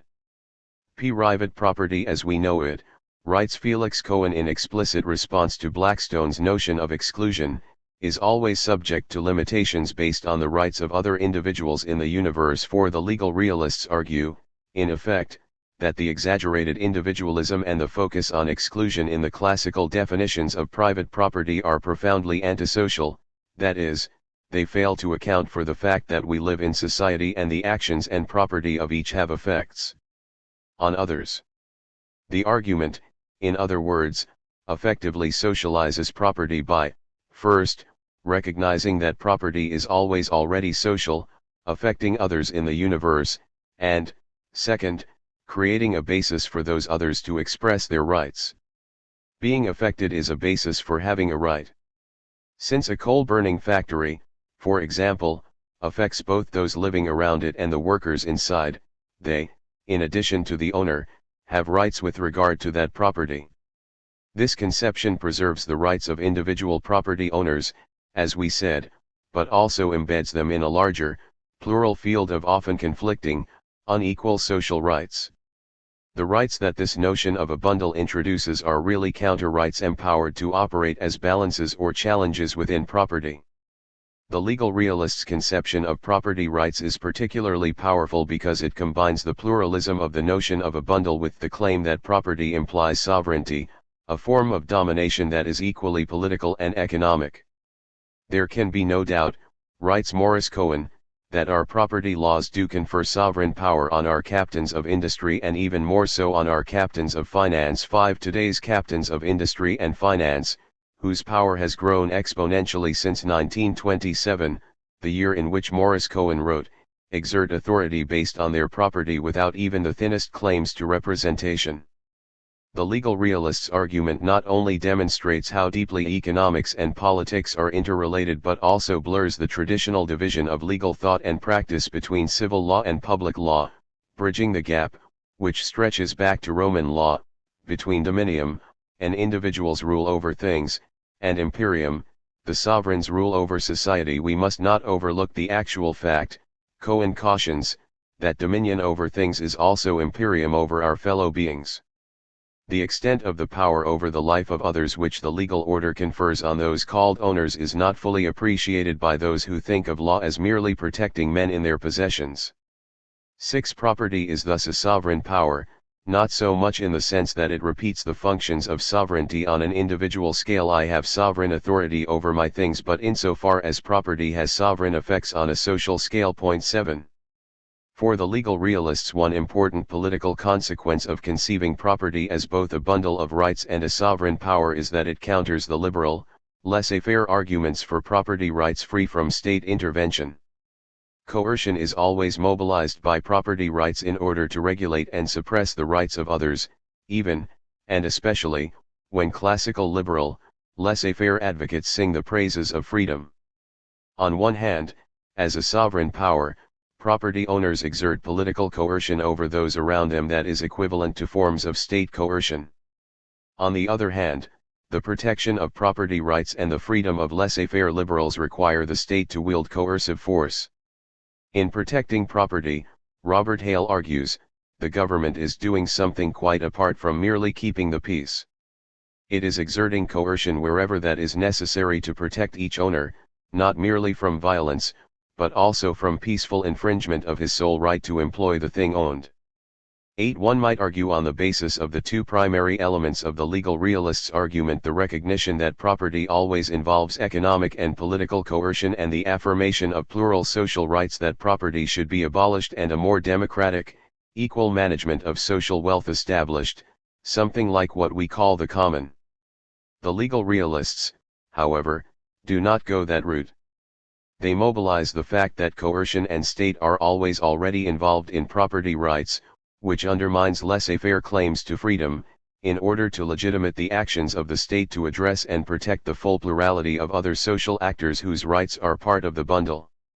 It is easy to recognize how this line of reasoning paves the way a little later in the 20th century for some of the basic tenets of the New Deal. Beginning in the 1960s, the Critical Legal Studies, CLS, movement revived the radical potential of the legal realists, extending both the plural, social notion of property rights and the recognition of its sovereign, coercive character. One of the core tenets of the CLS movement is that law is not autonomous from economics. Duncan Kennedy, following the legal realists, particularly Robert Hale, asserts that law dictates the ground rules of economic life in such a way as to empower some groups over others. In this context, the notion that property is a bundle of rights or, better, a set of social relations highlights the social hierarchies that are created and supported by property. A second core tenet of CLS is that law is not autonomous from politics, law is itself a political weapon. Social hierarchies, race and gender hierarchies are a primary focus of the critical race theory and feminist legal scholars who followed on, often critical of, the work of CLS. Scholars are created and maintained by the Constitution, the courts, and legal practice. The CLS recognition that law, especially property law, is a weapon of power but one that is internally plural opens law as a field of struggle, one in which hierarchies can be challenged effectively. Like the legal realists, however, CLS scholars do not extend the implications of their arguments toward an abolition of property but instead strive to reform property from the inside. They use the pluralism of property law to affirm the rights of the subordinated. This strategy is clear in some of the practical projects CLS supports. Duncan Kennedy's proposal, for example, to create limited equity co-ops as an alternative form of property that provides affordable housing for the poor puts the bundle of rights conception into practice by combining non-profit ownership with limited decision-making participation by residents and attention to the interests of the larger community. In order to tame the pressures of the real estate market and gentrification, Kennedy advocates a system whereby residents who sell their property will receive only what they paid for it plus an adjustment for inflation and perhaps a fraction of the increase in equity. Affirming some rights over others in this way serves to combat social hierarchy and blunt the power of property owners. This legacy finds resonance with a variety of legal strategies not directly associated with the CLS movement, such as the Creative Commons Project, which provides an alternative to copyright and gives authors options for limited control over their cultural products, thus reorganizing the bundle of rights to creative products, and Anna de Robilant's proposal for affordable housing cooperatives and community gardens that remix the bundle of rights to promote the equality of autonomy. In these examples and the many like them, one can recognize how the assertion of plural rights serves to combat the sovereign powers of owners while maintaining the paradigm of property. Point 10. Keep in mind, however, that the pluralism of the bundle of rights conception, especially when not complemented by the recognition that property is sovereignty, is not necessarily progressive. Some uses, in fact, point in the opposite direction. Chicago school economists, such as Armin Alchian and Harold Domsetz, accept that property is a bundle of rights but quickly add that the primary function of these rights is to guide incentives to allocate resources for the greatest productivity, to reduce transaction costs, and to internalize externalities. Plural property rights, in other words, become instruments of economic rationality. 11. The notion of a bundle can even be turned around so as paradoxically to reassert Blackstone's sole and despotic dominion of the owner to exclude others, one of the most essential sticks in the bundle of rights that are commonly characterized as property, writes Justice William Rehnquist in a 1979 decision of the U.S. Supreme Court, is the right to exclude others. 12. In these cases, the bundle of rights conception is used not to attenuate but to reinforce the political and economic coercion of property ownership and the social hierarchies it creates and maintains. Other uses of the bundle of rights, although progressive, remain primarily ethical injunctions rather than politically effective projects. Progressive property theorists, for example, take up the notion of plural property rights to assert the political nature of property and, in so doing, counter neoliberal, law and economics arguments. Point 13. Property is not merely a law of things and property law is not merely a mechanism of coordination, Joseph William Singer asserts. It is a quasi-constitutional framework of social life. 14. Property law, write the authors of the Manifesto-like 2009 Progressive Property Statement, can render relationships within communities either exploitative and humiliating or liberating and ennobling. 15. In contrast to the legal realists and the CLS scholars, however, progressive property theorists give little attention to the economic effects of property, perhaps with the fear that any engagement with law and economics will end up in the camp of their neoliberal antagonists. More important, their political vision is not grounded in the recognition that property is a form of sovereignty. As a result, the politics of progressive property is most often expressed through pallid appeals to values and ethics. 16 This approach thus bears traces of the autonomy of the political, which we analyzed in Chapter 3. In any case, these authors, despite their recognition of the plural and political nature of property, offer little help to think beyond it. One might assume that legal scholars working with immaterial forms of property, such as intellectual property, would be the best position to recognize the insufficiencies of property law and the political potential of the pluralism of rights. Every time something you used to take for granted as common is made into private property, will they find a way to make the air we breathe private property next. It provides a critical standpoint to look back and recognize the incoherence and injustice of property in general. Today the center of gravity of the property world is shifting from material forms of property, which served as the classic reference for notions of possession and exclusion, toward immaterial forms. Rights to immaterial property, such as ideas, images, culture, and code, are in some respects immediately plural and social. Making immaterial property conform to the old systems of exclusion and scarcity that were created for material property is an increasingly difficult endeavor and, ultimately, bound to fail. Immaterial property, along with the forms of freedom and cooperation opened by network culture, helps us glimpse the potential for a non-property relation to social wealth, that is, how we could share and manage wealth with equal access and democratic decision-making, and this can even help us to see the potential for sharing material wealth through non-property relations. These possibilities will become clearer in our discussion of new forms of labor in the next section. Several theorists of intellectual property seem to peer over the edge of property and glimpse the common, pushed in that direction by the phenomena they study, and their work is very useful, but they ultimately pull back from the precipice and find ways to express their project within rather than against the property paradigm. 17.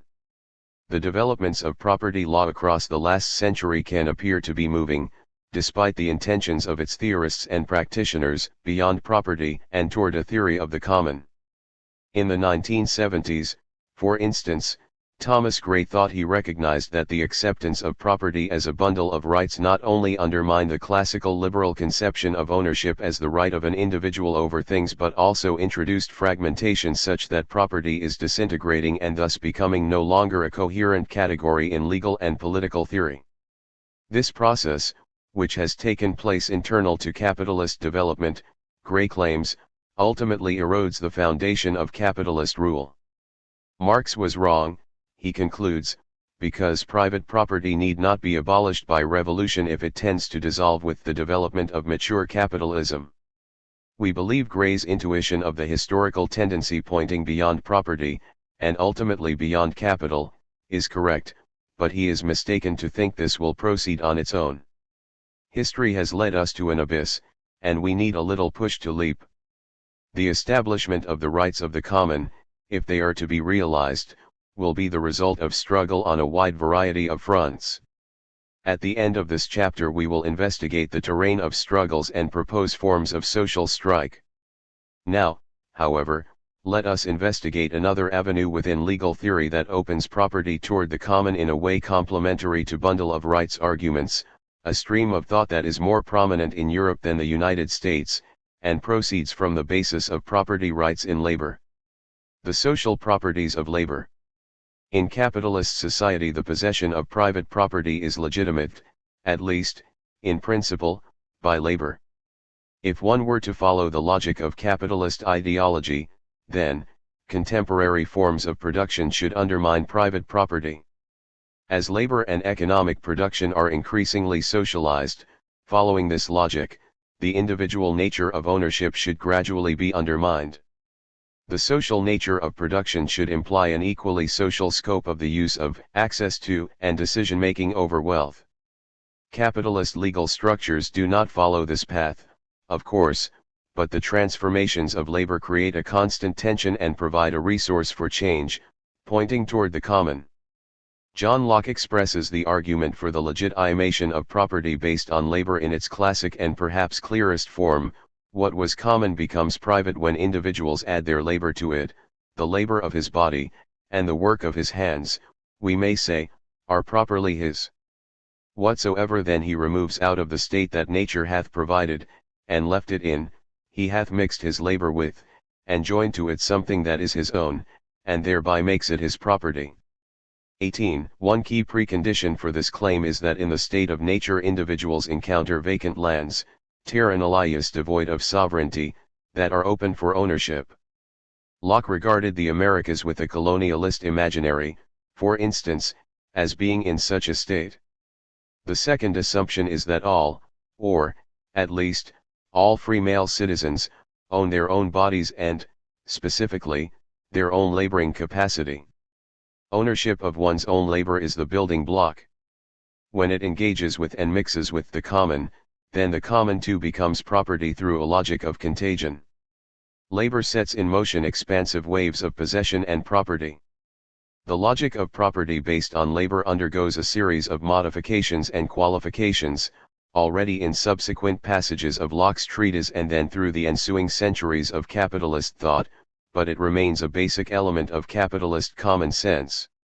If you build a house, then it should be yours. Consider, for example, how labor logic also continues to animate portions of property law.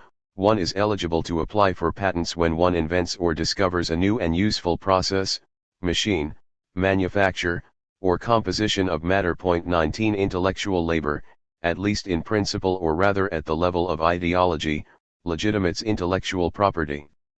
Despite the enduring capitalist ideology of individual property based on labor, capitalist property does not, of course, belong to those who produce it. Karl Marx was fond of remarking, especially in light of the propaganda that communism would take away what rightly belongs to people, that capital in its industrial form has already negated individual private property, as founded on the labor of its proprietor. 20 Capitalist property accrues not to those who produce but to those who own the means of production. He takes seriously and adopts the equation between labor and property promoted by capitalist ideology, in other words, to show that capital undermines its own assumptions. We should note in passing that whereas one could imagine on the basis of this recognition seeking to establish, beyond the limits of capital, the real foundation of property in labor, Marx moves in the opposite direction. The abolition of private property requires also the refusal of work. Labor is the living basis of private property, it is private property as the creative source of itself. Private property is nothing but objectified labor. If it is desired to strike a mortal blow at private property, one must attack it not only as a material state of affairs, but also as activity, as labor. It is one of the greatest misapprehensions to speak of free, human, social labor, of labor without private property. Labor by its very nature is unfree, unhuman, unsocial activity, determined by private property and creating private property. Hence the abolition of private property will become a reality only when it is conceived as the abolition of labor, an abolition which, of course, has become possible only as a result of labor itself, that is to say, has become possible as a result of the material activity of society and which should on no account be conceived as the replacement of one category by another. Point 21. The equation between private property and labor, in Marx's vision, effectively doubles the challenge. We must imagine and invent not only social bonds and social cohesion without property but also systems of cooperative social activity and creativity beyond work, that is, beyond the regime of waged labor. Today, however, the nature and conditions of labor have changed radically from the industrial forms that Marx analyzed and even more so from the agricultural and colonial imagination of Locke. In order to investigate contemporary property relations we need first to look to today's forms of social production and reproduction. For now let us mention only two primary aspects. First, people work in ever more flexible, mobile, and precarious arrangements. Even Wall Street bankers have to be ready every day to clean out their desks by 5 p.m., but more important, the vast majority work under the constant threat of unemployment and poverty. Second, labor is increasingly social and based on cooperation with others, embedded in a world of communicative networks and digital connections, which run throughout industrial arrangements, agricultural systems, and all other economic forms. Capital is valorized through cooperative flows in which language, effects, code, and images are subsumed in the material processes of production. The fact that production in contemporary capitalist society is ever more cooperative and socialized strains to the breaking point the link between individual labor and private property promoted by capitalist ideology. It no longer makes sense to isolate the one whose labor created something or, as patent law imagines, some idea. The one never produces. We only produce together, socially. Wealth continues to be produced by labor, in other words, in increasingly social networks of laboring cooperation, but the concept of private property based on labor becomes merely an ideological remnant, and the modern conceptions of property, along with, in part, Marx's own, become obsolete. This rupture leads to two radically different developments. First, as property seems to be freed from any even ideological grounding in labor, the logic of private property becomes all the more absolute, a power of pure command. We will analyze in Part 3 the ways in which finance and money have come to redefine property and how, in the era of neoliberalism, private property in its financial and monetary forms rules ever more completely over production and society as a whole. But even at such extreme points, capitalist property and value still carry the sign of labor like a birthmark. Jean-Marie Haribe, in his dialogue with André Orlean, is right to insist that even when value no longer appears in substantial, material form, it is not merely a fantasy of accounting. It is the sign of a productive social network, mystified but effective, that is continually developed more intensively and extensively. 22 Second, the ever more cooperative and socialized nature of production opens toward an understanding of the common. Rather than speaking of the social function of property, which seems to have flowed toward capital to the point of residing completely in finance, it would be better to speak of the social properties of labor. We are immersed in the common, cooperative circuits of production and reproduction that are both sustaining and chaotic. Try a thought experiment to follow the Lockean strain of capitalist ideology that bases property rights in production to its conclusion. If wealth today tends to be produced not by individuals but only in expansive cooperative social networks, then the results should be the property of the productive network as a whole, the entire society, which is to say the property of no one, that is, property should become non-property and wealth must become common. We arrive at the same point of the need today for a notion of right rooted in the common if we go back and trace the developments of labor rights with respect to the state.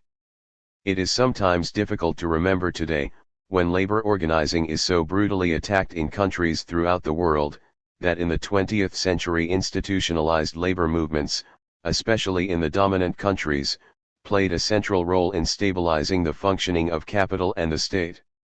The first article of Italy's 1948 constitution declares, for example, Italy is a democratic republic founded on labor. Labor is constitutionalized and made into a pillar of support. The creation and constitution of welfare policies not only served to tame markets and overcome the exclusive normative power of private property and contracts but also sought to domesticate radical labor militancy. The welfare state aimed to treat the causes of crisis, both the objective, economic, and subjective, worker. 23 Wages thus came to be supplemented by various indirect incomes provided by the welfare system, including pensions, healthcare, and various other social programs. State action, especially monetary action, had to maintain effective demand, and economic development depended significantly on the development of the needs of workers and citizens. From these threads of public actions and social services through the course of the 20th century was knit a tightly woven biopolitical fabric. In recent decades, however, neoliberalism has violently attacked the social conditions of labor, reimposing the norms of the market and negating the notion that labor can have any autonomous right as the basis of the public regulation of economic development. Public law is thus ever more explicitly subordinated to private law, pulverized into thousands of subjective rights. And, similarly, all fiscal and social legislation is swept into the whirlpool of privatization, where instruments of progressive taxation are drowned, the savaging of public services becomes the rule, virtually prohibiting acts of solidarity among social groups, and the public functions of the state are subordinated to the market. The rights of labor, which in the welfare state were raised up to the dignity of public rights, with labor union bargaining supported and recognized by the state, are now degraded and translated once again into private and patrimonial law. 24. In response to the depredations of neoliberalism, several European legal scholars have engaged in pragmatic efforts to tether private property to the public interest and public needs. Stefano Rodota and Ugo Mattei, for example, seek tirelessly, in different ways, to use the means provided by the Italian constitution and the Italian legal tradition to protect natural resources, such as the national water supply, against privatization and to defend popular occupations that seek to prevent national heritage sites, such as Teatro Valle in Rome, being handed over to private interests. Their primary aim is not just to reassert the powers of public law for the benefit of social solidarity, affirming the social functions and general interests of law, and thus posing a definition of the common that is really a form of the public. Their aim is also to promote, from within private law, a proliferation of subjective, socially protected rights, wresting them away from a strict definition of property rights and casting them instead in the direction of social interests. Stefano Rodota, for example, has spearheaded the promotion of the right to have rights, and Ugo Mattei has insisted on the other aspect of the crisis of private law, developing the social functions of the private toward a conception of common goods, conceived as new categories of the right to the common. 25. These pragmatic legal projects are especially urgent as a line of defense in the context of global neoliberalism with its general ideological celebration of the rule of private property and the erosion of the powers of states. But those same conditions transform the conceptual and practical possibilities of these strategies. As the powers of states fade, in other words, efforts to pluralize and socialize the rights of property must look beyond the public to other means of support. In fact, when left legal theorists appeal to the public and state power as the centerpiece of strategies to combat the excessive rule of private property, when Rodota, for example, speaks of making the public public again, Republicazione del Pubblico, this sounds to us, in contemporary conditions, neither feasible nor desirable. 26. Such state responses are even more prevalent in France and Germany, where the institutionalist line is still preeminent and the promotion of the rights of the common is generally conceived as an expansion and deepening of public law. Unfortunately, this spurious demand remains foundational for large segments of the socialist left in Europe, whose imagination is fixed on state action and state power as the sole plausible defender of society. This may be an instance, however, in which capitalist elites, or, really, their collective unconscious, have a more lucid analysis than progressive theorists. Above we noted that as part of the neoliberal project the institutionalized social rights and labor rights that supported capitalist rule throughout the 20th century have been dramatically undermined. It is as if the capitalist political class, in its paranoia, were to have mistaken these reasonable rights, which in the past have protected it against crises, for a much more threatening right, the right of the common. This is something like the moment after the failed 1848 revolution, when the French bourgeoisie saw in the rather tame calls for a social republic the spectre of communism and went running in the opposite direction to embrace the empire of Louis Bonaparte. 27. Perhaps today's capitalist elites in their hysteria also divine the truth. The extravagant, excessive violence of the privatization of the welfare state, despite the dangers of crisis it risks, betrays the fact that, beyond the claims to restore the hegemony of the market and the primacy of private law, it is fundamentally driven by the fear that social rights are a slope that inevitably leads to an affirmation of the common. That is the possibility that capital must destroy. In short, the social properties of labor, on one side, unmask the illegitimate rights of individual property, affirming the social, shared right to socially produced wealth, and, on the other, they elicit the terror of propertied classes, financial elites, and neoliberal governments because behind the assertion of social rights they perceive, correctly, the emergence of a right of the common. Third response, the common is not property. Legal projects to reform property and limit its power have certainly had beneficial effects, but now we need finally to take the leap beyond. Some work within property law, as we have seen, points in this direction but pulls back at the cliff and fails to take the decisive step, maintaining in one way or another the exclusion, hierarchy, and centralized decision-making that always ultimately characterize property. If the bundle of rights theorized by legal scholars were extended equally to society as a whole, for example, quantity would pass over into quality and the internal plurality would explode the hierarchies that property maintains. Similarly, when labor is socialized and the whole society becomes a terrain of valorization, when the intelligence, corporeal activity, cultural creativity, and inventive powers of all are engaged cooperatively and together produce and reproduce society, then the common becomes the key to productivity, whereas private property becomes a fetter that hinders productive capacities. It is becoming increasingly clear, in other words, that property can and must be stripped of its sovereign character and transformed into the common. The common is defined first, then, in contrast to property, both private and public.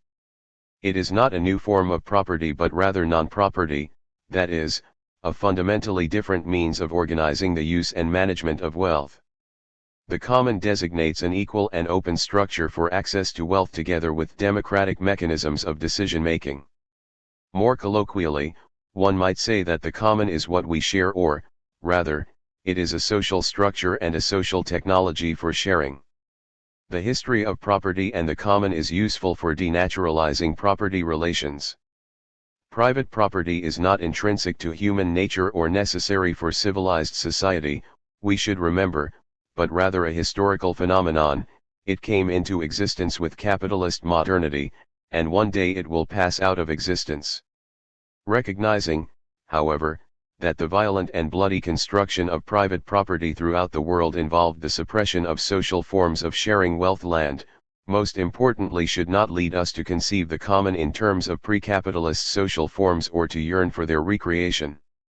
In many cases the pre-capitalist forms of community and systems for sharing wealth were characterized by disgusting, patriarchal, hierarchical modes of division and control. Instead of gazing back prior to capitalist private property, we need to look beyond it. Point 28. Today we have the potential to establish modes of sharing wealth that are equal and open, to institute a right to decide together democratically about the access, use, management, and distribution of social wealth. Keep in mind, to avoid confusion, that this conception of the common is aimed at social wealth, not individual possessions. There is no need to share your toothbrush or even give others say over most things you make yourself. The objects of the common have varying characteristics and to some extent our reasoning about how to share them must take different forms. Some forms of wealth are limited and scarce, for instance, while others are indefinitely reproducible, and thus managing how we can share them will face different challenges. Here is a very rough schema that gives some initial guidelines for considering the different forms of the common. First, the Earth and its ecosystems are ineluctably common in the sense that we are all affected, albeit in varying degrees, by their damage and destruction. But we cannot have faith that the logics of private property or national interest will preserve them, and instead we must treat the Earth as common so as collectively to make decisions to care for and guarantee its and our future. Second, forms of wealth that are primarily immaterial, including ideas, code, images, and cultural products, already strain against the exclusions imposed by property relations and tend toward the common.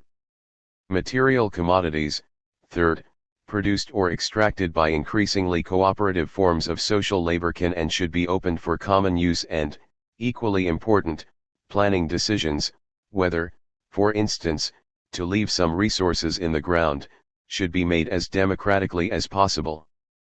Fourth, metropolitan and rural social territories, both built environments and established cultural circuits, which are the fruit of social interactions and cooperation, must be open to use and managed in common.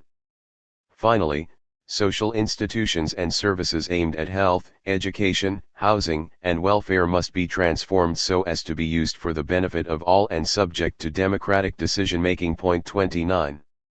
Crucial to any understanding of the common, in all its forms, is that use of and access to wealth must be managed.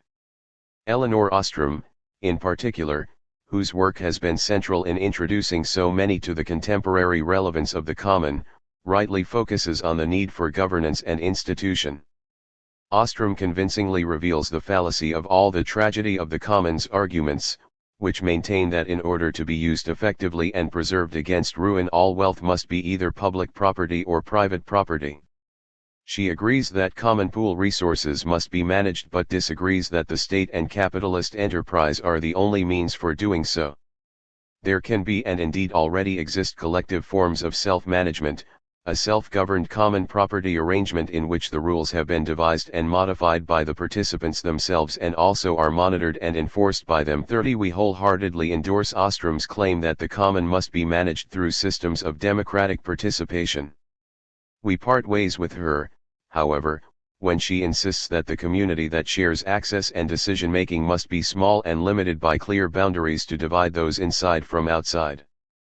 We have greater ambitions and are interested instead in more expansive democratic experiences that are open to others, and we will have to demonstrate the feasibility of such a new, fuller form of democracy today in the following chapters. We should emphasize that any eventual rights of the common must be distinguished not only from private and public law but also, as we have said, from what especially in Europe have been called social law and social rights. Social law, in fact, which does develop some functions of the common, lives in a sort of chiaroscuro. Bringing it into the light allows us to define better other characteristics of the common that are emerging. First, whereas social law and social rights are fundamentally static, they register legal norms that have been affirmed within the market in the guise of regulating social relationships. The common instead is fundamentally productive and does not simply regulate existing social relationships but rather constructs new institutions of being together. Second, whereas social law imposes a sort of total mobilization under public law in the service of the state, maintaining all the statist ambiguities, from the right and the left, of this tradition dating back to the 1930s, the common constructs a society of democratic cooperative relationships managed from below. Third, whereas social law assumes a mass of individuals as its object, the common lives from the cooperation of singularities, each of which is able to bring a specific contribution to the construction of institutions. Finally, whereas social law, even though it was born from labor movements, has been transformed by neoliberalism to manage human capital and participate in the mechanisms of biopower that subordinate and order human actions and relationships to the rule of money and finance, the common advances without legal mediations and emerges as a multitude, that is, as the capacities of subjects to bring together their singularities in productive institutions of wealth and freedom. The common therefore is not really a tertium genus, beyond private property and public property. If that were to mean it is simply a third form of property. Indeed, Ostrom's formulation of common pool resources and Ugo Mattei's conception of common goods beni communi often seem to name merely another form of property. The common stands in contrast to property in a more radical way, by eliminating the character of exclusion from the rights of both use and decision-making, instituting instead schema of open, shared use and democratic governance. Fable of the Bees, or Passions of the Common. Albert O. Hirschman traces in early modern Europe the development of an ideological support of capitalist accumulation based on the play of passions. The story begins in the 16th and 17th centuries with the realistic recognition by Machiavelli and others that humans as they really are, not as we wish they were, are driven in large part by passions that can be destructive to themselves and others. Sustainable political arrangements must tame the passions, the thinking goes, not by moralizing or imploring people to be virtuous or rational, but rather by setting beneficial passions against detrimental or dangerous ones. It is fortunate for men, Montesquieu writes, in one of Hirschman's favorite passages, to be in a situation where, though their passions may prompt them to be wicked, merchants, they have nevertheless an interest in not being so. 31 Interest, that is, the passion for acquisition, the passion for property, emerges in Hirschman's narrative as the key virtuous, or at least benign, passion that is able to tame the dangerous ones. Interest is seen to be constant and orderly, and thus governable. Moreover, it has the power to transform traditional sins, such as greed, selfishness, and avarice, into virtues. The theory of the subject that emerges with capitalist ideology is thus grounded in possession. The word property itself undergoes a transformation in the course of the early modern period from meaning nature or quality, what is proper to a person or thing, to possession or thing owned. What it means to be human and even what it means to be alive comes to be imagined in terms of possessions of various types. Not only external material articles such as land or goods but also internal immaterial properties such as power and intelligence must become thing-like in order to obey the logic of possession. You are what you have. 32. The intellectual framework that poses interests and acquisition as an antidote to the destructive passions fades from prominence, Hirschman notes, in the 19th and 20th centuries, but it remains present in the background as an anchor of capitalist ideology.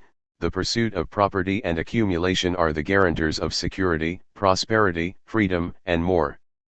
Today, however, the virtuous passions of property, if they ever really existed, have all but crumbled, and in their void the passions of the common, truly sustainable virtues, are taking root.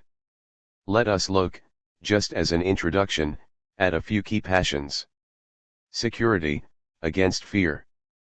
Private property promises to connect you in community but instead merely provides shelter by separating you from others, defending you from the hordes. It will protect you from hunger, homelessness, subordination, and economic crisis, and even protect your offspring via inheritance.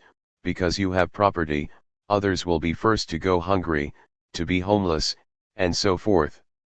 Today it's easy to see, however, that your property can't even do that. Property won't save you. Scratch the surface of private property's veneer of security and you will find its real foundation, fear. The society of private property manages and propagates fear. The racially segregated metropolis, for example, from Ferguson and Baltimore to Sao Paulo, London, and Paris, is a boiling cauldron of fear that periodically overflows in rage and revolt. Private property is only one weapon in the arsenal of racial subordination and violence, but it is a fundamental one that has been deployed constantly at least since slavery. Black and brown populations are afraid most immediately of the police, but they fear too the prospects of poverty and destitution. The whiter populations hold to their property and hide behind its walls. But really no one is safe. Austerity and debt show another face of how private property's promise of security is quickly revealed as fear. Across the globe, national economies fall prey to crises that, through a cycle of debt and austerity, destroy the property and lay waste to the savings of the middle classes that thought they were protected. All but the wealthiest face insecurity today and for the indefinite future, and even those who have been spared so far tremble in fear at news of bank crises and stock market collapses. The socialist tradition has long critiqued the claims that property can provide security on a social scale and has maintained instead that security can be provided only by the state. State powers to create security, however, to the extent that they ever existed, have in the era of neoliberal globalization been severely undermined. States, and socialist states in particular, wield their own weapons of fear. Real security is something altogether different. Security, as Spinoza defines it, is hope from which uncertainty has been removed. It is confidence that our joy will continue in the future. Security is what defeats fear. 33.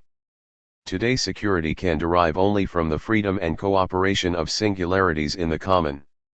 We find a powerful foretaste of this real security, which neither private property nor the state can accomplish, in the forms of community and cooperation that emerge in the midst of social and ecological disaster.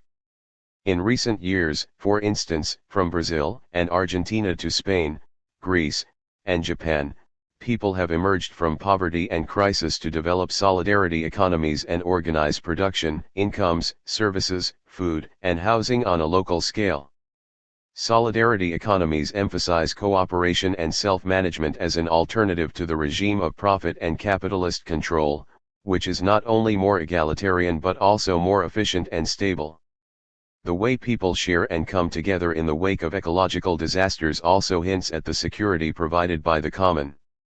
Disasters provide an extraordinary window into social desire and possibility, writes Rebecca Solid, admiring the forms of social cooperation and solidarity, and what manifests there matters elsewhere, in ordinary times and in other extraordinary times. 34 The ways that people develop security in the common in times of crisis provide a foretaste of what a society of the common could be. Prosperity, against misery. Prosperity is another fundamental rationale for private property's domination of society. We need to tolerate extreme social and economic inequality, we are told, because the rule of private property is the only way to ensure development. Today the shambles of this supposed development are all around us, from economic ruin to ecological disaster, but the failures of private property to generate economic development do not originate with neoliberalism. The capitalist process, Joseph Schumpeter admits reluctantly in the early 1940s, takes the life out of the idea of property.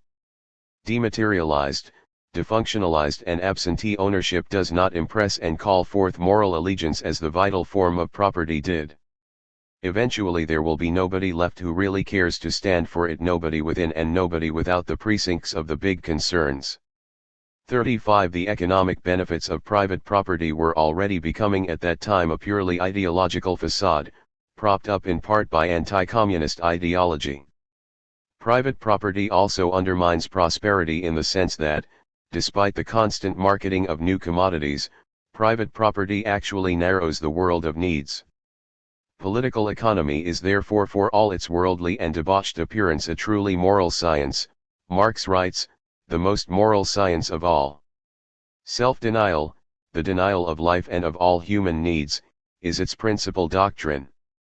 The less you eat, drink, buy books, go to the theater, go dancing, go drinking, think, love, theorize, sing, paint, fence, etc., the more you save the greater will become that treasure which neither moths nor maggots can consume, your capital. The less you are, the less you express your own life, the more you have. 36 The ideology of private property leads to a poverty of needs that infects rich and poor alike. The pathological hypertrophy of the passion for acquisition blinds people to all other needs, specifically their social needs.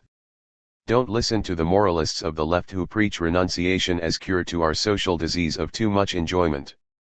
The capacity for enjoyment, as Marx says, is itself a productive power, a measure of productivity. 37 There is a world of needs and desires to discover and invent beyond private property. Private property's false promise of prosperity intersects with its unrealized vow to create security. Once upon a time, capitalist ideology pledged secure employment and thus confidence in the future, although only to a select population even in the dominant countries. Secure labor contracts have now evaporated such that the precarity that has long been the experience of workers in the subordinated countries and among subordinated populations in the dominant countries is now becoming universal. 38 Life in contemporary society is becoming precarious not only in terms of work contracts, but in all phases of life. Some communities, including migrants, people of color, LGBTQ people, the disabled, and others, recognize this precarity first and suffer it most acutely, but their experiences are harbingers for others. A society of precarity is a form of misery. Precarious life, however, also reveals a crucial resource of wealth. The vulnerabilities that we share, Judith Butler argues, are the basis for social bonds that can generate real security. To be vulnerable is not merely to be susceptible to injury but also and more important to be open to the social world. To say that any of us are vulnerable beings, Butler asserts, is to mark our radical dependency not only on others, but on a sustaining and sustainable world. 39 Vulnerability, she continues, can be a form of strength when it is mobilized with others. On the basis of our shared vulnerability we can begin to construct institutions of the common, social institutions that can provide real security and prosperity. This must be not merely the passive complement to neoliberalism that continually compensates for the damages and seeks to fill the holes left by the retreat of welfare structures, but instead an aggressive strategy that also destroys the noxious forms of precaritization and institutes in their stead secure social bonds. 40. Freedom, against death. Without private property there is no freedom. This refrain was faithfully translated into laws that defend every type of property, including real estate, industrial capital, finance, and money capital. Whereas state regulation equals coercion, according to the familiar catechism, the rule of private property equals freedom. In the late 19th and early 20th centuries, as we saw earlier, the legal realists pierced this ideological veil by arguing that the supposed freedom of classical laissez-faire market liberalism also involves strong state coercion. State action is always enlisted to protect private property and to exert coercion against all who are excluded from its use. Perhaps such state coercion is invisible to those whose property is defended, but to those who are excluded it is just as real and powerful as any other form of violence. For the legal realists, as Duncan Kennedy observes, capitalism was as coercive in its way as socialism. 41 Each, in fact, undermines what it claims to provide. The private, egotistical, and isolated in individualism, destroys freedom. The public, which is blind to the wealth of singularities, annihilates social solidarity. Singularities, in contrast to self-interested individuals, are born only when freedom and cooperation are intrinsically linked. On the one hand, only the extension of freedom can construct cooperation, organize the common, and guarantee social security. On the other, only the rules of cooperation and the norms of democracy can construct free, active subjectivities. The common constructs free human conviviality beyond the archaic and destructive pair of the private and the public. The modern theory of the subject, which emerged from capitalist ideology, is characterized by possessive individualism. To use C.B. Macpherson's formulation. 42 The individual subject is defined by what it has. The modern subject is something like a coat hanger that supports all its possessions. The individual has real estate and ideas just as it has the ability to work and the capacity to invent, and all are exchangeable on the market. Alexandra Kollontai argues that the logic of possession is so deeply ingrained that it infuses even the modern conception of love. People have no way to think of their bonds to each other except in terms of property. You are mine and I am yours. 43 In contrast, subjectivities in the common are grounded not in possessions but in their interactions with and openness to others. Subjectivity is defined not by having but being, or, better, being with, acting with, creating with. Subjectivity itself arises from social cooperation. In all these respects, then, we should today recognize the virtue of the passions of the common. Even though we have reached a point in history when the rule of property is recognized ever more clearly as a fetter to social well-being and development, and when the common appears as a real alternative, private property, counter to what Thomas Gray thought, will not dissolve on its own. The common, as Hugo Mattei rightly says, can only really be defended and governed with the physicality of a mass movement ready for a long and generous battle to retake its own spaces. 44 Humanity needs a push in order to leap over the precipice into the common. Chapter 7. We, Machinic Subjects. The passions of the common, beyond private property, demand a new conception of the subject, or, better, they require an adequate process of subjectivation. We need to verify here, moreover, that a multitude is formed capable of ruling and leading itself, able, as we said in Part I, to conceive and carry out strategic goals. This potential emerges from below, from within the processes of cooperative social production and reproduction, but the value produced in these processes is constantly captured and extracted. This issue becomes all the more complex when we recognize that technologies, modes of production, and forms of life are increasingly woven together, and some of these technological developments are creating cataclysmic disasters for humanity and the earth. This is not a matter, however, merely of liberating ourselves from technology. Such a project makes little sense since our bodies and minds are, and always have been, mixed inextricably with various technologies. And just as labor is not passive with respect to capital, we have active relations to technology. We create technologies and suffer from them, renovate them, and go beyond them. Instead of rejecting technology, then, we must start from within the technological and biopolitical fabric of our lives and chart from there a path of liberation. The relation of human and machine. Before considering how new subjectivities of production and reproduction are being and can be configured, we need to dispel some prevalent illusions regarding the dehumanizing effects of machines and technology. Let us consider two influential philosophical propositions, which are really both sophisticated versions of assumptions about the opposition between humans and technology that too often function today as common sense. Max Horkheimer and Theodor Adorno's Dialectic of Enlightenment, 1947, written in the shadow of the crimes of the Nazi regime and with enormous influence in the second half of the 20th century, is based on the claim that the Enlightenment quest for freedom and progress, along with its institutions and technologies, leads to an aporia, the very concept of that Enlightenment thinking, no less than the concrete historical forms, the institutions of society with which it is intertwined, already contains the germ of the regression which is taking place everywhere today. What can be done when all aspects of public life and even the masses themselves are constantly commodified and degraded, and thus when attempts at progress inevitably result in its opposite?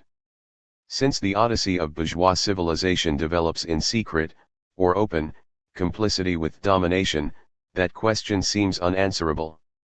Indeed, Horkheimer and Adorno's tragic assessment of modern humanity, its ideology and its technologies can lead only to bitter resignation rather than to any active project.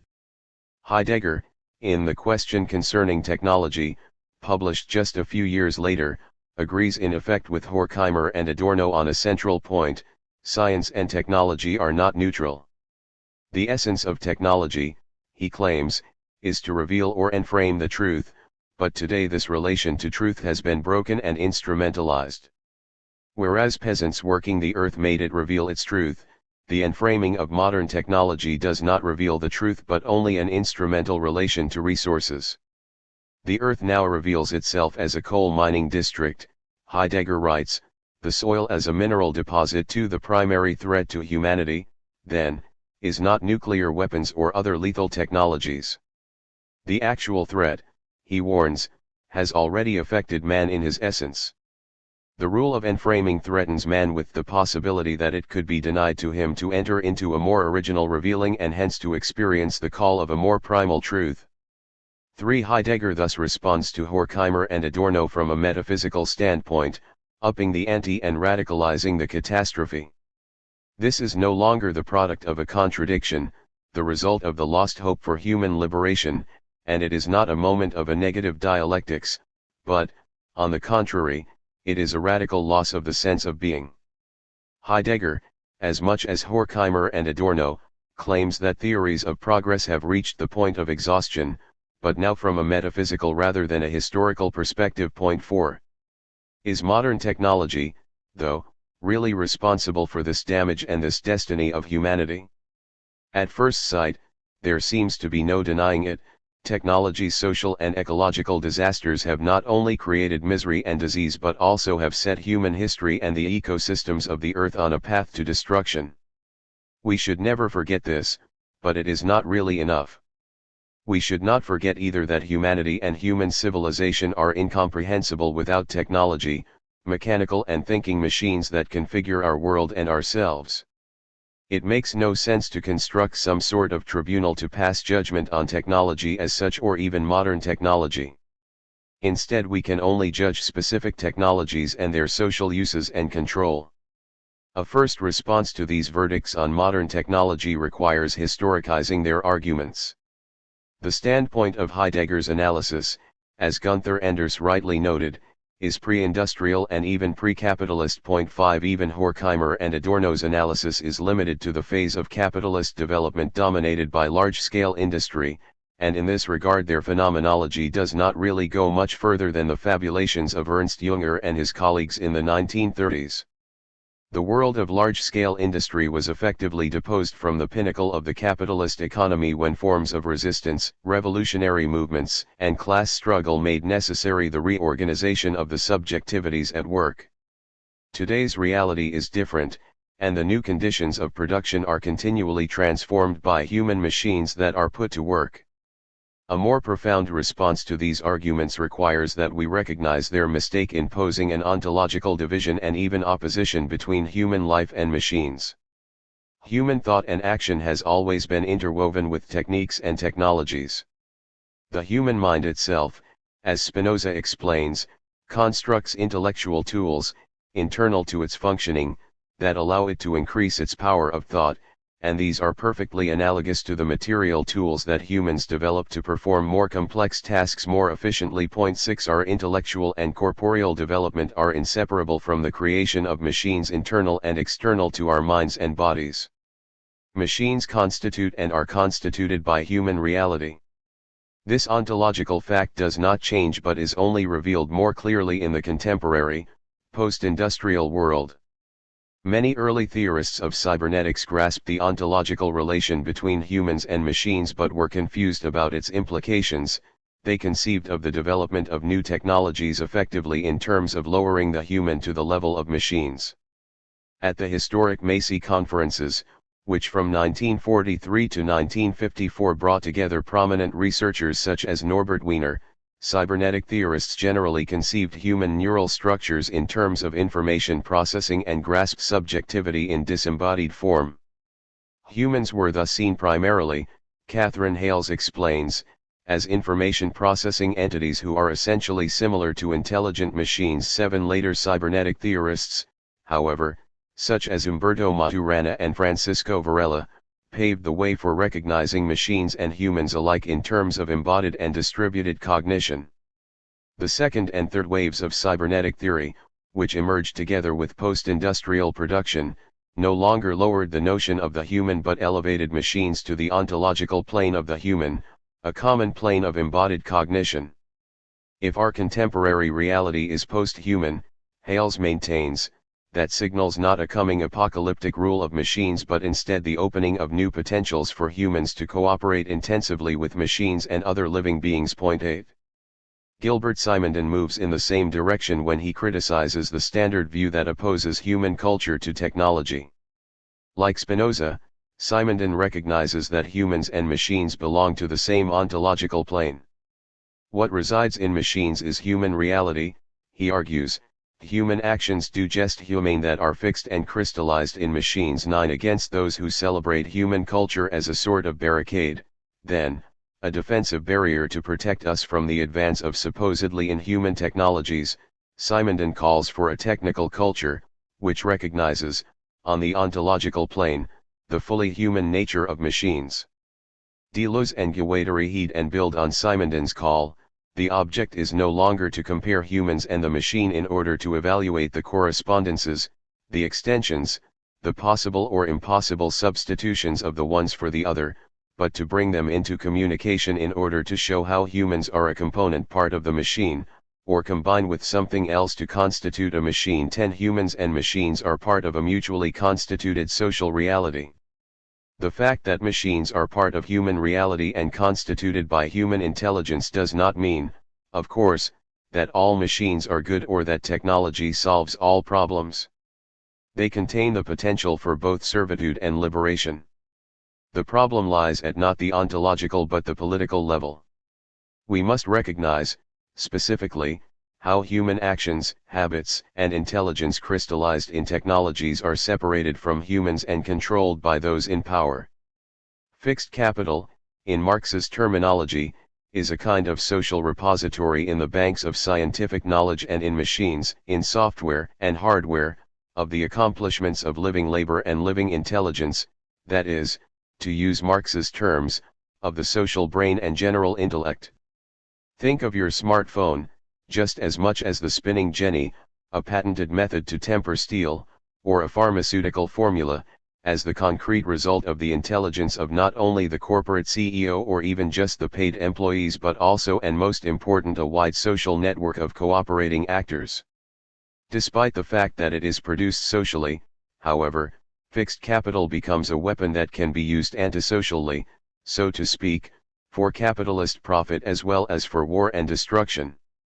And through the successive periods of capitalist production, from manufacture to large-scale industry and now to the phase dominated by general intellect, the role of science and technology, the repositories of social intelligence, become ever more crucial. The curtain raises on the field of battle over the control of fixed capital. Walter Benjamin, reflecting on the tragic experiences of the First World War, is rightly suspicious of those who use evidence of technological disasters to indict technology as a whole. This immense wooing of the cosmos was enacted for the first time on a planetary scale, that is, in the spirit of technology. But because the lust for profit of the ruling class sought satisfaction through it, technology betrayed man and turned the bridal bed into a bloodbath. The mastery of nature, so the imperialists teach, is the purpose of all technology. But who would trust a cane wielder who proclaimed the mastery of children by adults to be the purpose of education? Is not education above all the indispensable ordering of the relationship between generations and therefore mastery, if we are to use this term, of that relationship and not of children? And likewise technology is not the mastery of nature but of the relation between nature and man. 11. Today we must immerse ourselves into the heart of technologies and attempt to make them our own against the forces of domination that deploy technologies against us. The changing composition of capital. In the early 1970s, facing a cycle of struggles that had put in serious crisis the Fordist mode of industrial production in the dominant countries, capital struck back by using automation and robotics in the factories to replace rebellious workers, and using information networks to extend production socially, beyond the factory walls. Cybernetics and information technologies helped create a relation of force favorable to the owners against the workers and, at the same time, construct a society of obedient subjects, dedicated to the production of ever more abstract commodities in cooperative social networks. Industrial automation and social necromation is what we used to call this gigantic project to displace the industrial working class from its position as a central, and potentially revolutionary, actor in productive society and to impoverish almost everyone. That project has become a reality. Over the course of a half-century the spheres of capitalist production and society have been radically transformed, extending the primary site of production from the factory to society. Automation constituted the central point of transformation not only from the political point of view, destroying the power of the working class and expelling workers from the factories in dominant parts of the world, but also from the technical point of view, intensifying the rhythms of production. In order to re-establish profits that could no longer be obtained in the factories, capital had to put the social terrain to work, and the mode of production had to be interwoven ever more tightly with forms of life. While the automated industrial processes produced more material goods, outside of the robotized factories grew productive and ever more complex and integrated services, bringing together complex technologies and fundamental science, industrial services, and human services. In this second phase, digitization became more important than automation. This, in fact, spreads throughout society a transformation of the technical composition of labor power that has already taken place in the factory. Here, then, at the end of this savage cavalcade, enter triumphantly computers and digital networks that bring together the automation of the factories and the digitization of society, modes of production and forms of life. The automaton administers and controls society through digital algorithms. Although the machines and the systems of machines depend on the intelligence and the very existence of humans, human action, and the human psychic faculties, Heinrich Popitz asserts, must adapt increasingly to the needs of the machines. 12 At this point, in a dramatic reversal of the fundamentals of the industrial economy, society and artificial society that is continually created and recreated becomes central to the production of wealth. Marx highlights how this entire process, although maximizing profits in the short term, can lead ultimately to the disadvantage and even crisis of capital. He characterizes the increasing implementation of machines and technologies in production, and the corresponding decrease in workers, in terms of the changing organic composition of capital, specifically the rising proportion of constant capital, raw materials, machines, etc., and the decreasing proportion of variable capital, the sum of all the workers' wages.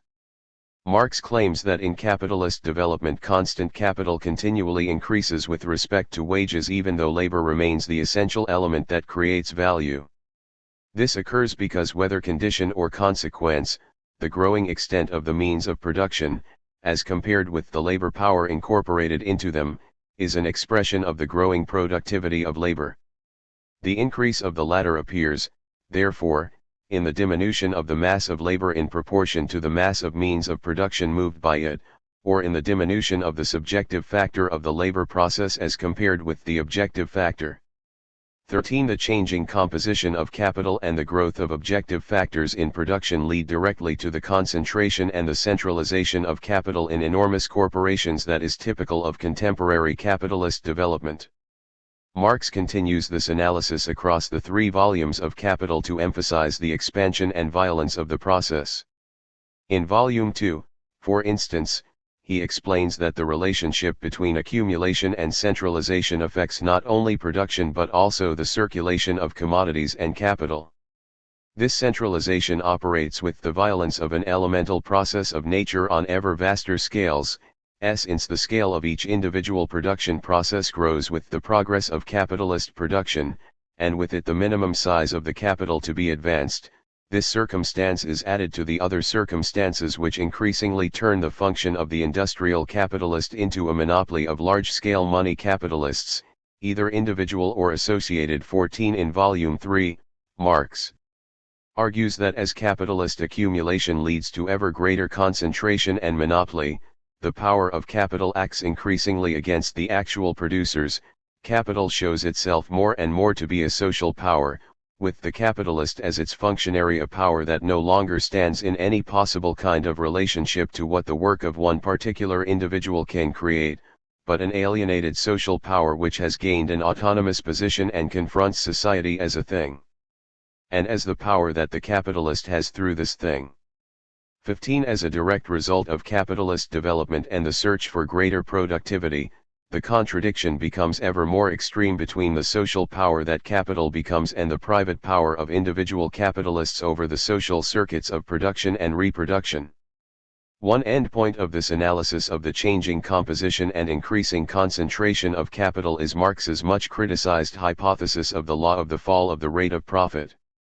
His reasoning is simply that since, even if both grow in absolute terms, there is a proportional rise of constant capital and diminution of variable capital, or, put more simply, more value invested in machines and less paid to workers, and since the generation of surplus value and profit rests fundamentally on capturing a portion of the value produced by labor, then as its basis narrows the rate of profit will fall. 16. Certainly this process is only tendential in the sense that some factors counteract or even negate the effects of the general law.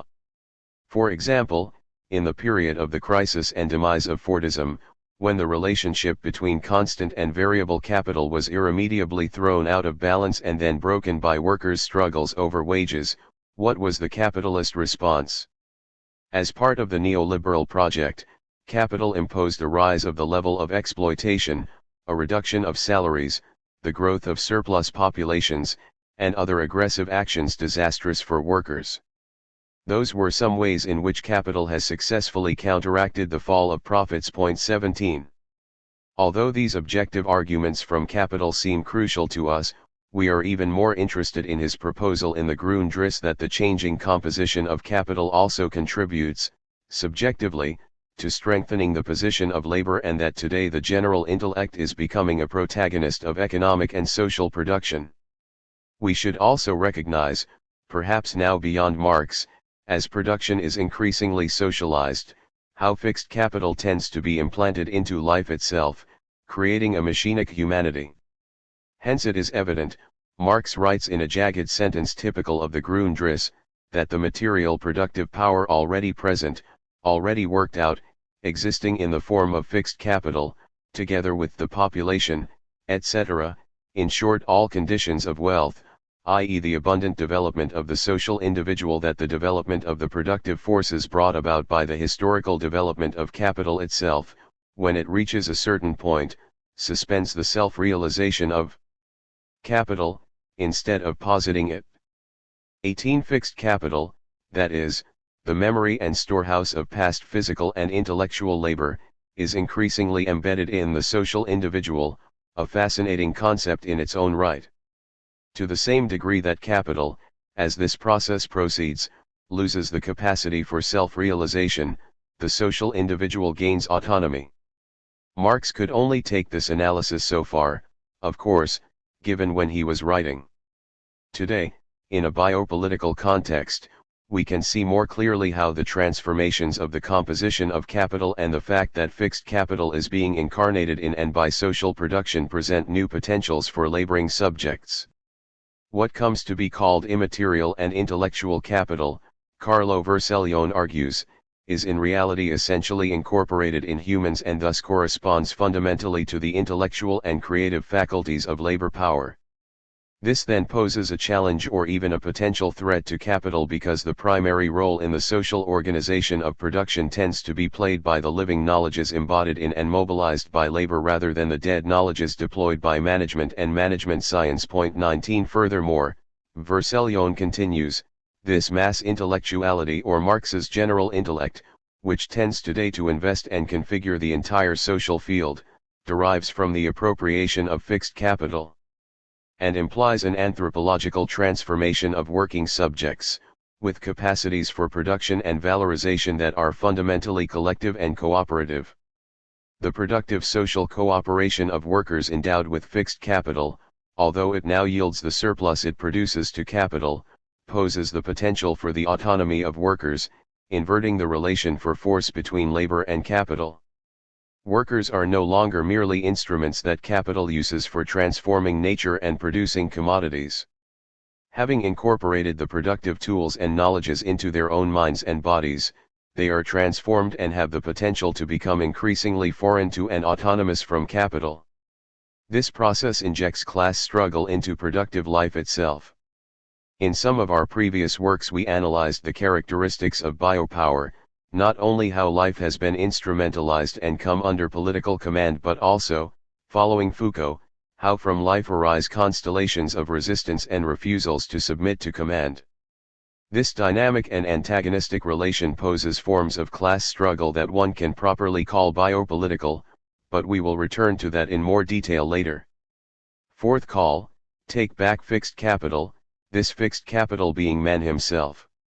When Marx proclaims that fixed capital, which we normally conceive in terms of machines, has become man himself, he manages to anticipate the developments of capital in our time. 20 Although fixed capital is the product of labor and nothing other than the labor of others appropriated by capital, although the accumulation of scientific activity and the productivity of what Marx calls the social brain are incorporated into machines under the control of capital, and finally, although capital appropriates all this for free, at a certain point in capitalist development living labor begins to have the power to invert this relationship. Living labor begins to demonstrate its priority with respect to capital and the capitalist management of social production, even though it cannot necessarily take hold of the process. In other words, as it becomes an increasingly social power, living labor and life activity more generally, operates as an ever more independent activity, outside the structures of discipline that capital commands. On the one hand, past human activity and intelligence are accumulated and crystallized as fixed capital, but, on the other, reversing the flow, living humans are able to reabsorb fixed capital within themselves and their social life. Fixed capital is man himself in both senses. The process of labor power appropriating fixed capital, however, is no triumphal march, but instead it bleeds. It is physical and psychic suffering, and thus continues the long-standing experience of humanity put to work under command. As labor becomes increasingly cooperative, immaterial, and effective, and as workers become ever more responsible for their productive arrangements and even responsible for each other in cooperation, suffering is multiplied and becomes something like a political suffering. Consciousness of the dignity of one's own labor, the power of one's professional abilities, and the responsibilities one shoulders at work are met with a lack of recognition and a feeling of exhaustion. 21 Suffering at work, moreover, has multiplied further as both digital and effective labor have become central to the organization of production. 22 It is no coincidence that work-related pathologies are becoming increasingly social. Christophe Degers, following the work of Georges Canguilhem, notes that in this situation health is no longer a normal condition or a stable state but becomes a goal one can sometimes aim for. Suffering, he continues, is the field that separates illness from health. 23 Humans recognize themselves as more powerful as they appropriate fixed capital but are still filled with suffering, a profound reason for revolt. At this point we should ask ourselves, who is the boss and who is the worker in this new situation? In Part 3 we will concentrate on the boss, that is, the new figures of capitalist command, and analyze how in response to the new social productivity of labor, capital has proceeded in a dual operation of abstraction and extraction. The boss is ever more abstract from the terrain of social production and reproduction from which value emerges, and thus the capitalist tends to operate by extracting value, often through financial mechanisms. In support of the capitalist extraction of value are developed neoliberal structures of governance and administration, which not only provide the means to corral the autonomous energies of social productivity but also at times manage to make people participate in and feel co-responsible for their own domination. Here instead we want to focus on the new figures of labor, especially those who create in social networks constructed by workers themselves. These are workers whose productive capacities are dramatically increased by their ever more intense cooperative relationships.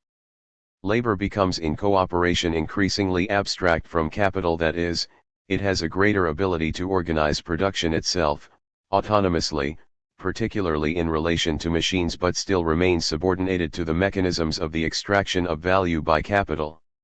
Is this autonomy the same as the forms of worker autonomy we spoke of in earlier phases of capitalist production? Certainly not, because now there is a degree of autonomy not only in regard to the processes of production but also in an ontological sense. Labor gains an ontological consistency, even when still completely subordinated to capitalist command. How can we understand a situation in which temporally continuous and spatially widespread workers' productive enterprises, collective and cooperating inventions, come to be fixed as value and extracted by capital? This is a situation in which the relationship between the production processes in the hands of workers and the capitalist mechanisms of valorization and command are increasingly separated. Labor has reached such a level of dignity and power that it can potentially refuse the form of valorization that is imposed on it and, thus, even under command, develop its own autonomy. The increased powers of labor can be recognized not only in the expansion and increasing autonomy of cooperation but also in the greater importance given to the social and cognitive powers of labor in the structures of production. The first element, expanded cooperation, is due at times to increased physical contact of workers but more often to formations of mass intellectuality, animated by linguistic and cultural competencies, affective capacities, and digital facilities. From this follows the second element, through which the abilities and creativity of labor increase productivity. Paulo Verno emphasizes the performative nature of social labor, forms of production that have no material result, which he calls virtuosity. 24 Luc Boltanski and Yves Chiapello similarly highlight the artistic character of labor. 25 Do these seem like exaggerations when you are faced with deadening jobs in the convenience store or the call center or the factory? Such propositions have to be understood as indicative of a tendency, pointing toward those who are spread throughout society and active in production even when they are not paid at work. Consider, for example, in broad schematic terms how the role of knowledge has changed in the history of the relations between capital and labor. In the phase of manufacture, the artisan's knowledge was employed and absorbed in production but as a separate, isolated force, subordinated in a hierarchical and inhuman organizational structure. In the phase of large-scale industry, in contrast, workers were held to be incapable of the knowledge necessary for production, which instead was centralized in management.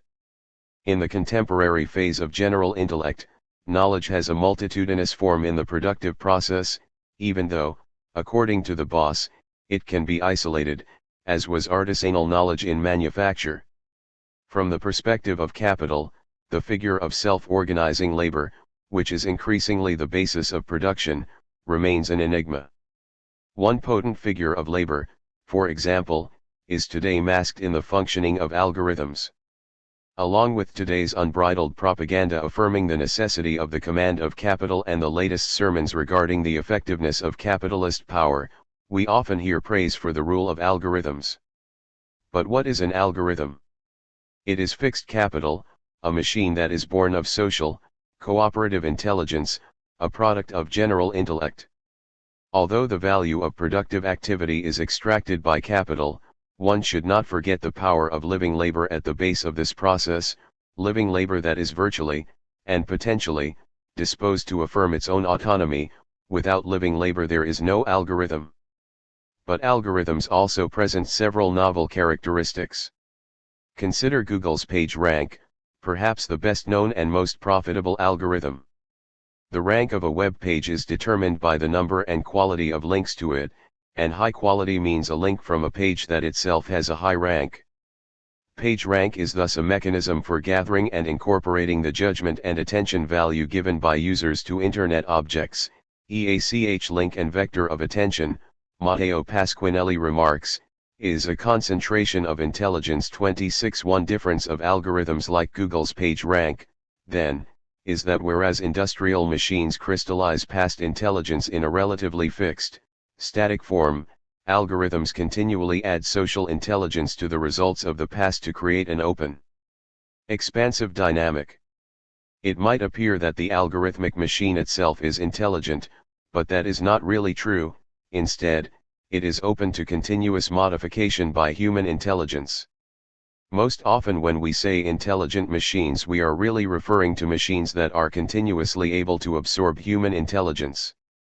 A second distinctive characteristic, which follows from the first, is that the processes of expropriating value established by such algorithms are also increasingly open and social in a way that blurs the boundaries between work and life. Google users, for instance, are driven by interest and enjoyment, but even without their knowing it, their intelligence, attention, and social relations create value that can be captured. Finally, another difference between the production processes studied by Marx and this kind of production of value consists of the fact that cooperation today tends no longer to be imposed by the boss but generated in the relationships among users-producers. Today we can really begin to think of a reappropriation of fixed capital by the workers and the integration of intelligent machines under autonomous social control into their lives, a process, for example, of the construction of algorithms disposed to the self-valorization of cooperative social production and reproduction in all of their articulations. We should add that even when cybernetic and digital instruments are employed in the service of capitalist valorization, even when the social brain is put to work and called on to produce obedient subjectivities, fixed capital is integrated into workers' bodies and minds and becomes their second nature. Ever since industrial civilization was born, workers have had a much more intimate and internal knowledge of machines and machine systems than the capitalists and their managers ever could. Today this process of worker appropriation of knowledge can become decisive. It is not simply realized in the productive process but is intensified and concretized through productive cooperation and spreads throughout the life processes of circulation and socialization. Workers can appropriate fixed capital while they work and can develop this appropriation in their social, cooperative, and biopolitical relations with other workers.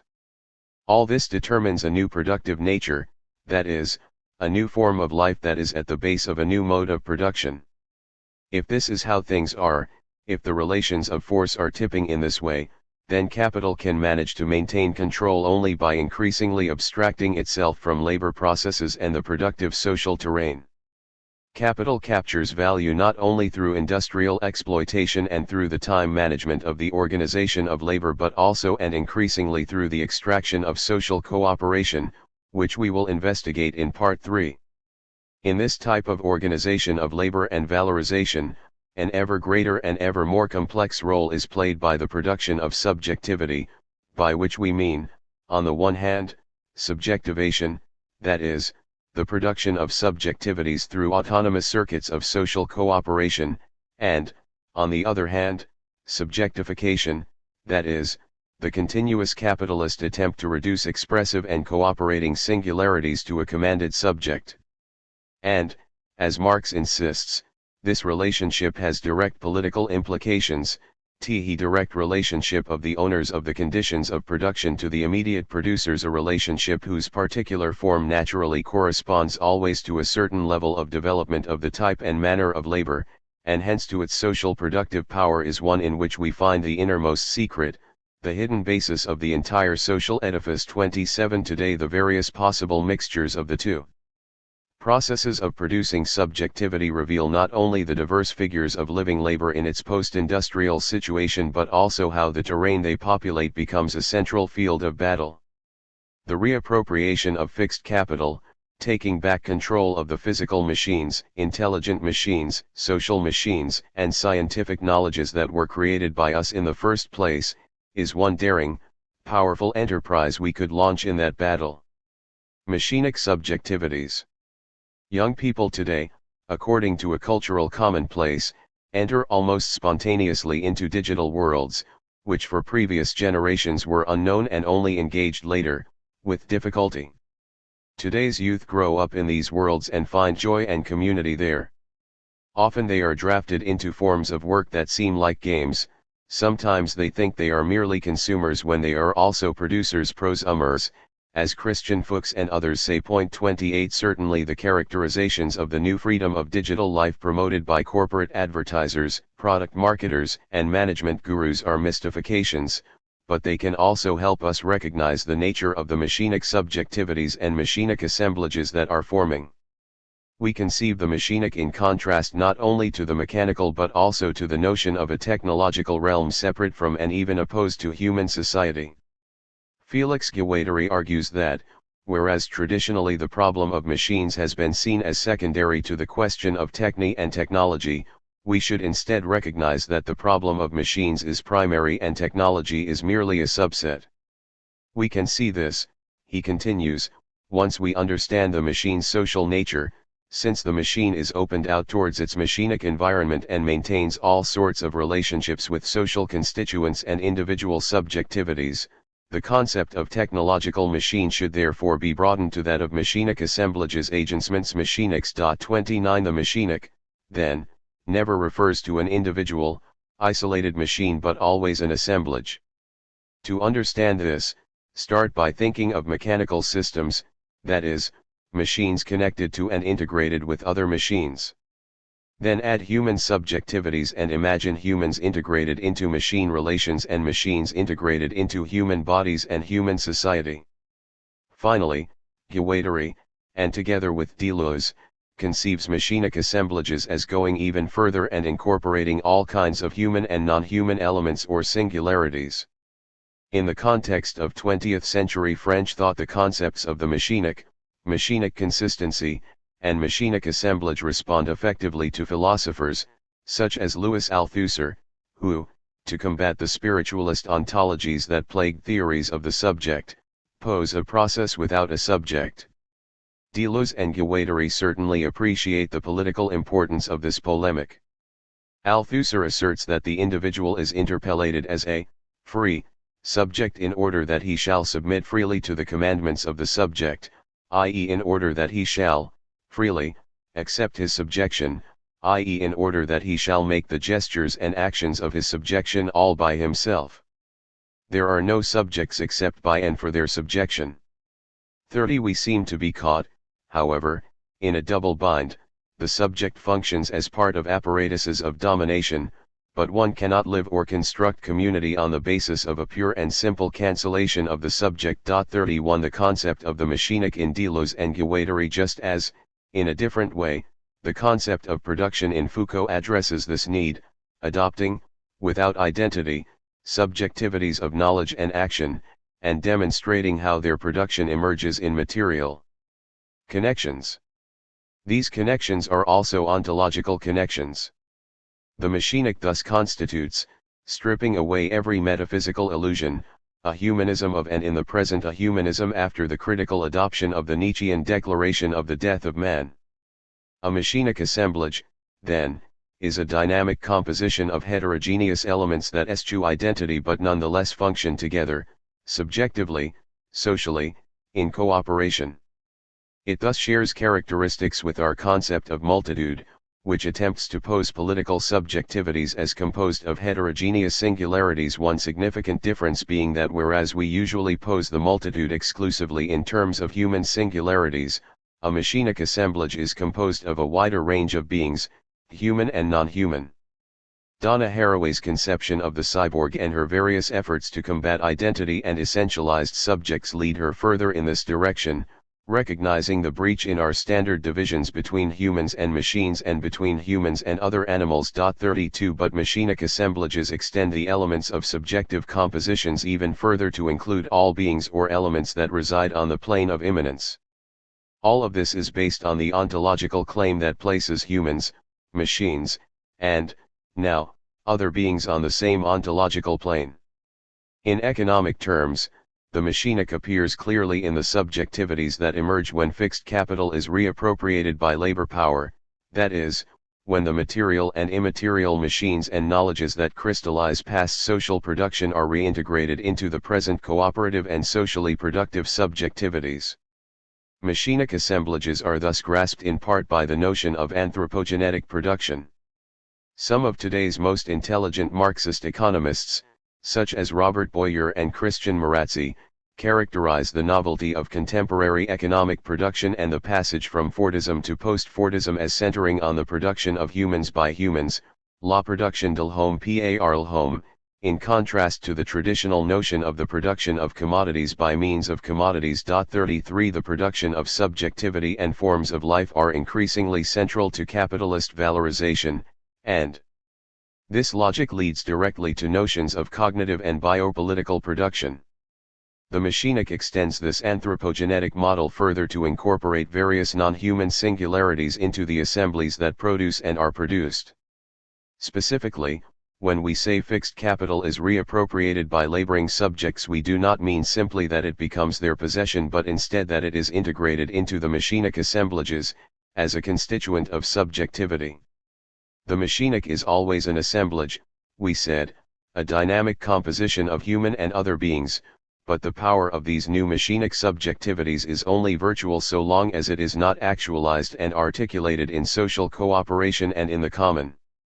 If, in fact, the reappropriation of fixed capital were to take place individually, transferring private ownership from one individual to another, it would just be a matter of robbing Peter to pay Paul, and have no real significance. When, in contrast, the wealth and productive power of fixed capital is appropriated socially and thus when it is transformed from private property to the common, then the power of machinic subjectivities and their cooperative networks can be fully actualized. The machinic notion of assemblages, the productive forms of cooperation, and the ontological basis of the common are here woven together ever more tightly. When we look at young people today who are absorbed in machinic assemblages, we should recognize that their very existence is resistance. Whether they are aware or not, they produce in resistance. Capital is forced to recognize a hard truth. It must consolidate the development of that common that is produced by subjectivities, from which it extracts value, but the common is only constructed through forms of resistance and processes that reappropriate fixed capital. The contradiction becomes ever more clear. Exploit yourself, capital tells productive subjectivities, and they respond, we want to valorize ourselves, governing the common that we produce. Any obstacle in the process and even the suspicion of virtual obstacles can determine a deepening of the clash. If capital can expropriate value only from the cooperation of subjectivities but they resist that exploitation, then capital must raise the levels of command and attempt increasingly arbitrary and violent operations of the extraction of value from the common. But we will return to this in more detail in Part 3. Chapter 8. Weber in reverse. The bureaucracy of the modern administrative state has gone into crisis. We need to read this process from below because viewing it from above, seeing like a state, to borrow James C. Scott's expression, fails to grasp its real motor. Point 1. From below we can see how the increasing capacities of the multitude, the essential activities of social production and reproduction as well as the abilities to organize society effectively, through the administrative apparatuses into crisis. Modern administration has been forced to open itself to the multitude as the multitude has developed the potential to carry out the functions of social organization autonomously, in a different way. Keep in mind that the modern state was forged as a weapon in a war on two fronts. On one side, the modern state served as a means to combat, manage, and channel the struggles of the poor, peasants, and other disenfranchised classes against the political and social customs of aristocratic rule and the legal structures of property. On the other, it contributed to the social and political emancipation of the bourgeoisie, which imagined itself to be the only social actor capable of generating social peace through mediation. This reasonable mediation consisted in the formation guaranteed by the economic power of the bourgeoisie of an administrative machine able to manage and regulate the interests of conflicting social forces. The modern political structures of representation are built on this mediatory function. The will of all becomes the general will of the nation, which stands not so much on the sovereign people but rather on the mediatory apparatus that manages and constructs the people. The bourgeoisie is both intermediary and hegemonic, both administrative and political. Point 2. The formation of the administrative machine of the modern state dovetails with the developments of capital, and modern administration increasingly takes on the mechanical qualities of industrial production. This is not to say that these administrative and legal apparatuses are merely superstructures that derive from or depend on or are determined by the economic base of society. The parallel developments of the modern state and the capitalist economy are due instead primarily to the fact that both are driven by class struggle. One cannot understand the modern formation of the administrative state or its contemporary crisis without grasping the nature and capacities of the antagonistic subjectivities in play. Weber's dream and Kafka's nightmare. Max Weber envisions a rational, just, and efficient administration based on expert knowledge and legitimate institutional leadership. The roles of actors in Weber's administrative apparatus follow the modern military and political deployments that we analyzed in Part I. The leader is responsible for strategic planning and long-term decision-making, whereas the cadre that populates the bureaucracy has tactical duties and implements the plan. No organization exists, Weber insists, without a leader, and thus modern administration is inseparable from Herrschaft, which Talcott Parsons translates as leadership but is more often rendered as domination or authority. The leader provides the will, and the army of administrators is the brain, arms, and legs that implement the will. Point 3. Weber's administrators are not mere cogs in a bureaucratic machine, but its thinking and rational core. The primary superiority of modern, bureaucratic administration, he claims, lies in the role of technical knowledge and technical competence. Bureaucratic administration, he asserts, means fundamentally domination through knowledge, for modern bureaucracy is thus a form of domination, a form of authority, but one that is superior to previous administrative forms because it destroys their irrational structures and bases its legitimacy primarily in knowledge. The modern bureaucratic administrator of Weber's vision is a curious animal characterized by a series of separations. First, administrative staff form a social body that is separated from the rest of the population. Their knowledge separates them from the general, ignorant, population, and, in order for them to act on the basis of reason and law rather than interests, he continues, they must also be completely separated from the ownership of the means of production or administration. He thus envisions modern bureaucratic administrators as a separate social body but not really a class, in fact, something like an anti-class. Possessing knowledge without property sets administrators outside modern class struggle and thus, he imagines, in a purely mediatory position. Second, administrators are defined by internal separations. Administration, Weber insists, must be a career, a vocation, a duty that lasts a lifetime, but the office must be separated from the spheres of life. The administrator thus lives a dual existence. Furthermore, the knowledge and technical competencies that characterize the administrator must be narrow and limited. Whereas older administrative forms sought cultivated administrators with wide social knowledges that were integrated with their lives, modern bureaucracy requires specialists and experts whose limited knowledges do not qualify them to make decisions but rather to carry out the duties of their office. The impersonal nature of bureaucratic knowledge and action is one basis of its claim to rationality and its ability to mediate social conflict. Point 5. Weber's dream of a rational, just, and transparent bureaucracy based on expert knowledge is experienced by many, however, as a nightmare. According to a line of critique that reaches its apex in the work of Franz Kafka, modern bureaucracy is characterized fundamentally instead by irrationality and injustice. This is not the result, the argument goes, simply of the administrative project being incompletely or imperfectly realized, rather, any project of rational social administration carries within itself an irrational core. The experts don't know the true, the right, and the just. Instead they institute an incomprehensible system of injustice and untruth. Kafka's tale of the man confronting the doorkeeper before the law and K.'s obsessive attempts to enter the castle are parables of the obscure and alienating forms of modern bureaucratic power. Point 6. Such critiques of modern bureaucracy based on the pessimism of reason are certainly persuasive, and the frustrations are well known in all countries throughout the world. You don't need to have had the misfortune to enter the criminal justice system to know firsthand the injustices and irrationalities of the modern administrative mentality. Who hasn't suffered through the seemingly interminable wait in a line to complete some absurd administrative task? We all every day experience the labyrinthine, opaque passages of bureaucracy. The problem with Kafkaesque characterizations, however, is that they tend to portray modern administration as a behemoth, autonomous and inscrutable, when, in fact, like all forms of power, modern administration is a relationship, divided in two. On the one hand, we must grasp its mediatory function, in parallel to the bourgeoisie. As we said, the modern administrative state develops as a paradoxical mix of both hegemony and mediation. On the other hand, any critique of bureaucracy that doesn't recognize the power of those who struggle against it, affirming their own freedom, not only is trapped in a cycle of despair but also will never illuminate why modern administration has been thrown into crisis.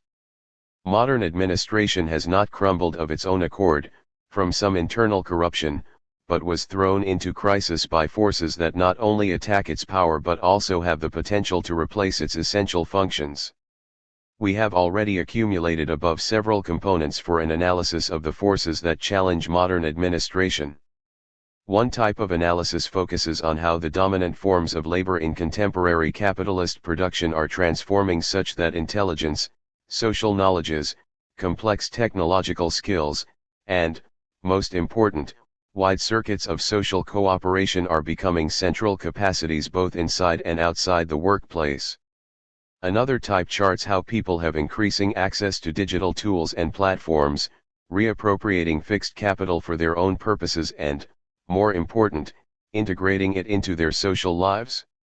Any 16-year-old, or 12-year-old, with a smartphone or a laptop has an extraordinary wealth of knowledges and tools, as well as the means to cooperate with others. Third, the access to information of all sorts and the inability of governments to protect data also plays a central role. Repressive governments are constantly thwarted in their attempts to limit internet access, and as the continuing WikiLeaks revelations demonstrate, all states have less and less ability to control access to information. In effect, the domination through knowledge of Weber's modern administration begins to break down when the monopoly over knowledge, expertise, and information is pried open, when people have the competencies, the machines, and the information necessary to produce knowledges themselves. The widespread and alternative production of knowledges is an essential weapon in the arsenal of protest and liberation movements that recognize that knowledge corresponds not only to power but also to freedom. These are some of the forces that have forced open administrative apparatuses by demonstrating that they have the capacities that were once exclusive to administrators. Sign IRAET Studio. The crisis of modern administration implies a transformation of administrative subjectivity. The modern administrator, according to Weber, must banish effects, sign IRAET Studio, without anger or partiality, is the motto that he uses, borrowing from Tacitus, to describe the subjective attitude of good administration. 7 Like the dispassionate historian, Weber seeks to avoid effects that can distort administrative reason. The core of career bureaucrats, separated from society, separated from property ownership, and separated in their work from their non-work lives, thus occupy impersonal offices and marshal knowledge, information, and technical expertise without passion or prejudice. The banishment of affects from the subjectivity of administrators echoes Weber's distinction between charismatic and rational forms of leadership. Charismatic authority plays on the passions of followers and changes people from the inside, through something akin to religious conversion. In contrast, rational authority, like bureaucratic administration, quells the passions and changes people from the outside, transforming social structures and their conditions of life. Weber's rational leader, like the bureaucratic administrator, is an ideal subject of pure and practical reason. 8. One problem with affects, Weber argues, is that they cannot be measured. This is perhaps just another way of expressing the standard rationalist notion that affects are inconstant and unreliable, but it helps clarify an essential link between modern administration and capitalist production. Administration must take into consideration only social factors that can be calculated, excluding effects and other factors that are properly human because, presumably, they are beyond measure. Bureaucracy develops the more perfectly, Weber continues, the more it is dehumanized, the more completely it succeeds in eliminating from official business love, hatred, and all purely personal, irrational, and emotional elements which escape calculation. This is appraised as its special virtue by capitalism. 9 Modern bureaucracy is a particularly adequate complement to the rule of capital, in other words, because capital, too, functions primarily through measure, the measure of value, and, like bureaucracy, capital is threatened by the immeasurable. One primary function of capitalist money, as we will see in Chapter 11, is to fix the measure of values, and increasingly today, through complex financial instruments such as derivatives, to stamp measures on social values that threaten to escape calculation. The machinic subjectivities that today have thrown modern administration into crisis, although they are endowed with intelligence, knowledge, information, and technical skills, do not banish the passions. It is tempting to label these subjectivities cum IRAET Studio, but they are not simply the specular image of Weber's rationality, irrational passion. 10 Instead, these new subjectivities have to be understood, first, by the collapse of all those separations that for Weber defined modern administrators. Increasingly central to the contemporary capitalist economy, in fact, is the production not only of material goods but also of a range of immaterial goods, including ideas, images, code, cultural products, effects, in short, the production of subjectivity. The formation and life of the contemporary productive multitude, therefore, does not and cannot rely on a divide between reason and passion, but instead engages the production of subjectivity with all its affects, measurable and immeasurable. These productive capacities, engaged with immeasurable and subjective social phenomena, indicate a potential for politics. Deciding the incalculable, the undecidable, is a properly political faculty. 11. It is even more difficult and often impossible to maintain the Weberian separation of reason from passion in the context of contemporary economic and social crises. The passionless bureaucrat, who may be conceivable in periods of social calm, becomes unimaginable in the chaos of war and crisis. From this standpoint, Weber's thought appears as the product of a belle époque of relatively tranquil capitalist social rule. Today, however, crisis prevails. After German Chancellor Angela Merkel, following the law, denied German citizenship to a Syrian child, she was obliged quickly to reverse her decision and open the doors to Syrian migrants, only then to close them again soon after. This is just one instance of the complex mixture of legal reasoning, compassion, fear, and callousness in play in governmental decisions. With regard to the migrating multitudes in particular, it is impossible to see contemporary administration acting sine iraet studio. The difficulty in normalizing and bringing back the management of affects under the rule of law is even clearer in the social emergencies following terrorist attacks in Europe and North America, such as September 11 in the United States, March 11 in Madrid, July 7 in London, November 13 in Paris, March 22 in Brussels, and June 12 in Orlando. The norms of legality and reason are quickly swept away following such tragedies by passions and proclamations of states of emergency. But even outside such dramatic circumstances, when the law cannot be executed, for example, when migrants cannot be controlled, the law is replaced by administrative behaviors that are functional to the new situation. In crisis situations, in other words, the bureaucratic rationality of the government of the people yields to passions that guide the governance of the multitude. IRAET studio once again permeate, but in a completely inverted way, the supposedly rational system of law and administration. Is the presumption to exclude IRAET studio from rational administration from the beginning an illusory and hypocritical presumption that is necessary for the repressive management of the passions of the multitude? Administrative actions in periods of crisis and states of exception could certainly lead one to think so. Digital Taylorism. The modern bureaucrat, blinkered to see only what is measurable and calculable, seems more machine than human. Indeed, Weber views the rational subjects of bureaucracy as analogous to industrial machines. The fully developed bureaucratic apparatus, he explains, compares with other organizations exactly as does the machine with the non-mechanical modes of production. Pause for a moment to think about this rich analogy. Essential to the passage from non-mechanical to industrial modes of production is the inversion of subject and object. Whereas in handicrafts and manufacture, craftsmen and workers develop lifelong relationships with their tools, the cobbler's awl and the blacksmith's hammer, which became something like prosthetic limbs that extend their bodies. In large-scale industry the relationship is reversed and the workers are deployed by and become prostheses of the complex industrial machine. Machines are now subjects and workers their objects. 13 Charlie Chaplin, in the opening sequences of Modern Times, attempts, and fails comically, to become the mechanical worker that the industrial machine requires. Modern administration, Weber's analogy suggests, operates a similar inversion of subject and object. It does not pretend that all human and social phenomena are measurable, but it filters and accepts as inputs to the machine only the objective data. All the subjective phenomena that escape calculation are irrelevant for, or even harmful to, its work. In the machine of modern bureaucracy, as the saying goes, you become a number.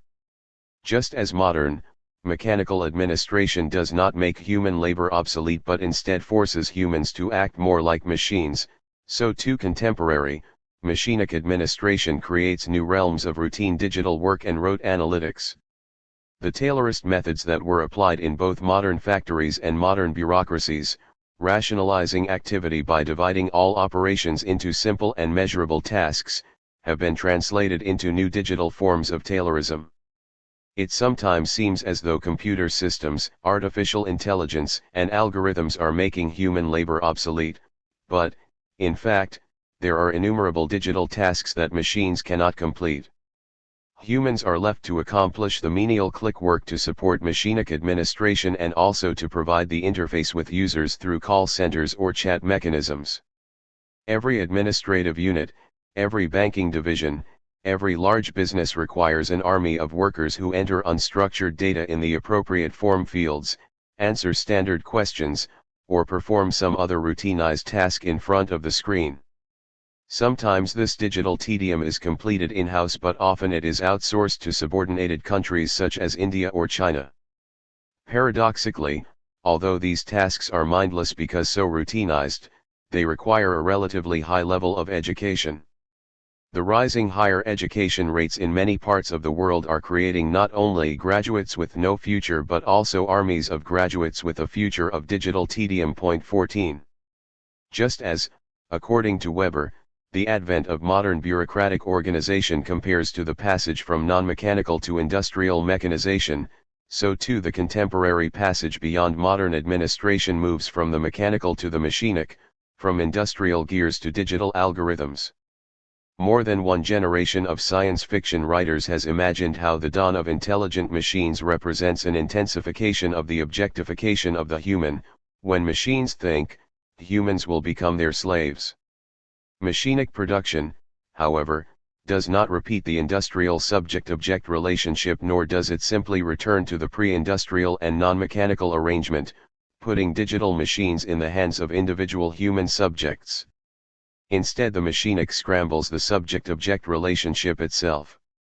As much as our past collective intelligence is concretized in digital algorithms, intelligent machines become essential parts of our bodies and minds to compose machinic assemblages.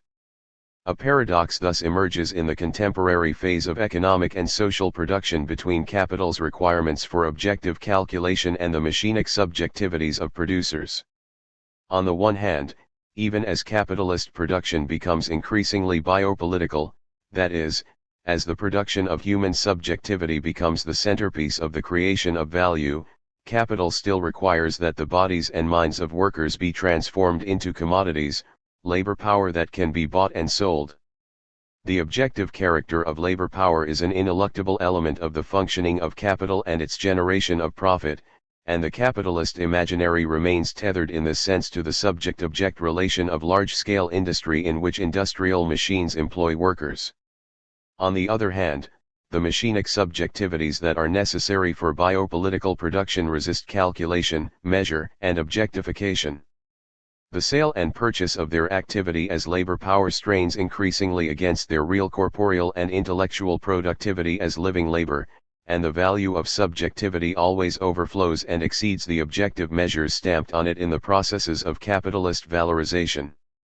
In contrast to the industrial workers whose productivity largely depends on being in the plant, machinic subjectivities often produce in social space, in circuits of cooperation, and thus realize certain limited margins of autonomy. To the extent that workers reappropriate elements of fixed capital and present themselves, in a variable and often chaotic way, as cooperating actors in the processes of valorization, then, as they are precarious but nonetheless autonomous subjects in the valorization of capital, there tends to be an inversion of the function of labor with respect to capital. Workers are no longer instruments that capital deploys to transform nature and produce material commodities, but the workers, having incorporated the tools of production, having been metamorphosed anthropologically, act and produce mechanically, separately and autonomously from capital. On this terrain opens a form of class struggle that we can properly call biopolitical.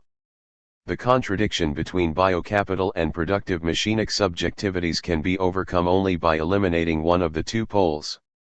And capitalists cannot eliminate workers if they want to make profit. This is thus the terrain proper to politics, the terrain of the decision over undecidables, with all of its back and forth. For the productive subjectivities, politics means constructing the multitude institutionally, that is, transforming the social experience of the multitude into political institutions. This operation must go beyond the modern bourgeois model of the relationship between constituent power and constituted power, as we saw in Chapter 3, not because constituent action disappears but because it can no longer be closed in the construction of a unitary power. Revolts are not aimed at taking power as it is but rather at holding open a process of counter-powers, challenging the ever-new apparatuses of capture that the capitalist machine creates, and discovering in the process what kind of society the new machinic subjectivities can create. Fourth response: smash the state. Some might greet the recognition of the crisis of the modern administrative state by enthusiastically affirming the end of administration as such. Let's bury Weber 6 feet under our view instead. Just as in Chapter 1 we affirmed that the critique of traditional forms of leadership should not be confused with the refusal of organization, is that the critique of modern administration must be accompanied by the creation of alternative administrative forms. The point is not to be done with Weber but to run Weber in reverse. This is why we have tried to highlight that the same subjectivities that throw modern bureaucracy into crisis also demonstrate the social and organizational capacities, the intelligence, knowledges, and access to information that are required for effective and autonomous social administration. Point 15. What does it mean to smash the state? That is the heroic feat, according to Marx, accomplished by the Parisian communards. When the bourgeois forces retreat to Versailles, the communards dismantle the state apparatus, but they do not simply assume that in its absence social life will organize spontaneously. Smashing the state does not mean ignoring the need for social organization. In the place of the bourgeois state they invent democratic political and administrative practices and institutions to govern the life of the commune. The state is an instrument of class rule insofar as it stands above and rules over society, that is, insofar as it maintains separation between the rulers and the ruled. Smashing the state means destroying that gap and thus creating political and administrative institutions that immanently organize the collective, democratic decision-making of the entire population. The question for today's machinic subjectivities, then, so full of knowledge and intelligence, is how they can invent democratic practices and administrative institutions that organize effectively the life of the multitude. Point 16. This task, enormously complicated on its own, is made even more difficult, as we will see in Part 3, by the fact that neoliberal governance is created as a response not only to the crisis of modern bureaucracy but also and more directly to the potentially autonomous cooperative subjectivities full of knowledge, talents, and capabilities. Neoliberalism interprets their freedom and their capacities for self-administration in ways that seek to close back the powers of administration. The terrain shifts once again, but the struggle continues. The end of Middle Europa. We need to ask ourselves, everyone probably should, to what extent, even when we critique modernity, are we still prisoners of the modes and concepts of European bourgeois thought from which the dominant notion of modernity arose? Numerous authors have provincialized Europe and developed anti-colonial, post-colonial, and decolonial critiques of modernity with great success and important results. We should remember, though, that powerful challenges to modernity and its modes of oppression have repeatedly arisen within Europe. 2.17 Let us here limit our view on modernity and its crisis to Europe and, even more specifically, Middle Europa, where we can both identify a critique of modernity that remains its prisoner but also glimpse the end of the bourgeois subject that is its basis. When we look to the bourgeois Europe of Middle Europa today, we cannot even hate it, as if we were rebellious children. Although in some sense we were born of Middle Europa, now it has repudiated us and we can take pride in a new innocence. What was Middle Europa? It was a period, a place, an idea, a crisis. It was a period in which, roughly from 1870 to 1914 and 1917 to 1945, while European powers pursued imperialist projects in Africa, Asia, and Latin America, at home the conflict between labor and capital became a central element of public life, leading to war and dictatorship. A mass society was formed with crowds that were repugnant to the bourgeois sensibility and that, in turn, bridled at the rational administration of bourgeois power. The bourgeoisie, deploying its rich intellectual and moral armory, clashed with rebellious workers and tried to domesticate them, while exploiting their power. This drama took place throughout Europe, but here we are focusing on its extended midsection, from Germany and Austria to Poland and Hungary, especially Germany, where national unity was recently achieved. But above all, Middle Europa was an idea, or, rather, two conflicting ideas. On one hand, Middle Europa was the heroic idea of European modernity, together with the Allied identity concepts such as the individual, property, the people, the nation, and sovereignty. The valiant, confident cadences of Beethoven's Third Symphony still resonated through these words. On the other hand, though, Middle Europa was the growing suspicion and then the clear recognition that the bourgeois mediation in social equilibrium of conflicting social forces, particularly capital and labor, was no longer possible. The bourgeoisie collapsed as a political class, although it still thrashed about, sometimes blindly, as if it still could maintain moral and cultural leadership. Mahler's tragic Sixth Symphony might serve as an adequate soundtrack. Between Nietzsche, for the German spirit, and Robert Musil, for the Austro-Hungarian Empire he called Caucania, we can recognize all the elements of the tragedy, the struggle among larger-than-life subjects set on determining the destiny of civilization, the heroism of those destined to defeat who gradually measure the weight of the tragedy, and the disbanding, the coming apart of European modernity and progress. These were just presentiments for the bourgeoisie entering into the carnage and barbarity of its 30 Years' War from 1914 to 1945, a conflagration in which Middle Europa was definitively dissolved. One still today hears talk of the crisis of civilization, a theme that occupied the tormented soul of the bourgeoisie in Middle Europa. One still hears whispered the same names, Nietzsche, used in one way or another according to one's taste, Thomas Mann, but already back then Nafta and Settembrini beat their wings in the void, Benjamin, who cannot figure out if he is a rabbi or a communist, Heidegger, who implausibly has been cleaned of his collaboration with the Nazis, and so forth, in a confused chant of litanies. This kind of weak nostalgia only reinforces the status quo. Middle Europa thus initiated an odd bifurcation that has become ever more apparent today, the persistence of capitalist rule but the end of the bourgeoisie. Today capitalists abound, but the bourgeois is nowhere to be found.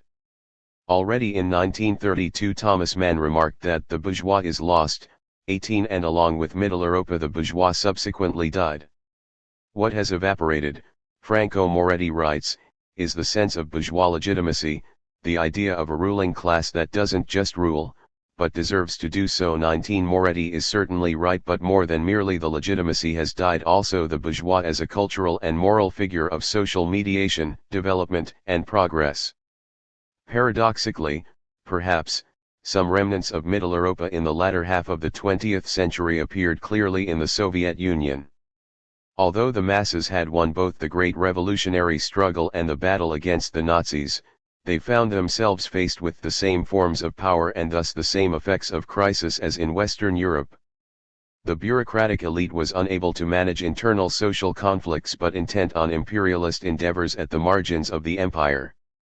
The motto "the future has an ancient heart" could be applied to Soviet bureaucrats, perhaps with a touch of irony, where the ancient is not medieval, Tsarist, or boyar, but rather Middle European. Class struggle defeated Western European bourgeoisies and eventually destroyed also the bureaucratic elites of the East. Both were denied the stable mediation they sought of conflicting social forces, wages and profit, life and production, well-being and arms. Is that still even possible? But we will never understand the end of Middle Europa if we look only at its own contradictions and crises, failing to recognize the emerging alternative subjectivities that were author of its demise. In 1848, 1871, 1905, and smaller events throughout Europe, rebellious populations refused capitalist command over their productive lives, were unwilling to act as a united people ordered in fixed social hierarchies, declined to serve the glory of the nation, and engaged in infinite other acts of defiance. Such refusals, however, powerful though they are only part of the explanation. More important are the new social forms that are invented in rebellion, particularly along two axes we have tried to articulate in the course of Part 2. First is, accompanying rebellions against the rule of private property, the construction of the common, that is, forms of wealth that we share equally and manage democratically.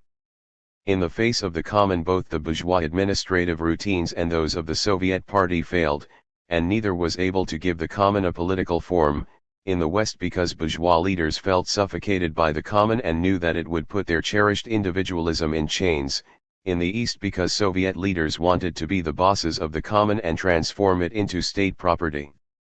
The common is what created an insurmountable abyss and opened a new world. One might say, then, that out of the ashes of Middle Europa emerged the class of the common, but that is not right if by class here one understands a homogeneous or unified identity. Indeed, the second axis of these new social forms is their irreducible multiplicity, which corrodes all identity formations. The social producers and reproducers refuse to be reduced to a people, but could no longer be conceived either as a crowd or a mass. They had already entered the scene as a protagonist multitude, as machinic assemblages.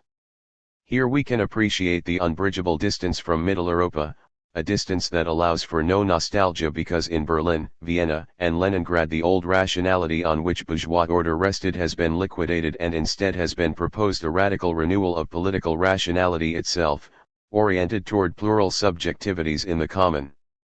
This project is by no means accomplished. It is an open road, a path to be traveled, and here there is no need for heroism to resist our destiny but rather faithful dedication to construct it. The ghosts have now all vanished and Middle Europa, just like the ancients or the Baroque, becomes for us at this point just an archive. And yet in the last decades, there has been a kind of repetition of the Middle Europa syndrome. In Brussels, a political apparatus unmoored from any social reality, the concept of class cannot even be whispered, believed it was guiding the construction of a united Europe. It was a tragicomic experience, comedic in its caricature of a past bureaucracy that, even though it can no longer form common values, maintains the pretense of them, tragic in its leading the continent to the edge of a precipice. Only the struggles of the new generations of Europeans, born with the desire of the common, have prevented a catastrophic fall into the abyss. Will some demon arrive next, claiming to save Europe? Chapter 9. Entrepreneurship of the multitude. We live, we are told, in an entrepreneurial society in which everyone is called on to be an entrepreneur. The important thing is to incarnate the energy, responsibility, and virtue of the entrepreneurial spirit. You can go into business, launch your own startup, or organize a project for the homeless. Even fields commonly thought to exist outside of the sphere of business and labor, writes Imre Zaman, such as artistic and cultural production, have been colonized by discourses of entrepreneurship. Entrepreneurship exists in the 21st century as a common-sense way of navigating the inevitable, irreproachable, and apparently unchangeable reality of global capitalism. One we will return in Chapter 12 to analyze the entrepreneurial ideology of neoliberalism, but here we want to insist that first and foremost entrepreneurship belongs to the multitude, and names the multitude's capacities for cooperative social production and reproduction. Like many other terms in our political vocabulary, entrepreneurship has been diverted and distorted. We need to take it back and claim it as our own. We will try to uncover the entrepreneurship of the multitude through an indirect route and a direct one, that is, through a symptomatic reading and an ontological reading. For the former we will engage Joseph Schumpeter's theory of the entrepreneur against the grain to unmask, underneath the ideology of the capitalist entrepreneur, the continuous expropriation of the cooperative power of the multitude. The capitalist entrepreneur, from this perspective, is unjustly given credit for an entrepreneurial function accomplished elsewhere, but rather than such a moral claim we are much more interested in how capitalist entrepreneurship reveals the potential of the multitude. The latter route instead investigates directly the productive social power of the multitude, exploring how much its leadership can be developed and questioning what leadership means in this context. How to become an entrepreneur. Joseph Schumpeter's classic theory goes against today's standard image of the entrepreneur in many respects. Entrepreneurial activity in his view, for instance, is not defined by risk-taking. Neither does it involve scientific discoveries or inventing new technologies. Whereas the inventor produces ideas, Schumpeter asserts, the entrepreneur gets things done, which may but need not embody anything that is scientifically new to entrepreneurs, he continues, are not managers and most often not owners of the means of production, only ones who have them at their disposal. The essence of entrepreneurship, Instead, according to Schumpeter, is to create new combinations among already existing workers, ideas, technologies, resources, and machines. Entrepreneurs, in other words, create new machinic assemblages. Moreover, these assemblages must be dynamic over time. Whereas most capitalists merely pursue adaptive responses to change, adjusting their existing arrangements, entrepreneurs carry out creative responses that grasp and set in motion what is new in their world. Point 3. In order to enact these combinations, of course, the entrepreneur must not only bring together workers with resources and machines but must also impose on them a mode of cooperation and discipline by which they are to work together. The essence of combination is cooperation. It requires, in other words, the establishment and repetition of new social and productive relationships. Schumpeter is very close to Marx in his recognition that the key to increased productivity, and hence greater profits, is the cooperation of workers in coordination with systems of machines. Marx explains, in fact, that cooperation, while increasing productivity, also has a transformative effect on labor, creating a new social productive force. The special productive power of the combined working day is, under all circumstances, the social productive power of labor, or the productive power of social labor. This power arises from cooperation itself. When the worker cooperates in a planned way with others, he strips off the fetters of his individuality, and develops the capabilities of his species. For the powers of humanity are realized in cooperation, or, really, a new social being is forged in this process, a new machinic assemblage, a new composition of humans, machines, ideas, resources, and other beings. Schumpeter is well aware, moreover, that in addition to the paid cooperation of the workers they employ, entrepreneurs also need the unpaid cooperation of a vast social field. Just as a sovereign cannot place a policeman behind every citizen, the entrepreneur cannot pay everyone in social and political life whose cooperation he requires. 5. The analogy with the sovereign and its police emphasizes the threat of force or violence required by the entrepreneur. Marx similarly compares the capitalist overseeing cooperation as a general on the battlefield, dictating strategy for the troops under his command. Point 6. Cooperation in capitalist society is always accomplished under the threat of force. Schumpeter's analogy goes further, however, by recognizing that the cooperation imposed or required by entrepreneurs takes effect not only in their factories but across society, over populations paid and unpaid. Social labor, in addition to being unpaid, must also be functionally subordinated and ordered toward a specific productive goal. This is precisely the hypothesis that, during the years of the crisis of the Fordist industrial model, led to practices of externalization, along with the diffuse factories and construction of complex industrial zones that supported a new social organization of production. From Silicon Valley to software technology parks in India, from the innovative production centers in northern Italy and Bavaria to the free trade zones and export processing zones in Mexico and China, these entrepreneurial combinations, administering the productive power of a vast social field, a wide variety of paid and unpaid social actors, have had great success. Who, then, are these entrepreneurs? Schumpeter, in the original 1911 edition of Theory of Economic Development, in passages eliminated from later editions, provides an illuminating social vision with weak echoes of Nietzsche or, really, foreshadowing Ayn Rand that divides society into three groups on the basis of new combinations and entrepreneurship.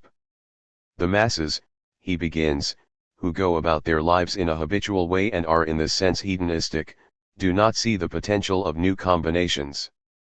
A minority of people, he continues, with a sharper intelligence and a more agile imagination, can see the potential of new combinations but do not have the power or character to put them into action. Then, there is an even smaller minority, and this one acts. It is this type that scorns the hedonistic equilibrium and faces risk without timidity. What matters is the disposition to act. It is the ability to subjugate others and to utilize them for his purposes, to order and to prevail, that leads to successful deeds even without particularly brilliant intelligence. 7. It is interesting, but not really important, that he seems to contradict here his insistences elsewhere that entrepreneurship does not require risk. More important is his conception of the man of action, the weight of whose personality demands obedience. If there is to be economic development, he maintains, there have to be such leaders. Point 8. And, correspondingly, Schumpeter presents the masses of workers, peasants, artisans, and others as hedonistic, passive, and resistant to the new. Schumpeter's anthropology of the man of action is certainly crude, but it clearly resonates in the contemporary media-driven cult of the entrepreneur, especially in the digital world of dot-coms and start-ups. The bright white faces of men of action, distinguished by their energy and daring, confidently stare at us from the magazine racks of newsstands. When he revises the theory of economic development for the 1934 edition, however, Schumpeter abandons the heroic figure of the entrepreneur. He recognizes now that the entrepreneur creates new combinations not by convincing people of the desirability of carrying out his plan or by creating confidence in his leading in the manner of a political leader. The only man he has to convince or impress is the banker who is to finance him, but by buying them or their services, and then using them as he sees fit. 9. The increasingly powerful rule of finance, Schumpeter realizes, reduces the entrepreneur from a leader whose force of personality or ideas gains the consent of the masses to a supplicant of the banker. The power of money, finance, and property, and the economic coercion they deploy, which we will study in more detail in Part 3, replaces the traditional modes of authority and consent required for leadership. Finally, a decade later, in the 1940s, Schumpeter becomes convinced that even property and ownership, organized now in huge corporations, are no longer able to gain the consent of all those engaged in social production. This returns us to the passage we cited earlier. The capitalist process, he laments, takes the life out of the idea of property. Dematerialized, defunctionalized and absentee ownership does not impress and call forth moral allegiance as the vital form of property did. Eventually there will be nobody left who really cares to stand for it, nobody within and nobody without the precincts of the big concerns. 10. Schumpeter reluctantly admits, at this point, that the only path forward for capitalist production is centralized planning. Schumpeter, however, is blind to the other side of the equation. Whereas he rightly cuts down to size the figure of the entrepreneur and recognizes the social limits posed by the power of money and property, he maintains a view of the masses as fundamentally passive. Instead, in the course of capitalist development, as productive cooperation extends ever more widely across the social field in diffuse, polycentric circuits, new combinations are increasingly organized and maintained by the producers themselves. With the potential to reappropriate fixed capital, as we indicated earlier, the multitude becomes increasingly autonomous in the generation and implementation of productive cooperation. No longer are generals needed to deploy them on the battlefield of social production. The troops, so to speak, can organize themselves and chart their own direction. Faced with potentially autonomous cooperating forces of social production and reproduction, capitalist owners would seem to have two options. Either they can imprison them, reducing them to the dimensions of industrial discipline and forcing them to obey the supposedly scientific organization of labor, diminishing people's intelligence, creativity, and social capacities, for example, with click work and regimes of digital Taylorism. For this option, capital must intervene at the level of subjectivity and produce workers who are happy, or at least willing, to put their lives in the service of the company. But then capital ends up reducing productive powers and thwarting its own thirst for profit. The other option, really capital's only feasible path, is to embrace the autonomous and cooperative potential of workers, recognizing that this is the key to valorization and increased productivity, and at the same time try to contain it. Capital does not pose the problem of disciplining labor and controlling it from the inside, but instead seeks to rule it from the outside, from above. In line with this option, capital retreats from the traditional modes of imposing productive cooperation and instead tends, from outside the productive process and its circuits of